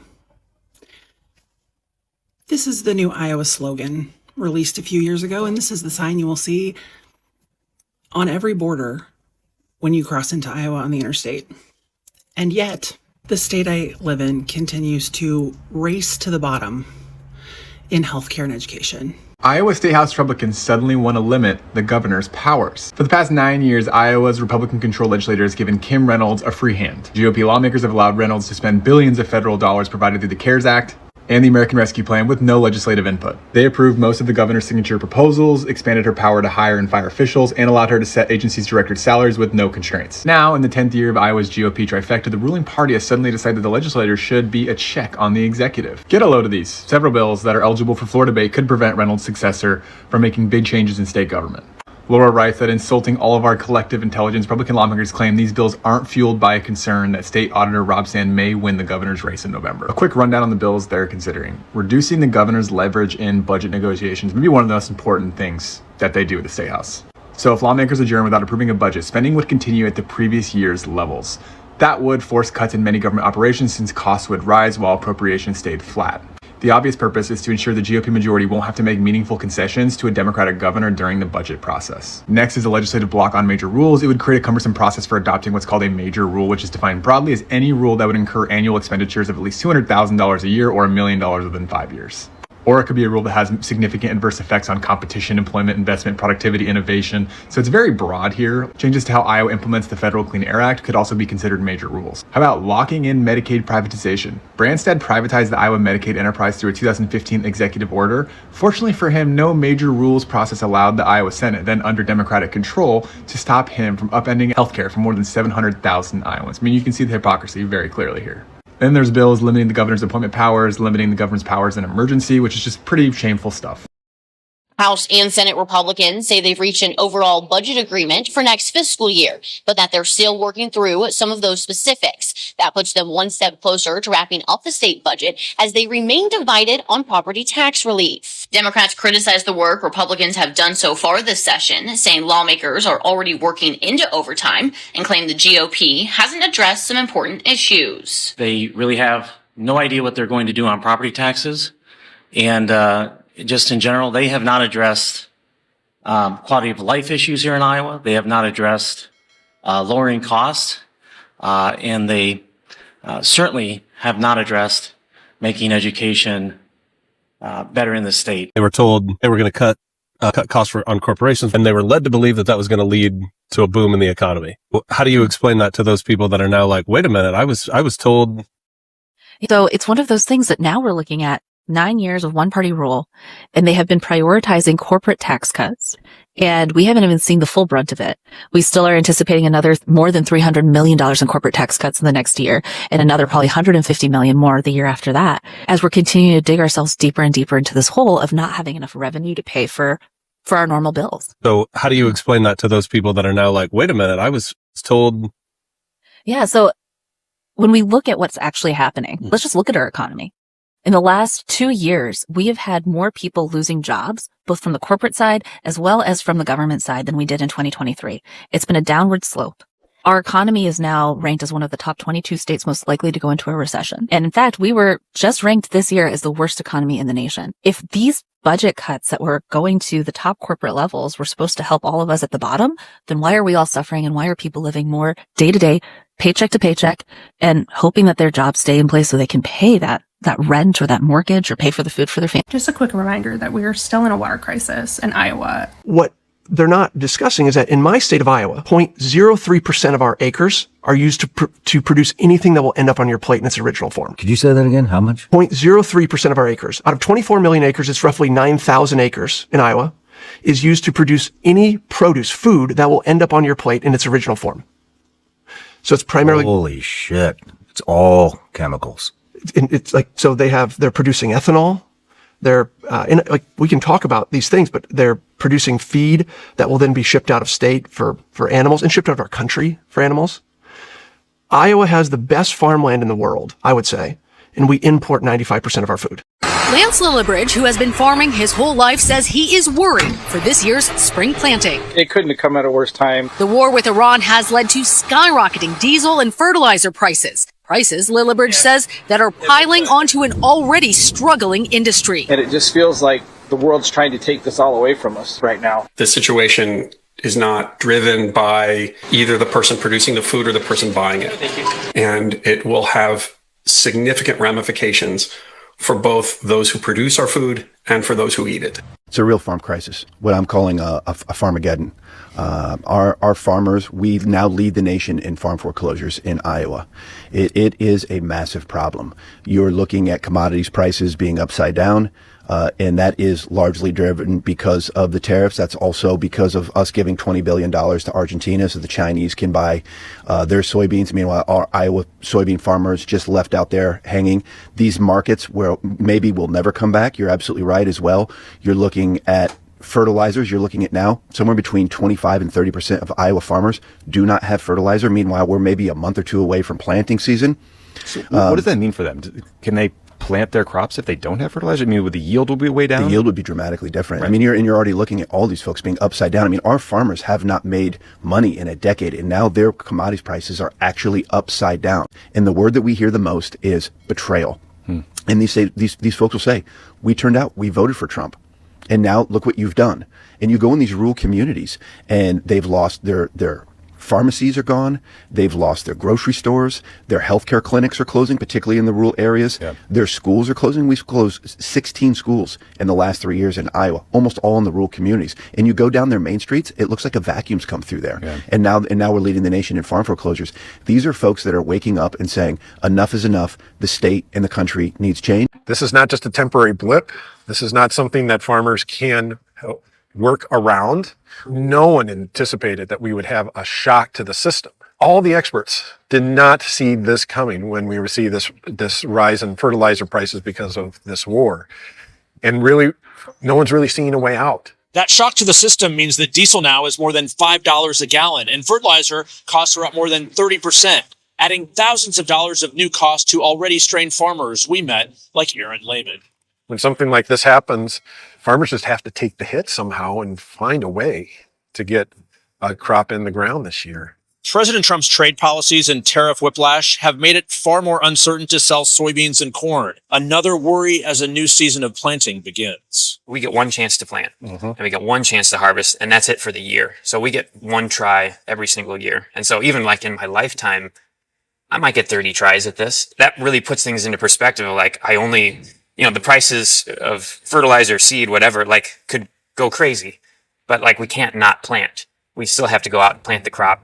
And now the Strait of Hormuz may be more than 7,000 miles away from Iowa, but even with the fragile ceasefire, what's happening there is having a direct ripple effect here. The question, will it impact the midterm elections? I think farmers are becoming more and more aware is that you need to say to our elected leaders, what are you saying about the fertilizer situation? What are you saying about the trade situation? Are we going to stand up to these things that are hurting us, or are we not? These short-term fixes have long-term consequences on both equipment and yields and the farmers themselves. I was amazed at how many people knew of a farmer in their neighborhood who had committed suicide, that how many had gone bankrupt. There is stress out there. When I saw the new fertilizer price, I'm like, holy crap. Talk about a kick to the gut. So this is the fertilizer. Right. So how much did the price of it go up after the war in Iran erupted? It went up about $250 a ton in my neck of the woods. Iran's closure of the Strait of Hormuz, a critical transit point for a third of the world's fertilizer, sent the price soaring. The cost of two widely used nitrogen fertilizers shot up by 20 and 50% in the first few weeks of the war. For some farmers, it's a legacy. That's my legacy that I'm selling. If it was up to me, the war would be done yesterday.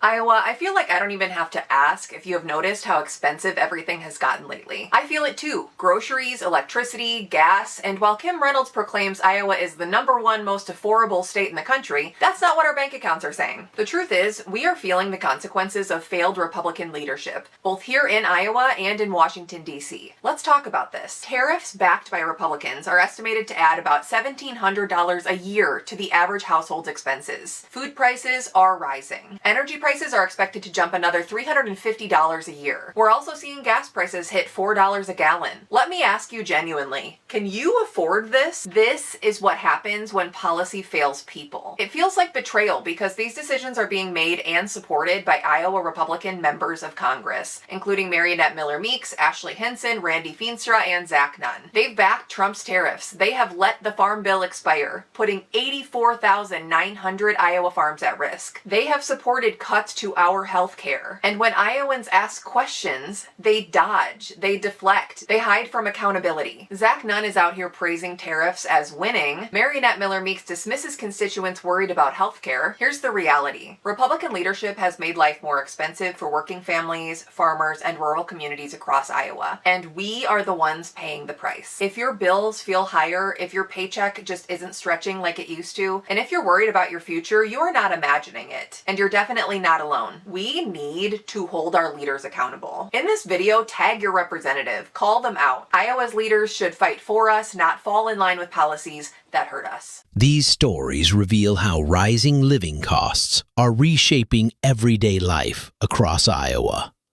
For many Trump voters, these economic pressures are raising deeper questions about leadership, stability, opportunity, and the future. Behind every story is a family trying to stay afloat, a worker struggling to keep up, and a community feeling the strain. These voices remind us that economic hardship is more than statistics. It's deeply personal. If this video gave you a clearer picture of what people are facing, share your thoughts in the comments below. Don't forget to like, subscribe, and share this video to help more people hear these stories. And click the video on your screen to see what's happening in other states across America.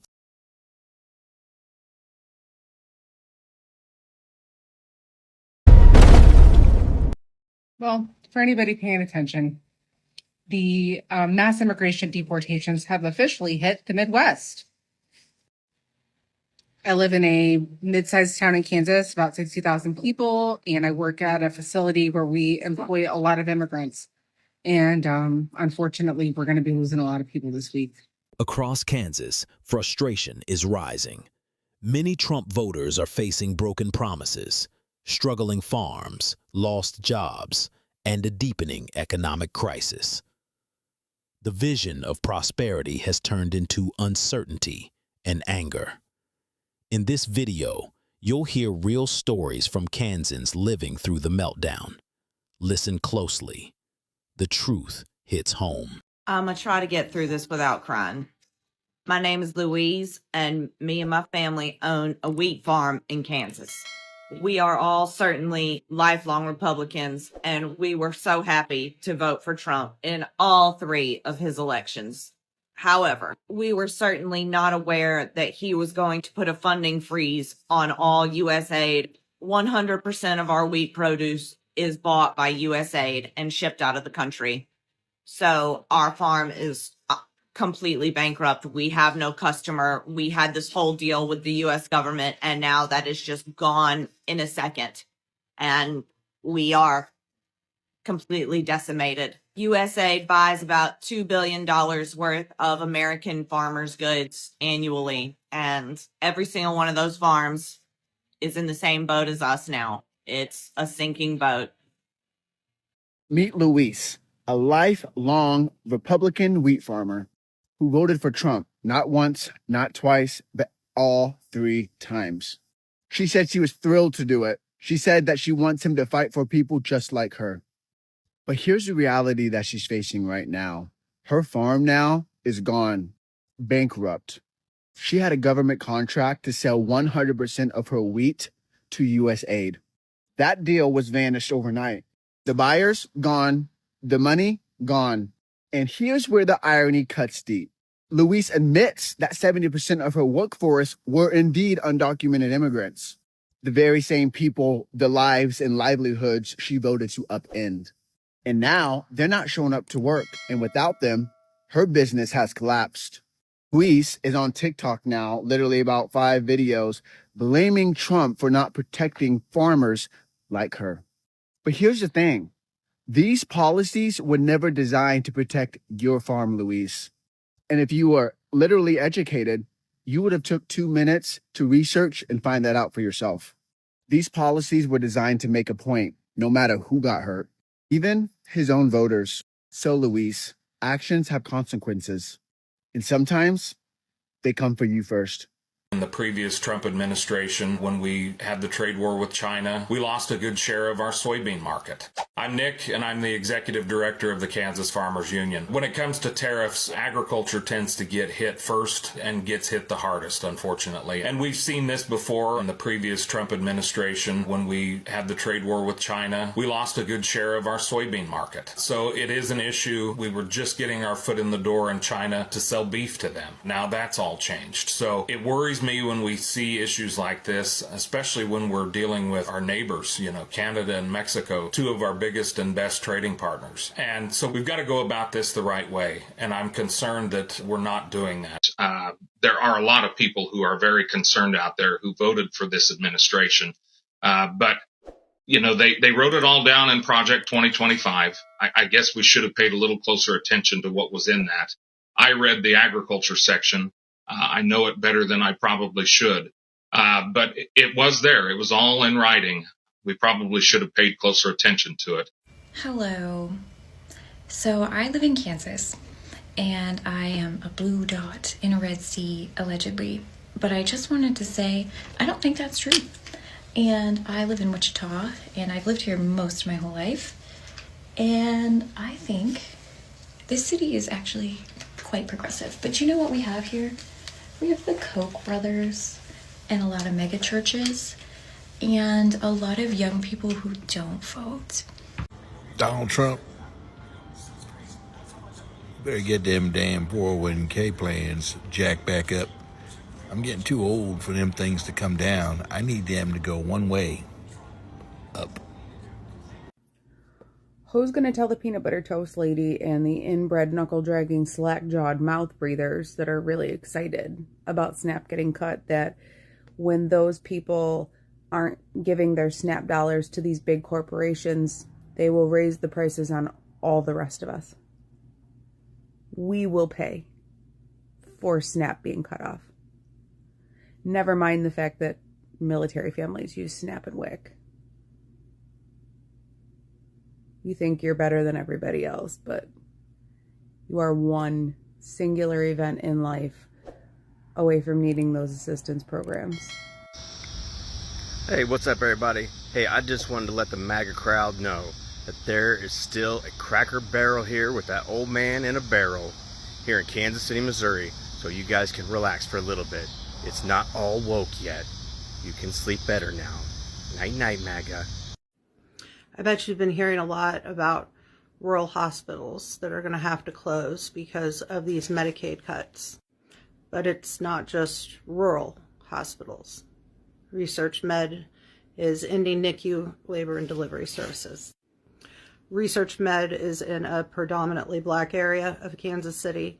A lot of the patients are on Medicaid or Medicare, and they deliver over 600 babies a year. And it's not like those babies are just not going to be born. So if you are in Kansas City and you voted for Trump, it's going to affect you wildly. When you go to St. Luke's now to have your baby, your delivery plan with your water birth and your doula is not going to take priority because those 600 babies still need to be born somewhere. If you are a blue city in a red state, you are definitely not safe. The nurses are protesting outside daily, so if you see them stop and give them some water, stand with them in solidarity, do what you can. Here's a fact. 13% of the homeless population are veterans. So, I really don't think y'all are fucking patriots if you're going after homeless veterans. And we keep losing fucking help. You know, if we could just have someone show up every day, not get stressed out for fucking whatever reason they get stressed out for, you know, we might actually be able to fucking get something done. And we gotta have machines that fucking want to stay running. But, yeah, you know. Is this your help wanted ad? I mean, if it would get us some help, by God, fucking show up. All of my friends and family on Facebook are MAGA. I used to be, but I woke up. I cannot break through to get them to see clearly, and they think that I am so wrong. Yesterday, I posted this. If you aren't aware, we are currently in a government shutdown, and Trump has declared war on our own citizens, sending our own troops to major cities, hoping so bad that our military remembers their oath to the Constitution, not to a wannabe dictator president with unchecked power. He should be charged with treason. This is serious. Please wake up to what is happening. He's starting a civil war, not making our cities safe again. And these are some of the responses that I got from my MAGA friends and family. If I didn't get laughing emojis. Okay, so this is one response that I got. Have you watched videos from citizens in those areas where the National Guard is called in to clean house on the criminals? They're so happy. Literally, only criminals are being targeted. Law-abiding citizens have zero to worry about. All the things you're saying sound like leftist fear-mongering talking points, to be honest. I have followed politics closely for over 30 years. I have seen the government shut down over a budget impasse several times. They always figure it out. This is nothing new. And then she posted like a bunch of videos of people supposedly being so grateful that the troops are sent to their cities. And I'm like, you are manipulated. Then this friend, she saw my post, and then she sent this text to her military friend and then screenshotted what her military friend sent back to her and then sent it to me. And this was what she asked her military friend. She said, do you have any idea what she's talking about with Trump supposedly sending troops to our major cities? And this military friend said, I'd rather the National Guard be in the streets than the rioters and looters, cartels, etc. That's the side of the news they don't share. It's totally legal for the president to call up the Guard when necessary, like in Utah during the protests or in DC a few years ago, LA recently, etc. That kind of talk is just not informed. I'm sorry, but whoever that is needs to stop spreading that kind of fear until they actually know the whole picture and not just what news outlets and social media are telling them. And then she said, yeah, for sure, what's going on in LA, that he called up the National Guard in other cities too. So she doesn't even know about any of the protests. She doesn't even know the National Guard is being sent to cities, let alone the real reason. And then one guy posted, you believe you know what's actually going on, you are the one that needs to wake up. All my farmer neighbors, my name is Susie, and I live in rural Missouri. You were warned over and over and over. We told you there was no drag queen story hour. There were no furries in our school using litter boxes. But you guys refused to call the superintendent of the schools like I did. I called Rolla Public Schools and asked Dr. Dare if there was any truth to that. He laughed and said maybe I was watching too much TV. We told you that China signed 20-year contracts with Brazil for soybeans. You laughed in our face. I'm not going to say I told you so, but I do not want to bail you out for the next 20 years, and I will fight against it. In small towns and rural counties, frustration is turning into doubt. Families who once trusted promises of revival are watching their livelihoods disappear. The question spreading through Kansas now is simple, but painful. What happened to the American dream? So the Trump administration is withholding millions of dollars from the Kansas Department of Education, as well as over $6 billion from the rest of the country, despite Congress already approving of this funding. Now, according to the Topeka Capital Journal, over $45 million are currently being withheld from the Kansas Department of Education. The Trump administration is withholding funding for improving teachers' effectiveness, for STEM education, for college and career counseling and readiness, for adult education grants. Good morning. I am in Leavenworth, Kansas, one of the next locations that the Trump administration wants another concentration camp. I'm not sure how to feel anymore about everything that's going on. So everyone's in an uproar because they're talking about taking away the SNAP benefits. Now, I voted for Trump, but I gotta say, man, I don't feel warm and cozy about this one. I don't agree with taking people's food, their resources to survive. There's elderly, there's children. I understand there's people on the system that abuse it, misuse it, buy processed foods, however you want to put that. But what it boils down to is just like a kid in a grocery store that's acting out, screaming, acting a fool. You can't blame that child. You got to blame who's in charge, the parents. Now, the government's in charge of all of this stuff that's going on. Senate, Congress, whoever, the president, they're in charge of, deciding who gets assistance, food, so to speak. They created a monster. Now they got to try to find a way to fix it. There's all these women, 20 to 30-year-old women who, that you never saw at the polls before. And it's like a long line, and they're all there to vote. And it's just they're stealing it fair and square. And they all came back out because I could see them.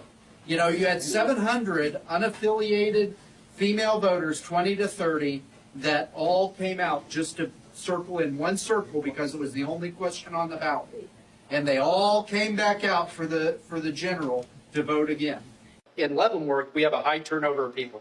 And so when I'm knocking on doors and I'm looking at the voter rolls, I knock on the door and there's the 2 people who live there now, and the 2 people who lived there before them, and the 2 people who lived there before them. And maybe some of them folks are dead, but we just don't have really good tools for cleaning up our voter rolls. I've tried to do a couple things. Since I've been in the elections committee, I sponsored and passed a bill that gives the clerks a tool where if there's no election activity for a certain amount of time, they can verify if the voter lives there, and then it kind of starts a clock to take them off the voter rolls. This year, at the suggestion of the Clerks Association, we passed a law that allows them to use online obituaries for the funeral homes in their county. Because before they had to look in the newspaper, and I don't know about you, a lot of people don't get the newspaper anymore, so they don't put obituaries in the newspaper. But some other things I'd like to do, who knows if you're alive or dead? Your credit card company and your bank. Because they don't want to give you a loan, and they don't want to keep giving you a credit line after you're dead. So I would like to, and this is something that other states have done, work with the credit rating agencies to find out who's alive and dead. I'm not talking about getting your credit history so you can vote. I'm just saying, let's contract so we can send them a list of names, because the list of registered voters is publicly available already, and say, hey, any of these people dead? And get that list back and take them off the rolls. Frame retirement. You have $400,000 SGF for a redistricting special session. That's 4 days. There's $400,000 SGF to increase legislative compensation by 4.4% starting January 1st, 2026. This is still an estimate. So, all that BLS data still has to be finalized.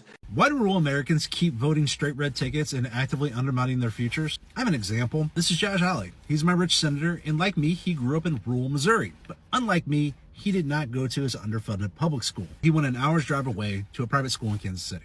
His father was a bank president and saw the importance of education. It would never let his son be educated at a terrible school. That town that Josh grew up in is like 70% red, and that district is as bad as it gets in the state. It ranked 521 out of 535. But people in this community keep voting for people that write laws that make their town and schools worse. Why? I don't get it.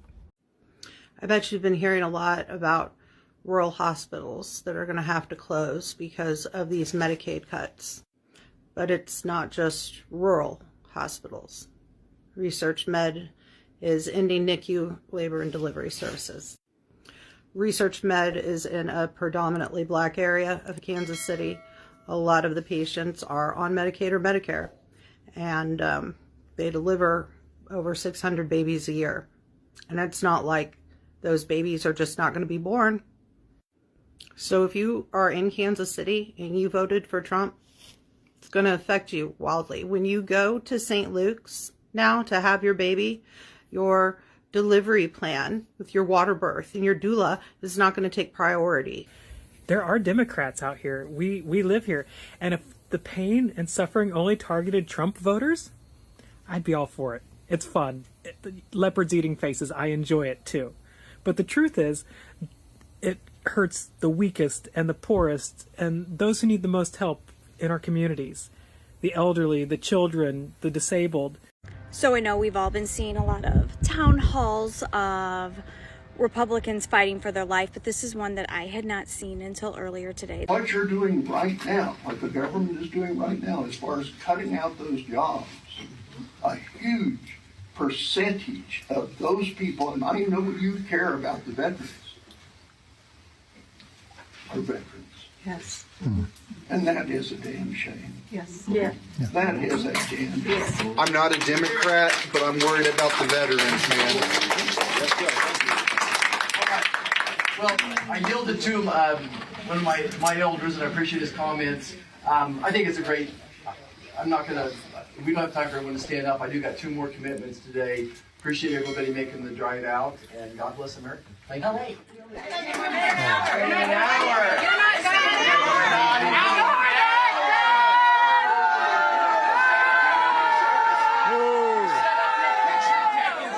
gonna take pictures with you, buddy, right? In a statement to local news, Marshall's office said it was Democratic operatives who sabotaged that town hall and went on, quote, real Kansans overwhelmingly support President Trump's DOGE initiative, shrinking the size of the federal government and firing career bureaucrats. Marshall won his seat in 2020 with 53% of the vote statewide. In rural Logan County, where that town hall took place, where he walked out of a room full of constituents who were voicing their concerns about drastic cuts to government jobs and programs, in that county, he won 80% of the vote in 2020. So I guess we'll find out what real Kansans think about DOGE's cuts and Trump's priorities and Roger Marshall's answers to their questions in 2026 when he's up for re-election. I think Republicans in red states like Kansas, Iowa, Nebraska, just like getting screwed over by Trump, because that's all he's ever done to them. It's all he's done to the farmers there. He's done it again. He did it his first term, and they voted for him still. And he's done it again now in his second term. He's screwing the farmers over. They're calling for a moratorium on their mortgages. They're about to go bankrupt, all due to Trump's tariffs. And they voted for this. They wanted this. They voted for the guy who he said was going to tariff the hell out of everyone, and they knew it would screw them over, but they voted for him anyways. It defies logic. Can anyone explain this to me? Is it just your bias and hatred towards others runs so deep that it doesn't matter to you what happens to you financially, personally, economically? You'd rather vote for him than someone that would actually take care of you? It just makes no sense. Someone make it make sense, please. If you voted for Donald Trump, and if you call yourself a conservative or a Republican, and you make less than $400,000 a year, you are voting against your best interest. Watch this as many times as you need to. So my home state of Missouri, like unfortunately a lot of states in the U.S., will have a lot of citizens losing their SNAP benefits come November, just because our government representatives are pieces of shit who refuse to prioritize the people like they're fucking supposed to. Well, for anybody paying attention, the mass immigration deportations have officially hit the Midwest. I live in a mid-sized town in Kansas, about 60,000 people, and I work at a facility where we employ a lot of immigrants. And unfortunately, we're going to be losing a lot of people this week. And just to be clear, these are not immigrants that have an undocumented status up until Trump recently changed a rule. I would love to know what that rule is. But for whatever the reason, whatever the new rule is, don't know the rule, they don't have jobs anymore. So people that have worked with us for several years, just no issues. Couple dozen. Sucks. So you would have to work an entire shift plus some just to fill up your gas tank to get to work, to get to your next shift. Are we winning yet? Is America great again? Oh my God, make it make sense. Good morning and happy Thursday. We've almost made it through another work week. I have to stop on the way to work and get gas, so I am not looking forward to that because my tank is completely empty. My light is on. So let's see how much that costs this morning. $4.65 a gallon. It has gone down a little bit. It ended up costing me $81.05 to fill up my vehicle, which is absolutely disheartening. I drive a GNC Terrain, which it does cost a little bit more, but normally it costs me around $45 a week. So I almost used my 2 weeks worth of gas budget for 1 week. So needless to say, we won't be doing much traveling this weekend. This one is very busy. And local friends, this is at the Get-Go right by Honda, like Cracker Barrel. $3.88. So it's like the cheapest I've seen in a little while. And I forgot to take a video, but just filled up for $60.98, which is sad because not that long ago I filled up for like $40, but it is what it is. If you live in Kansas or Missouri or you're from Kansas City, then this is going to be a gas review. So I'm going to show y'all how much you about to spend. I'm not going to lie. So to start this off, I try to get 87. You feel me? I can't. They only have 89. Dude, like this is literally just making me want to cry. This is horrible. Like I literally cannot watch. I'm just going to fill it all the way up and I will show you guys how much. I'm about to give y'all a genuine reaction because like I'm walking over to my car right now. You about to see how bad. I told you I still had about a fourth in there. $57 for 12 gallons, man. So that's what you're going to spend. If they have an unleaded, it's obviously going to be cheaper, but they literally did not have unleaded here. So, yeah. This is my 2014 Chevrolet Impala. On average, I spend about $35 to fill up this baby. This is getting out of control. $58 for my Impala. No brainer.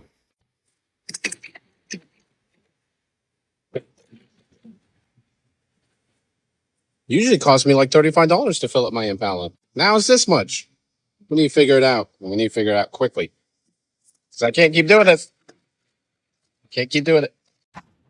Yo, I just drove by Quick Trip, and that said gas was $4.29. What the hell? Filled up last night for $3.99, but $4.29? What the? $4.19 per gallon. Remember, Roger Marshall wants you to get over it. Kansans continue to get less and less out of their hard-earned paychecks thanks to people like Roger Marshall.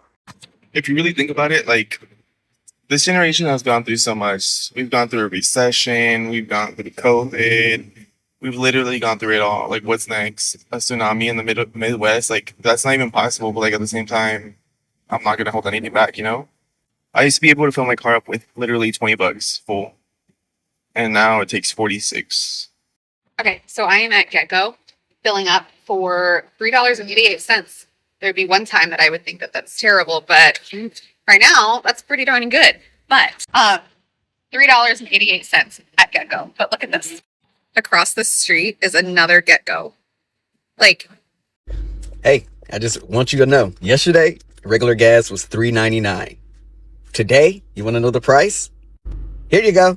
$4.29, a 30-cent increase. Now, that was quite a big jump, right? Get used to it. It's not over. It's not over. All right. Thank you all. Thank you all. Yeah, it's great. This is sarcasm on my face, but I just had to share this information. Just, boop.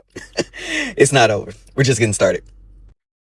Be honest. Is $3.99 per gallon for gas cheap, or am I complaining too much? I think it's atrocious. You want to see something fun? Power bill, $9.50 just for the power bill. I mean, it's gas too, so gas and power, $950 a month is where we're reaching now at this point. And Maybe it was from when we put the tiny house in. This is like a quadplex basically set up. So, you know, it's whatever. You're going to use more power, but even with our like shared houses, other things like that, you're at 500, 400, maybe 600, like worst times of the year. So this was just much higher than I've ever had at places like that. So it's just surprising, but look at this. Okay. So here's like more normal, right? So, what is that? October last year, $412. We creep up in the wintertime, right? 500, 665. So December, it starts getting more expensive. And then now that we're into April, which is kind of crazy, in April, $950. It hasn't been very cold, but we've been creeping up as we get into winter, whatever it's called, but it really hasn't been that cold this year. So I'm just thinking it's got to be like the pumps for the tiny house, maybe. But they're saying the kilowatt hours have doubled since last year, which is super crazy.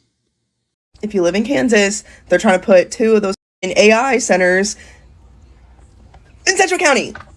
That we have so much farmland. They're going to affect so many people. They're going to steal all of our water. Can somebody explain to me why my electric bill is $525 freaking dollars? So I just got my power bill and I got charged for the sunlight, the moonlight, the street light, the light of my life, the speed of light, the light of the Holy Spirit, and the light at the end of the tunnel. What the hell? These companies are predatory. They are not telling the truth. They are taking advantage of our land. They want to use up our resources, and we're not getting any benefit of the energy. The fact that you guys even are contemplating, and he stated that you guys are aggressively seeking industries like this, you're looking for a quick buck, and you're not looking at the fact that you're going to raise utilities. You raise property taxes and everything enough, and we don't see enough of the infrastructure going back into the roads and stuff like that. Then you want to bring in something that's going to suck the water, but that water's not recycled. It turns into pollution and toxin. Where are you going to put it? In our crops? Because I can tell you there's some farmers that are going to be pretty pissed off. Put it back in our river, our lakes. That's going to endanger all of our fish, and there's quite a few people that like to fish out of that lake. It's pretty sad that you would think about doing something like that. The fact that you want to bring in something that's going to drive away, as she said, wildlife. There's a lot of people that come up here to hunt. Okay? So you're going to sit here and strive away something that people live off of. Fish. And then the wildlife. That's absurd. And if you haven't looked into all of the documentation, the reports about other people, other communities that have these data centers and the lack of water that some of these have, like down in Georgia, there's full documentaries about the communities down there that have these data centers. They barely have a trickle of water in their house. They're paying almost the rate of mortgage for the power and utilities because of the data centers. And if you guys are just trying to make a quick buck, you don't care about these people sitting in this room. These people vote and pay your taxes, and we don't want to pay to have something like that. You're not thinking about the children that are here currently. You're not thinking about your grandchildren. If you're not thinking about that and the fact that it's been documented that it'll cause cancer, increase in asthma, and everything else, you guys are delusional. You know, when I pay my bills or I buy my groceries, I feel the squeeze too, because cost of living has skyrocketed. And Kansas families are being squeezed by these blanket tariffs that are increasing costs across the board. Stop this reckless tariff policy and put that money back in hardworking Kansas families' pockets, where it belongs. Hey guys, I just wanted to come talk to y'all for a minute. So, I had to go grocery shopping today for me and my husband. We're empty nesters, so our kids no longer live at home. So I'm not having to spend as much money on groceries now, but I'm still spending $200 or $300 every 2 weeks just for me and him. I look back on it and I'm like, how did we afford to feed our kids and ourselves with the income we make? Because we do not make a lot of money. My husband pays all of our bills and I make sure that we have groceries and everything we need for our house. Groceries are through the roof. It's absolutely ridiculous. I'm sure it costs some families $500 or $600 in 2 weeks to feed their families. Something needs to be done about this because it is out of hand. I don't know how some people are making it. People that don't get food stamps, that are struggling, because I know there's some single moms out there that are probably over the income limit by like $20 and you're not able to get food stamps, which I think is ridiculous because you're really need the help to pay for groceries because they are through the roof. As more and more people in Kansas start to share their experiences, a deeper economic struggle is coming into focus. Rising bills, shrinking budgets, and growing uncertainty is forcing many families to rethink their future. Stay with us and continue watching until the very end, as these real stories reveal the true impact of today's cost of living crisis. No, because I am so tired of this economy. I came to Walmart to grab some stuff to make dinner tonight, and then the girls were already out of juices, yogurts, and like just, you know, random little snacks. $80 freaking dollars. $80. What did I get? Literally, like, I got yogurt. The most expensive thing that I got was $18, which is ground beef, which is crazy because I remember that like ground beef was like $5 and the big one was like maybe $10. I don't know how many pounds this is. But I was like, dang, that is crazy expensive for what? Like, this shit isn't even gonna last me a week. A week in my household. The strawberries, the yogurt, the juices, the chocolate milk is not gonna last me a week. Like, my girls go through everything so quick. We need to talk about the current state of the economy because last month, if I added up everything I spent on groceries, and it's me and my husband and 3 kids. I have a newborn, so I eat for him because I breastfeed. A 2-year-old who does eat a lot, and a 4-year-old who never wants to eat. Okay, keep in mind these are boys, so when they are teenagers, they will be eating everything. Bringing me back to the economy here. If I went and added up everything I spent on groceries or household essentials like cleaning, diapers, things like that, I would put every dollar to my name that I spent more than my mortgage last month on that. For preference, my mortgage is like $18.50 a month. Okay, not super bad. More than my mortgage on groceries and household essentials. Hey, just got back from the store. I don't know. I keep hearing, oh yeah, meat is supposed to be cheaper now. Well, all the food is cheaper. Prices are coming down. Gas prices are coming down. Well, not where I live. We just paid $5 a gallon for diesel. Yeah, $5 a gallon. And meat, I wanted to buy some steak for dinner, but can't afford it because meat prices are through the roof. I guess whoever says food prices are down must be living in a bubble. But yeah, so we went and got my husband got his free breakfast at IHOP. Of course, I paid $20 for my breakfast. So after taxes and tip, it cost us $26. So this free breakfast really wasn't that free. He picked up a coupon at a steakhouse for a free meal. And then we went to Aldi, bought a couple of things, groceries, $40. So yeah, things are getting more expensive every day, but we're being told it's getting better. Well, I'm not feeling it. Bye. Gary Mitchell. I'm a full-time farmer. Have been for about 25 years now. Mark Petty John. I farm by Solomon. Same crops as Gary. Kevin Harris, 4th generation farm, South Abilene here. Grain sorghum, soybeans, wheat, little corn. In 2003, our operation took a big change. It went from conventional farming everything to where we bought a sprayer and we were able to triple our ground. When we first started farming, we had some really serious weed problems. We had erosion issues. We had all of those things that really were counterproductive to being able to produce good crops. We use several different types of applications to at least protect as much as possible. The chemical company's researching it, doing all the due diligence with it. It still takes them 7 to 9 years for that product to ever get into our hands. I mean, it gets scrutinized above scrutiny. We want that it passes all those regulations in the science and that it isn't going to be harmful to young kids and all that kind of thing. Most of the time in the urban settings, people don't realize we live where we spray.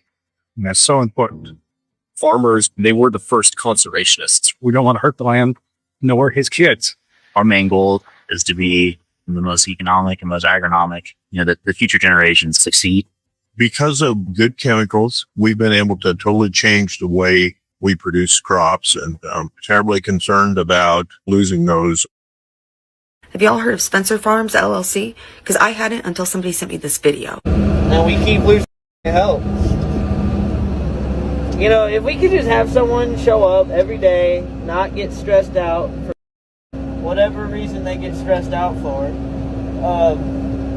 we might actually be able to get something done. Is this your help wanted ad? If it would get us some help, by God. show up. There are a lot of people who are very concerned out there who voted for this administration. But, you know, they wrote it all down in Project 2025. I guess we should have paid a little closer attention to what was in that. I read the agriculture section. I know it better than I probably should. But it was there. It was all in writing. We probably should have paid closer attention to it.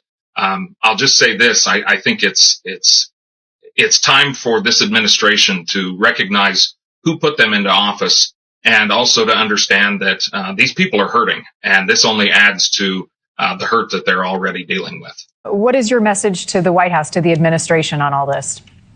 My message is to listen to farmers and ranchers, and don't just flippantly comment on beef and soybeans and things like that. Take some real thought into what you're getting ready to say, or what your plans are, because a comment, a post on social media can change things drastically. You know, tariffs are tools. They're not toys, so we need to use them responsibly. ICE stopped by our facility today because we have so many truck drivers come in and out of our location. We're loading in and out, and they wanted to know if they thought we had, or if we thought there was illegals here possibly hauling grain and so on and whatever, hauling hay and whatever. And we're like, I don't know. Some of them don't speak English. I don't know what they do. They're like, here's what you do. Wait, get them loaded in, get them loaded, weigh them, make sure they're overweight. So that way when they leave your place and they have to go buy a scale, they'll be overweight. We'll pull them in. They'll have to sing a song or say the ABCs or something along those lines. And then we'll have to check all their credentials. And then we'll send them back to their foreign country. And we're like, well, okay, cool. I mean, half the time they came and read the sign that says scale that way, scale that way. They can't ever figure it out. So, yeah, we're working with ICE, and they're going to, well, we sent two of them on the road. Well, one of them's on the road. He's probably halfway to wherever. And the other one's still back here strapping this thing down. And they're both overweight. We told the one guy, that's too damn bad. You're going on the road. Get the hell out of here because you're overweight. And he threw a fit, and we're like, go. And so he left with overweight, and this guy's going to leave with overweight. So maybe going back to their home country. Yes, Kansas is a red state, and they are also listed as a recipient state. Now, what is a recipient state? That means that you get more money from the federal government than you give to the federal government. Because in 2024, Kansas collected $31 billion in federal taxes. The federal government gave them $37 billion, which means minus $6 billion. So that's a deficit. Where do you think that money comes from? Oh yeah, it comes from the blue states. So that is a handout. And you want to get rid of your property taxes so that the blue states can just give you more money? That sounds like socialism, my friend. I'm not going to read too much of this article. Basically, it's one, who was it? A Kansas senator is promoting the slogan, make Kansas affordable again, while suggesting Kansas that would be patriotic to pay higher prices as a result of President Trump's trade war with Canada and Mexico. So before, high prices equated bad leadership. Now high prices equals being a good patriot and then supporting your President Trump and supporting the future of the United States. But they know that they can't fix it, so they're turning the narrative around to make it look like, well, this is why we're having high prices during my tenure. Mm-hmm. Be happy about it, because they're not able to reduce it. Now, Kansas has a minimum wage of $7.25 an hour, and the average rent for a studio apartment is $7.23 a month. That would be 62% of a minimum wage worker's gross income. If they decided they couldn't afford that and decided instead to go in with a buddy and rent a 2-bedroom apartment, the average rent for a 2-bedroom apartment is $10.50 a month. And their share would be 45% of their gross income. Why it matters. So 22% of the population in Kansas make under $15 an hour. So that is a sizable chunk of the population. The Kansas minimum wage is still $7.25 an hour. That's not realistic for anybody. And in my job, I talk with people every day processing food stamp applications, and the real minimum wage in Kansas sits somewhere around $10 to $12 an hour, depending on where you're at. That's still not livable. In my estimation, The income needed in Kansas for one person to live on their own, pay their bills, and scrape by is about $20 an hour. If you're not making $20 an hour in Kansas, you're on food stamps or you have roommates. It's ridiculous. Kansas is not an expensive state, but the world has changed so much. Rent has gone up so much that affordable housing just doesn't exist. We need affordable housing. We need a minimum wage that is a living wage, not 7.25, not, yeah. To be completely fair, I honestly thought that Kansas was just in a perpetual state of expecting a tornado after seeing The Wizard of Oz. But also, what did you guys think was going to happen when you put somebody in office and then champion him cutting the funding for, satellites and weather balloons and things that let the people that voted for him know that they're in danger? I mean, isn't that what you wanted? So I go to the grocery store today to get some groceries, and I grabbed some grapes because obviously 3 kids love grapes. $15.07.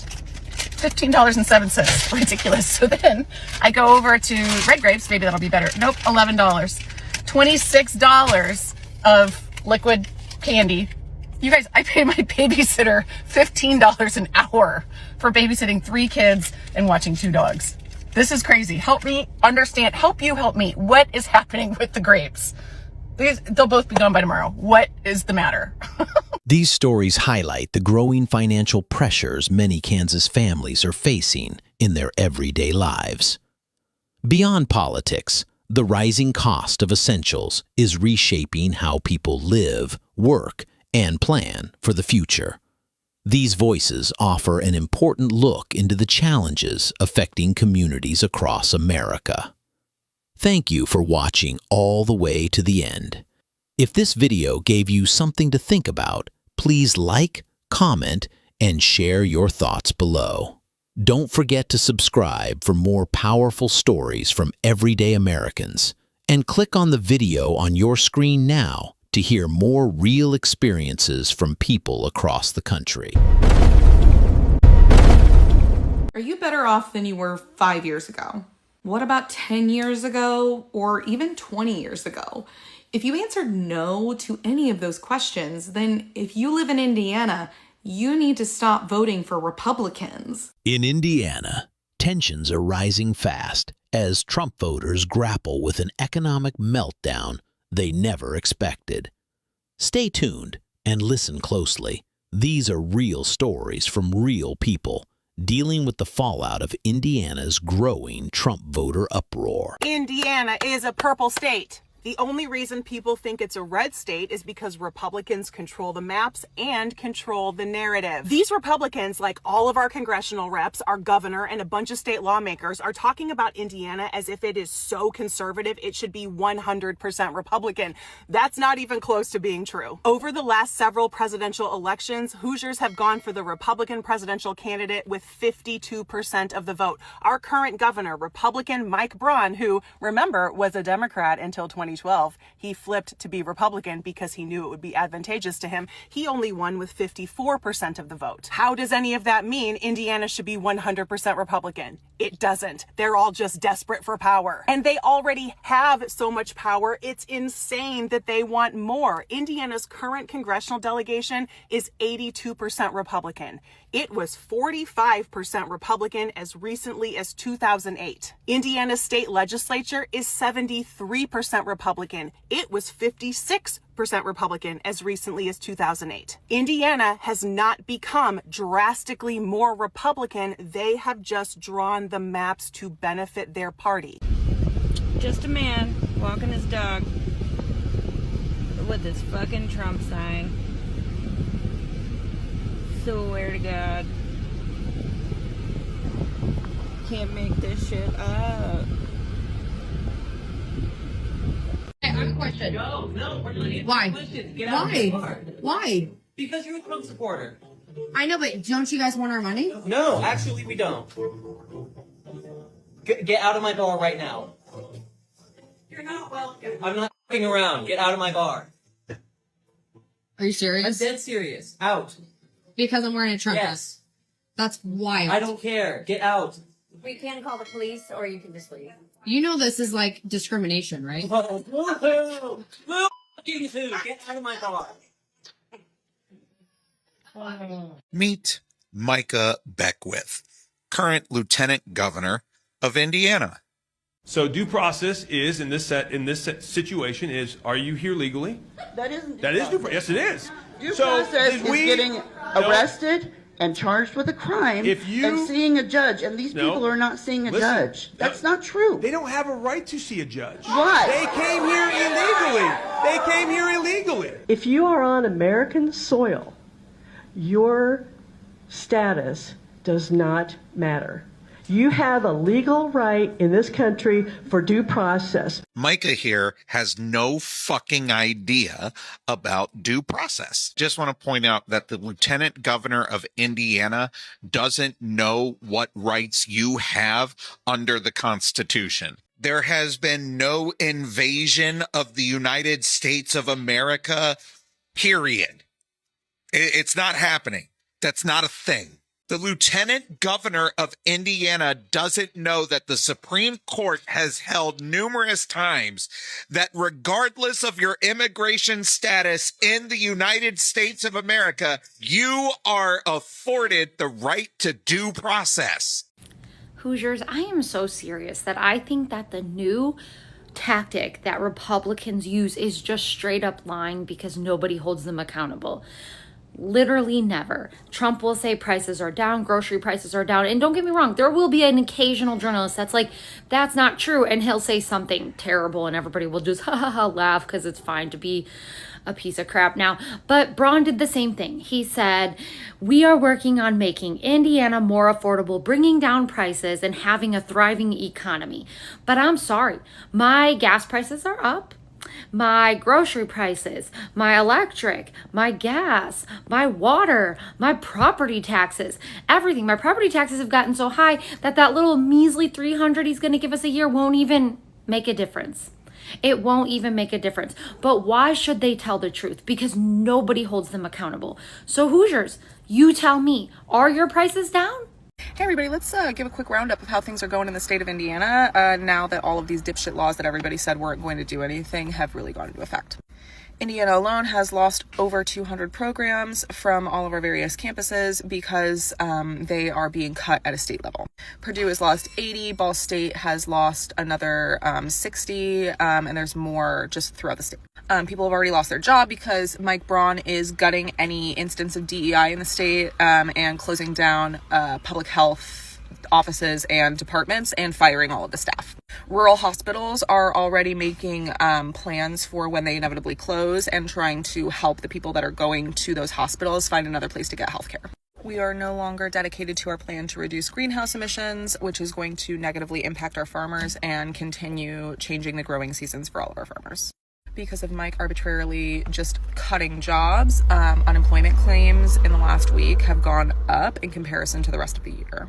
We have eliminated Indiana public media, so we do not have any kind of public radio available that is being funded by our state. We spent $497 million on private school vouchers. And just to top it all off, we have our first case of measles in central Indiana.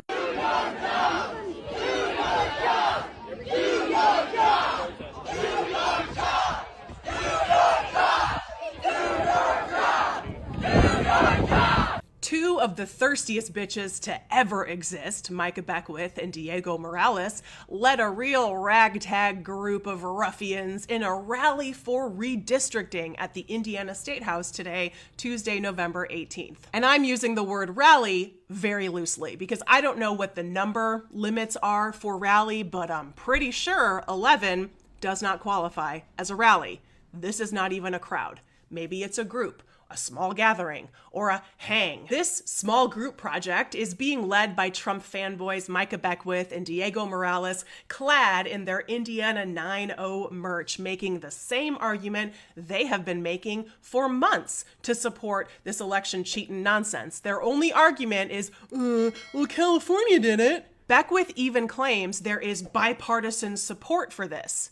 No, dumbass, there's not. There is not bipartisan support to redraw Indiana's maps. There is a bipartisan consensus that gerrymandering is bad and it suppresses the vote. But that's a different conversation. If y'all want to have that conversation, then let's have it. But that's not what is happening here. What is happening here is an acute emergency where the president is infiltrating Indiana and trying to control our elections. You know, the antithesis of states' rights. And isn't it kind of funny that states used to yell states' rights when they really wanted to be racist, and now Indiana is completely ignoring states' rights because they want to be racist?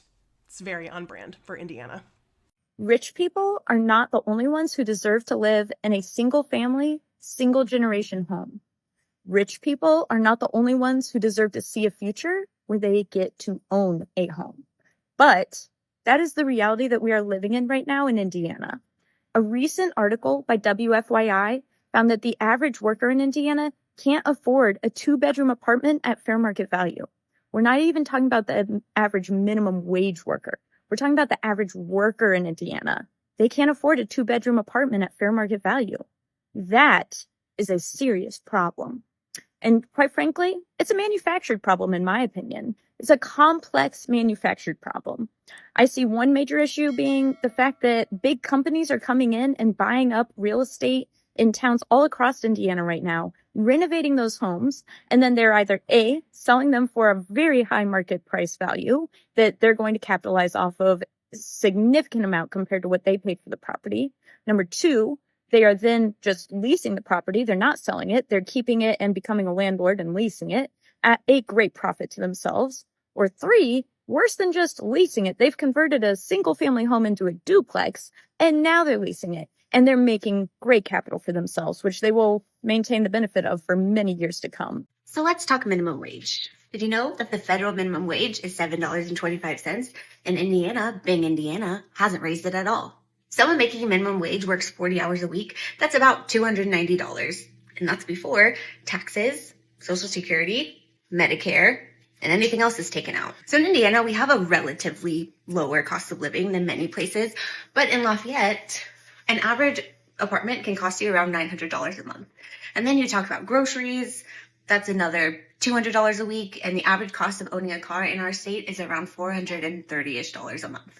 So let's do the math.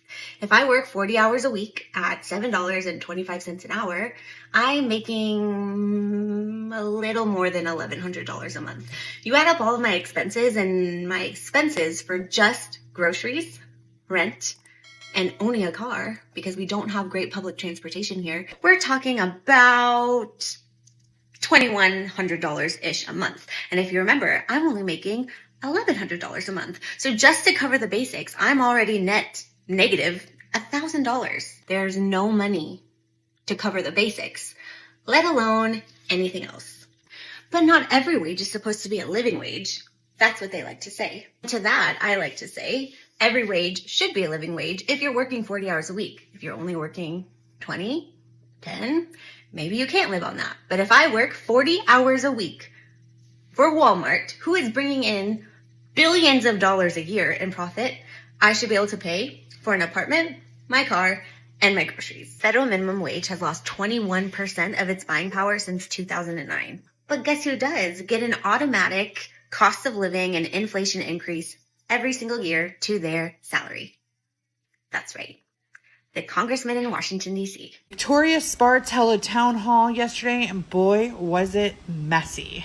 To make sure that we come after all of the fraud in the system and able to... If you seek asylum way in the other country, not getting here in the country. So there is no due process if you come here illegally because you violated the law. Period. You violated the law. You are not entitled to due process. Legal process takes some time. And these people violated laws. It is violated laws, and that's why we need to make sure we take this under control. I just wanted to see what your plan is to address the issue with the administration talking about classified military operations on Signal. We would demand the immediate resignation of Pete Hegseth, Michael Waltz, and the rest of the group chat.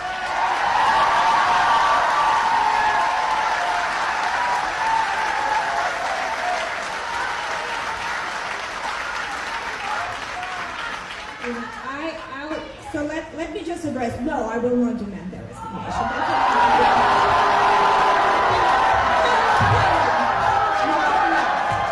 As the promises fade and the pressure grows, many are speaking out for the first time, revealing how the economic cracks are affecting their families, their jobs, and their futures.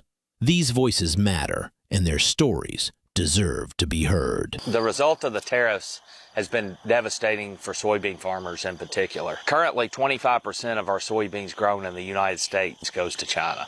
Right now, China has purchased 0 soybeans. We want to deliver the message to President Trump and his leadership team that we need trade. He's mentioned many times that he loves farmers.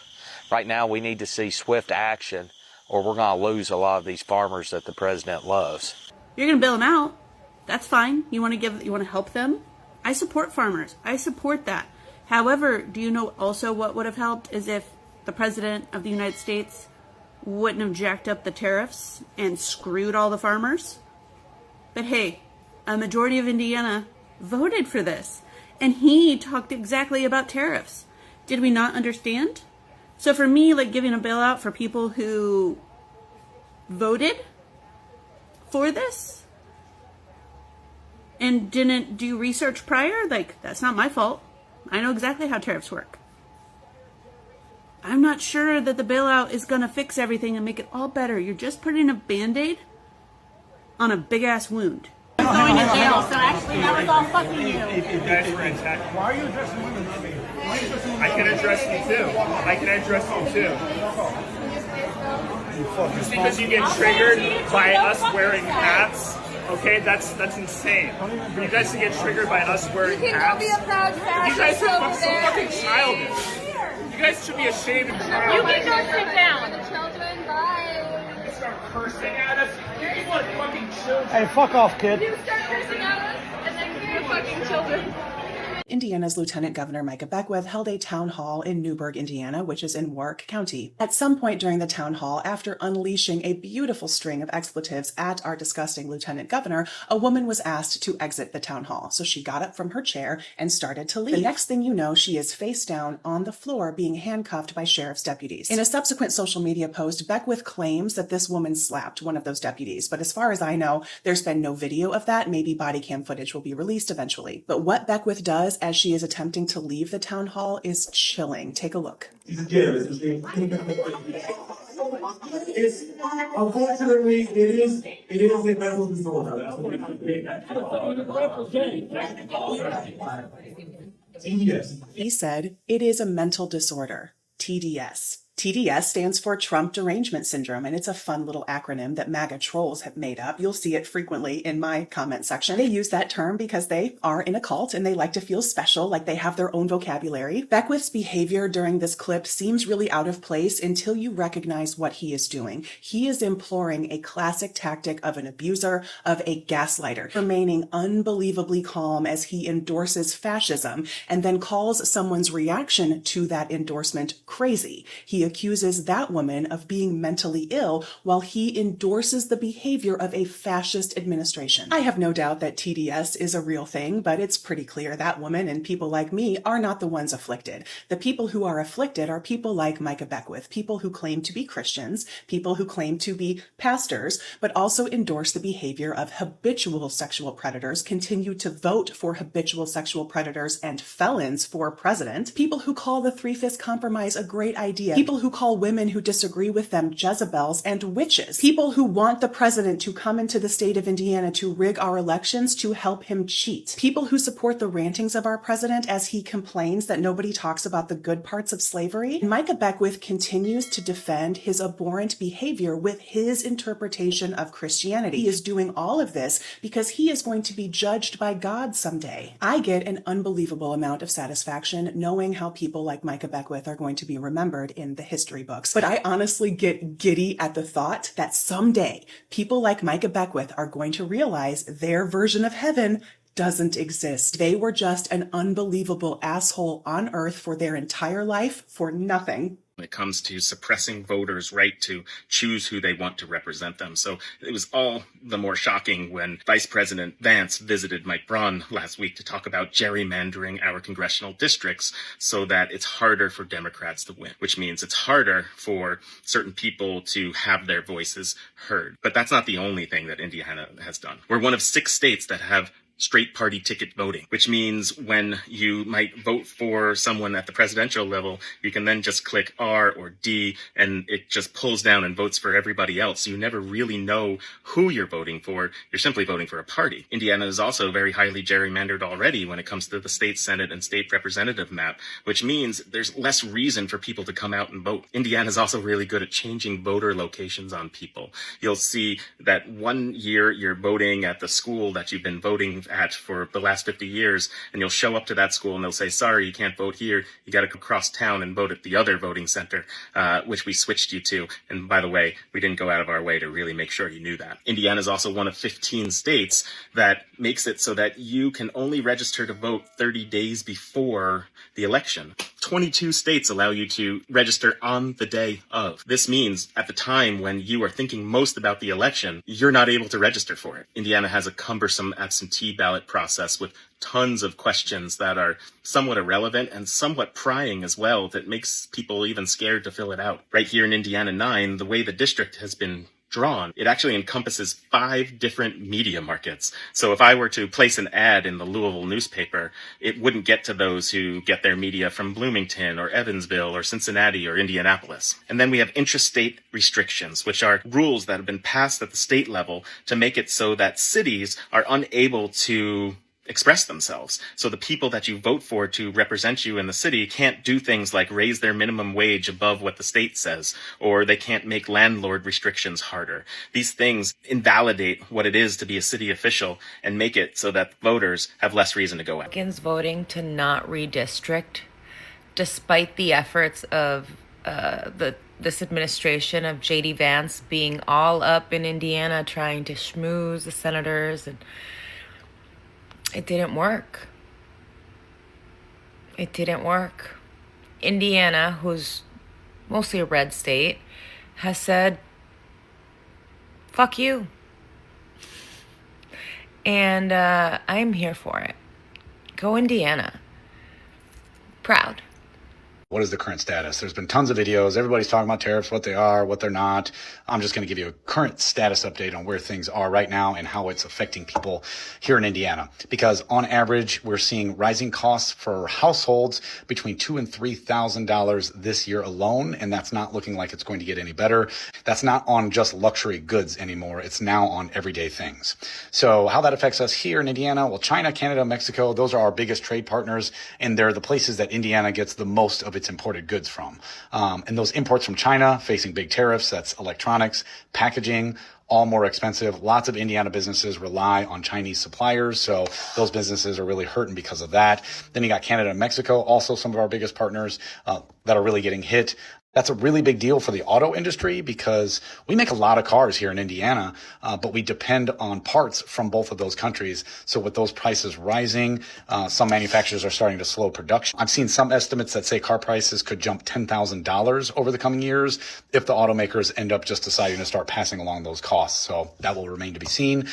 You got a lot of European goods that are affected by this. So olive oil, wine, machinery, all facing tariffs. India, the tariffs there are really affecting textiles and spices, a lot of which we use here in Indiana. Then you have seafood from Vietnam, which is really popular. That's a big imported item here in Indiana. Those are getting hit with tariffs. But speaking of Vietnam, we get a lot of clothing from Vietnam and Bangladesh, a ton. And those are facing really big tariffs as well. So that $50 pair of sneakers you're going to have to add on $20 or $25 just in tariffs alone. Online shopping is now affected. So if you're someone who's getting skincare products from South Korea, you're paying extra. Small clothing brands are really going to start getting crushed from all this. But for Indiana residents, all this means is that you're facing higher prices at the grocery store, at the gas pump, and online. Farmers are actually getting hit as well because of the retaliatory tariffs that are being placed on our goods that are being exported. Things like soybeans, eggs, really nailing farmers, and that's going to be really bad news for rural communities here in Indiana. As you know, the vast majority of our communities here in Indiana are rural, so it's really going to be taking a toll there. Small businesses are really struggling. They're seeing costs jump by 30%, 50%. Some are pausing hiring or cutting hours just to stay afloat. So stay informed, keep asking questions, but really support your local businesses because they're fighting for survival now. Years ago? What about 10 years ago or even 20 years ago? If you answered no to any of those questions, then if you live in Indiana, you need to stop voting for Republicans. If you've experienced that the cost of living has gone up, that your taxes have gone up, but your wages have not kept up with these increases, then you need to stop voting for Republicans if you live in Indiana. Indiana has had one-party Republican rule for the last 24, almost 25 years. That means we've had a Republican governor, a Republican majority in the Senate, and a Republican majority in the House, which also means that they can make laws without consulting Democrats.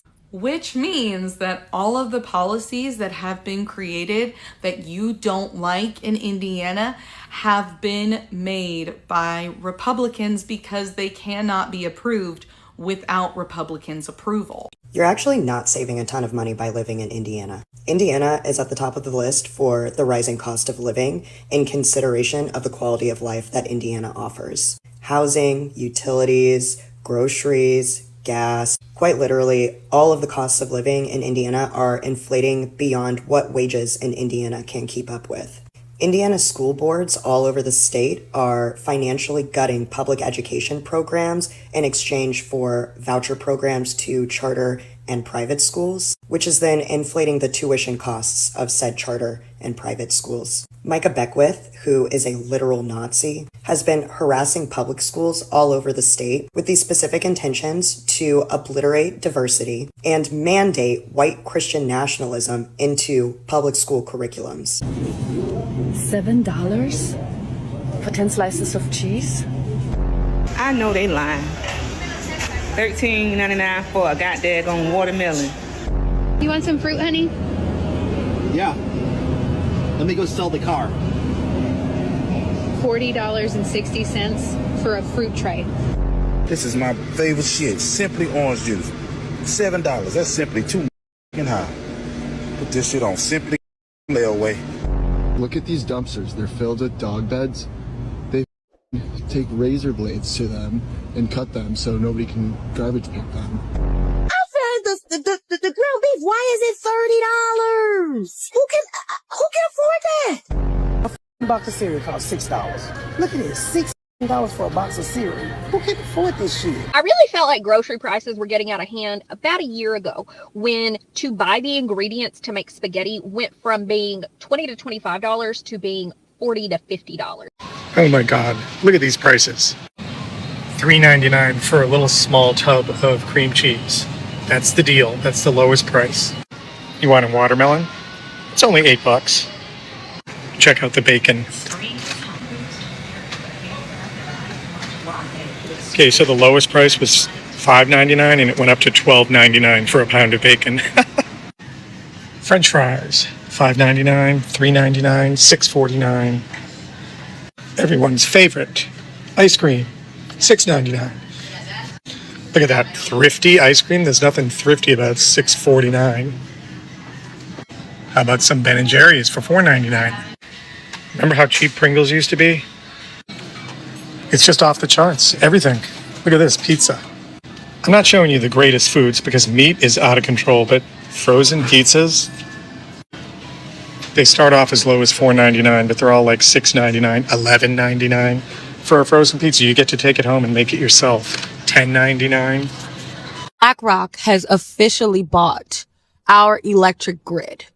a private owned company now owns all of our electric grid in Indiana and Ohio in the name of mass producing AI data centers. If you are not in Indiana and don't know how hard we've been fighting data centers and our rising energy costs, our bills went up about $400 just in the last 2 months. And now that's expected to get even worse as BlackRock has just secured a $33 billion deal acquiring AES, which is the power company responsible for all of the electricity in Indiana and Ohio. BlackRock's investment as it comes to AI is privatizing energy so that they can supply and drain neighboring cities and now all of Indiana just so they can divert power grid supply to AI data centers.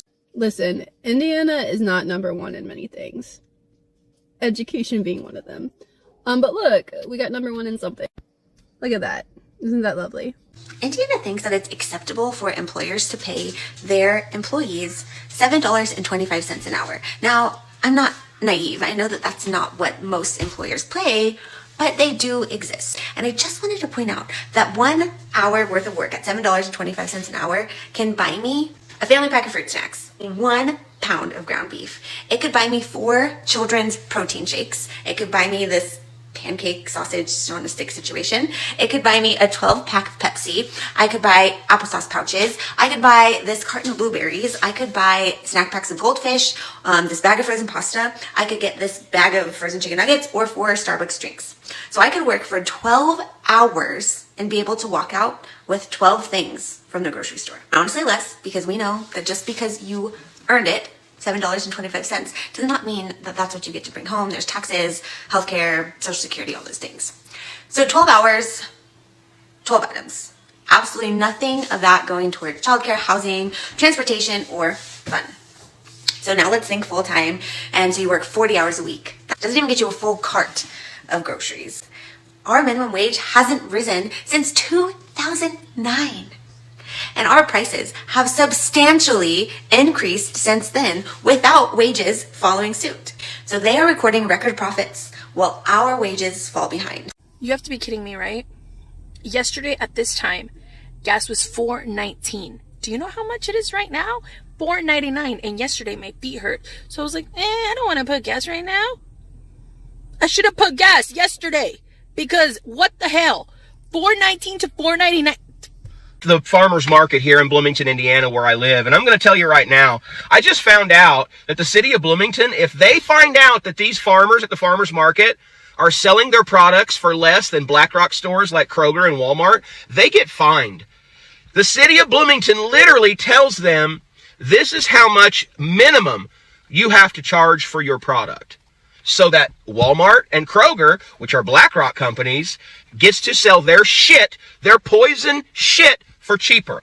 I seen a pint of strawberries, which I literally counted them, 10 strawberries for $7. Who's going to buy that? Nobody. I wanted to get some collard greens because I wanted to make greens today. 8 leaves for $7. That's basically $1 a leaf for collard greens.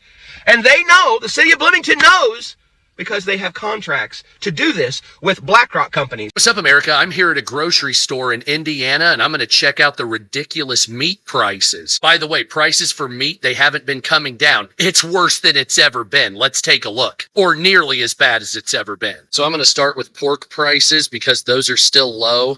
$5 or $10. They're about $1 a pork chop. That's average. But then we have the stew meat. We have $13, $17 for cube steak. Stew meat is expensive. The steak is expensive as hell. Some of the highest I've seen. Same over there. Good Lord.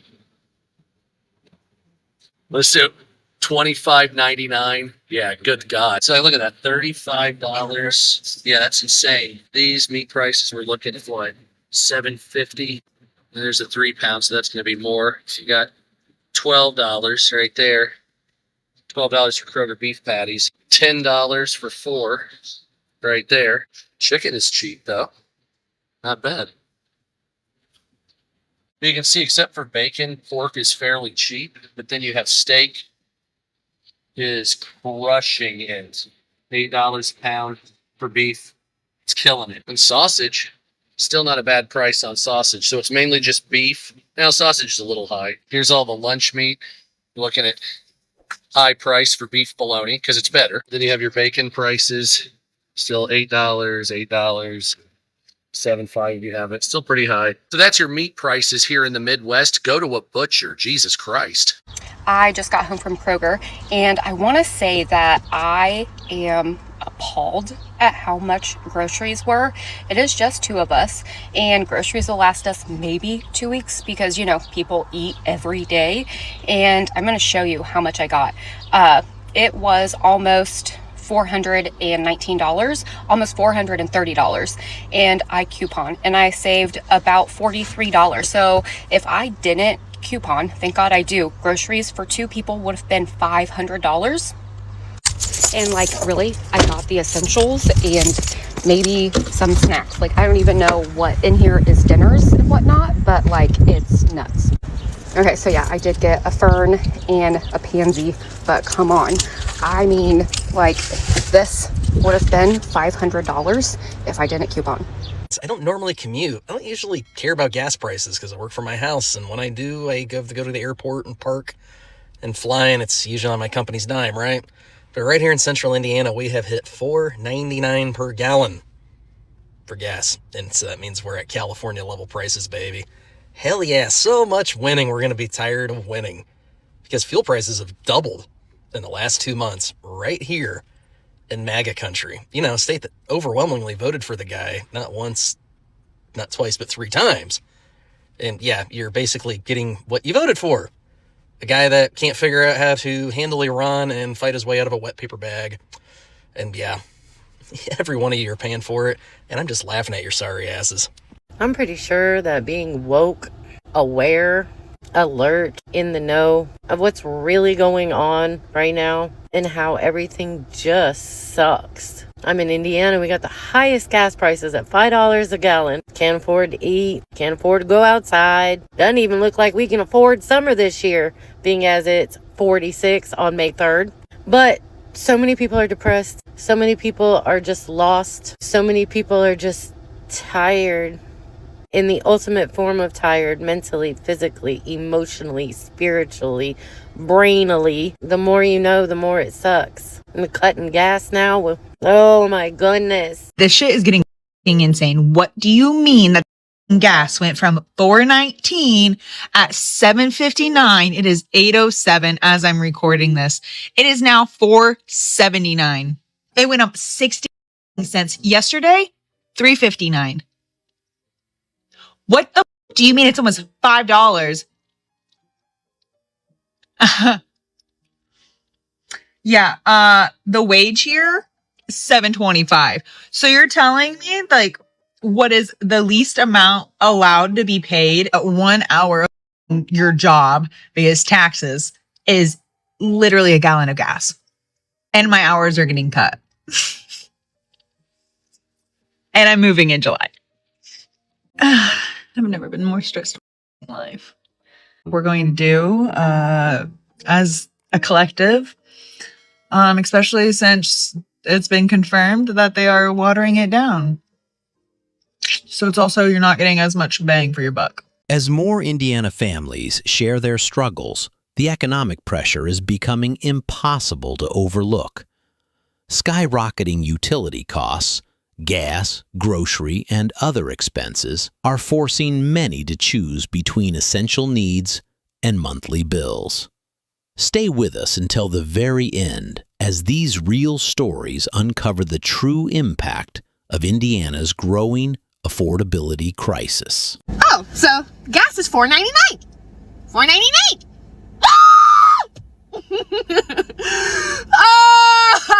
Indiana just outpaced the nation for the biggest single-week increase in the average price of gas. GasBuddy is reporting the average price for a gallon of unleaded jumped 84 cents in the Hoosier State, up to $4.40 a gallon. Here in Indy, we've seen most places topping out at $4.99 a gallon, or just a few cents shy.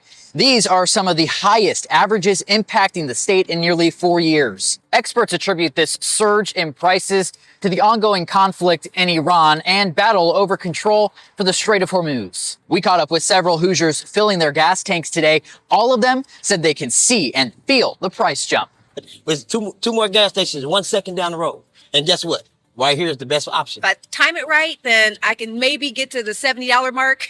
So, but if I have to fill up the whole tank the way they've been, it's been almost $100. So I'm getting gas here in Plainfield this morning. Indiana's gas tax is tied to the price of gas. So when gas goes up, the tax automatically goes up. Where are our Republican state leaders? I think families deserve a better tax policy than that. Indiana has experienced the highest week-to-week gas jump in the country. We are at number one. We're number one. 84 cents in a week. And it feels like it all just happened yesterday, honestly. Gas is costing $4.83 today in Indiana. Employers are firing their employees because they can't afford to pay their bills. Employees can't afford the gas to get to work, and even if they can't afford the groceries to feed their families. Sure as shit can't afford their medications or any form of health care. So, are we great again yet? Seriously starting to regret getting this diesel truck.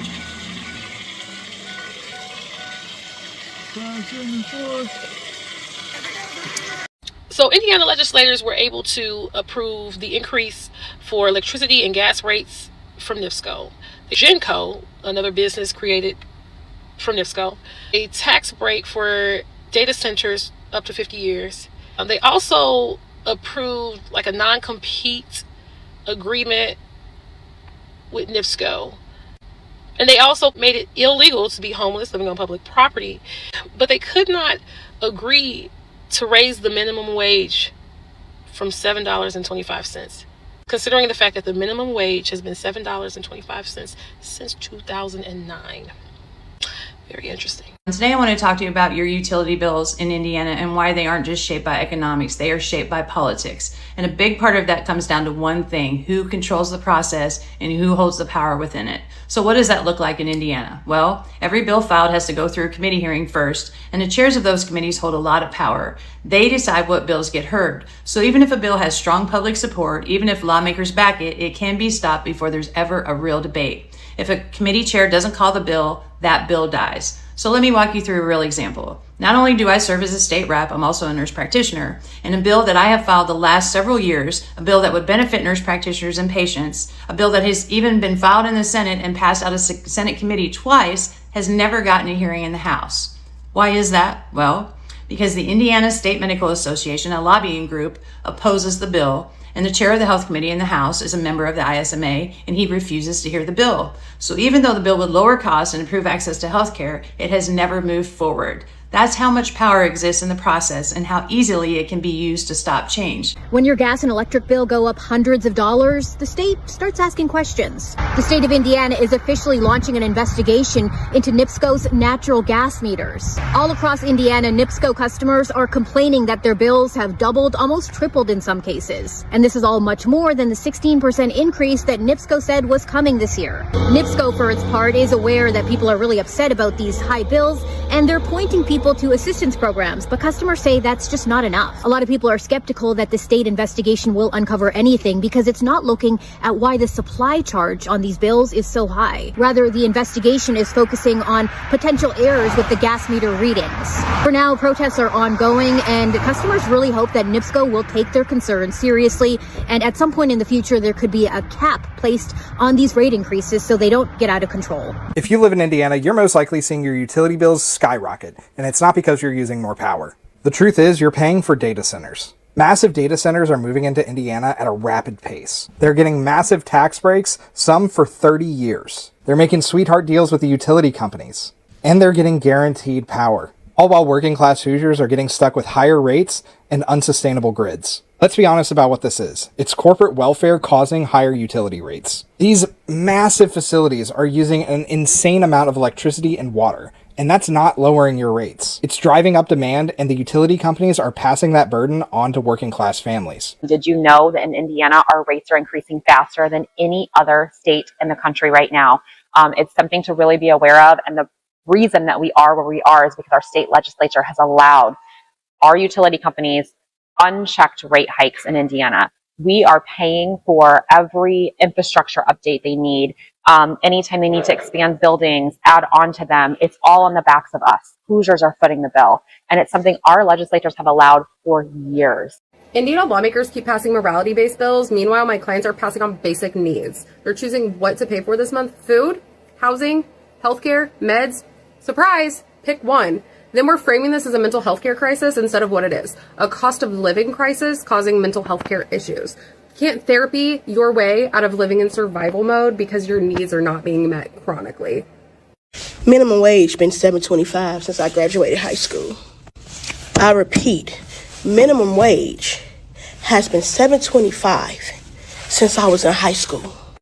A stick of deodorant, the good deodorant, we ain't talking about the stuff that's gonna still have you musty 5 minutes after you put it on. A decent container dispenser bottle of deodorant, I don't know what the word is, costs more than $7.25. The minimum wage has been $7.25 for 17 years. So over the weekend, Indiana Governor Mike Braun posted this on Twitter, basically saying the wages in Indiana are so high and the cost of living is so low, everything's hunky-dory. And not only is this claim absurd from a factual standpoint, but it's actually a slap in the face to so many working families here in Indiana who are struggling. Because when we look at the data closely, the idea that Indiana has high wages and a low standard of living, so everything's great, it simply doesn't hold up. In fact, the picture is really the opposite, because if we first start talking about wages, Indiana consistently ranks below most states when it comes to pay.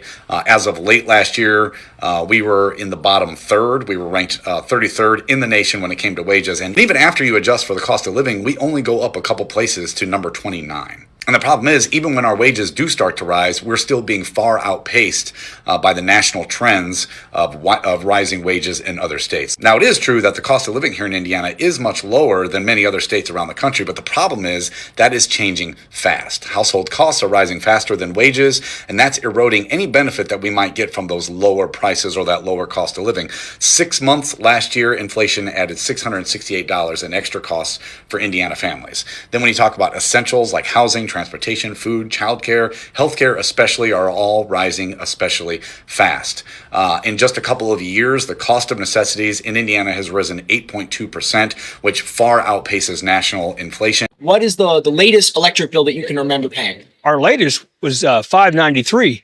Last month it was $603. I have never, ever paid that kind of money. I'm here in Evansville, Indiana, where residents have seen one of the highest rate hikes in the country. People are going without medicine or taking their medicine every other day instead of every day. People are going to food banks because they can't afford to buy food. People are not paying other bills so that they can satisfy the center point bill and not have their electricity cut off. Energy should be available to everyone. It should not be a luxury item. And it's become a luxury item. What I'm holding is a chart showing the amount of people who are 60 days behind in paying their bill. When the first phase of our rate increase occurred in March, you can see that giant spike, and we're all the way up to folks owing $4.9 million in arrears. And while Hoosiers are squeezed by skyrocketing bills, Wall Street's takeover of utilities continues to spread across the Midwest. I'm a senior citizen on a fixed income, and you have to decide between medications or buying certain foods or being able to rob one bill to pay another bill. All night, we heard from people who said their bills were completely unaffordable, even if they were using less energy than ever. I use more electricity on that day than any other day during the week. I was not even home. Who quacks like a duck, acts like a duck, it's a duck. And there's something ain't right with this. It's just one of the many ways that corporate greed is squeezing working people for everything that they're worth. And without regulators stepping in, it's only set to get worse. Centerpoint Energy is nothing but a thief. I call Centerpoint greed gangsters. Do more for the people instead of robbers blind like you're doing. Indianapolis, stop building apartments and buying apartments when the economy in Indianapolis and the job market does not pay to match 3 times the rent. And before anybody say, well, people have to make a profit, people have to, get a return on their investment, you did better keeping your money in your pocket. The job market, the average person in Indiana making 15, the best 17. And don't say, oh, well, they can work at Costco. Everybody can't work at Costco. And the minimum wage here is $7.25. The rising utility bills and other expenses are doing more than straining budgets. They're changing how families across Indiana live, plan, and survive. The personal stories shared throughout this video reveal the serious financial challenges many Americans are facing as everyday costs continue to rise. Thank you for watching all the way to the end. If this video gave you something to think about, please like, comment, and share your thoughts below. Don't forget to subscribe for more real stories from everyday Americans, and click on the video on your screen now to hear more powerful experiences from communities across the country.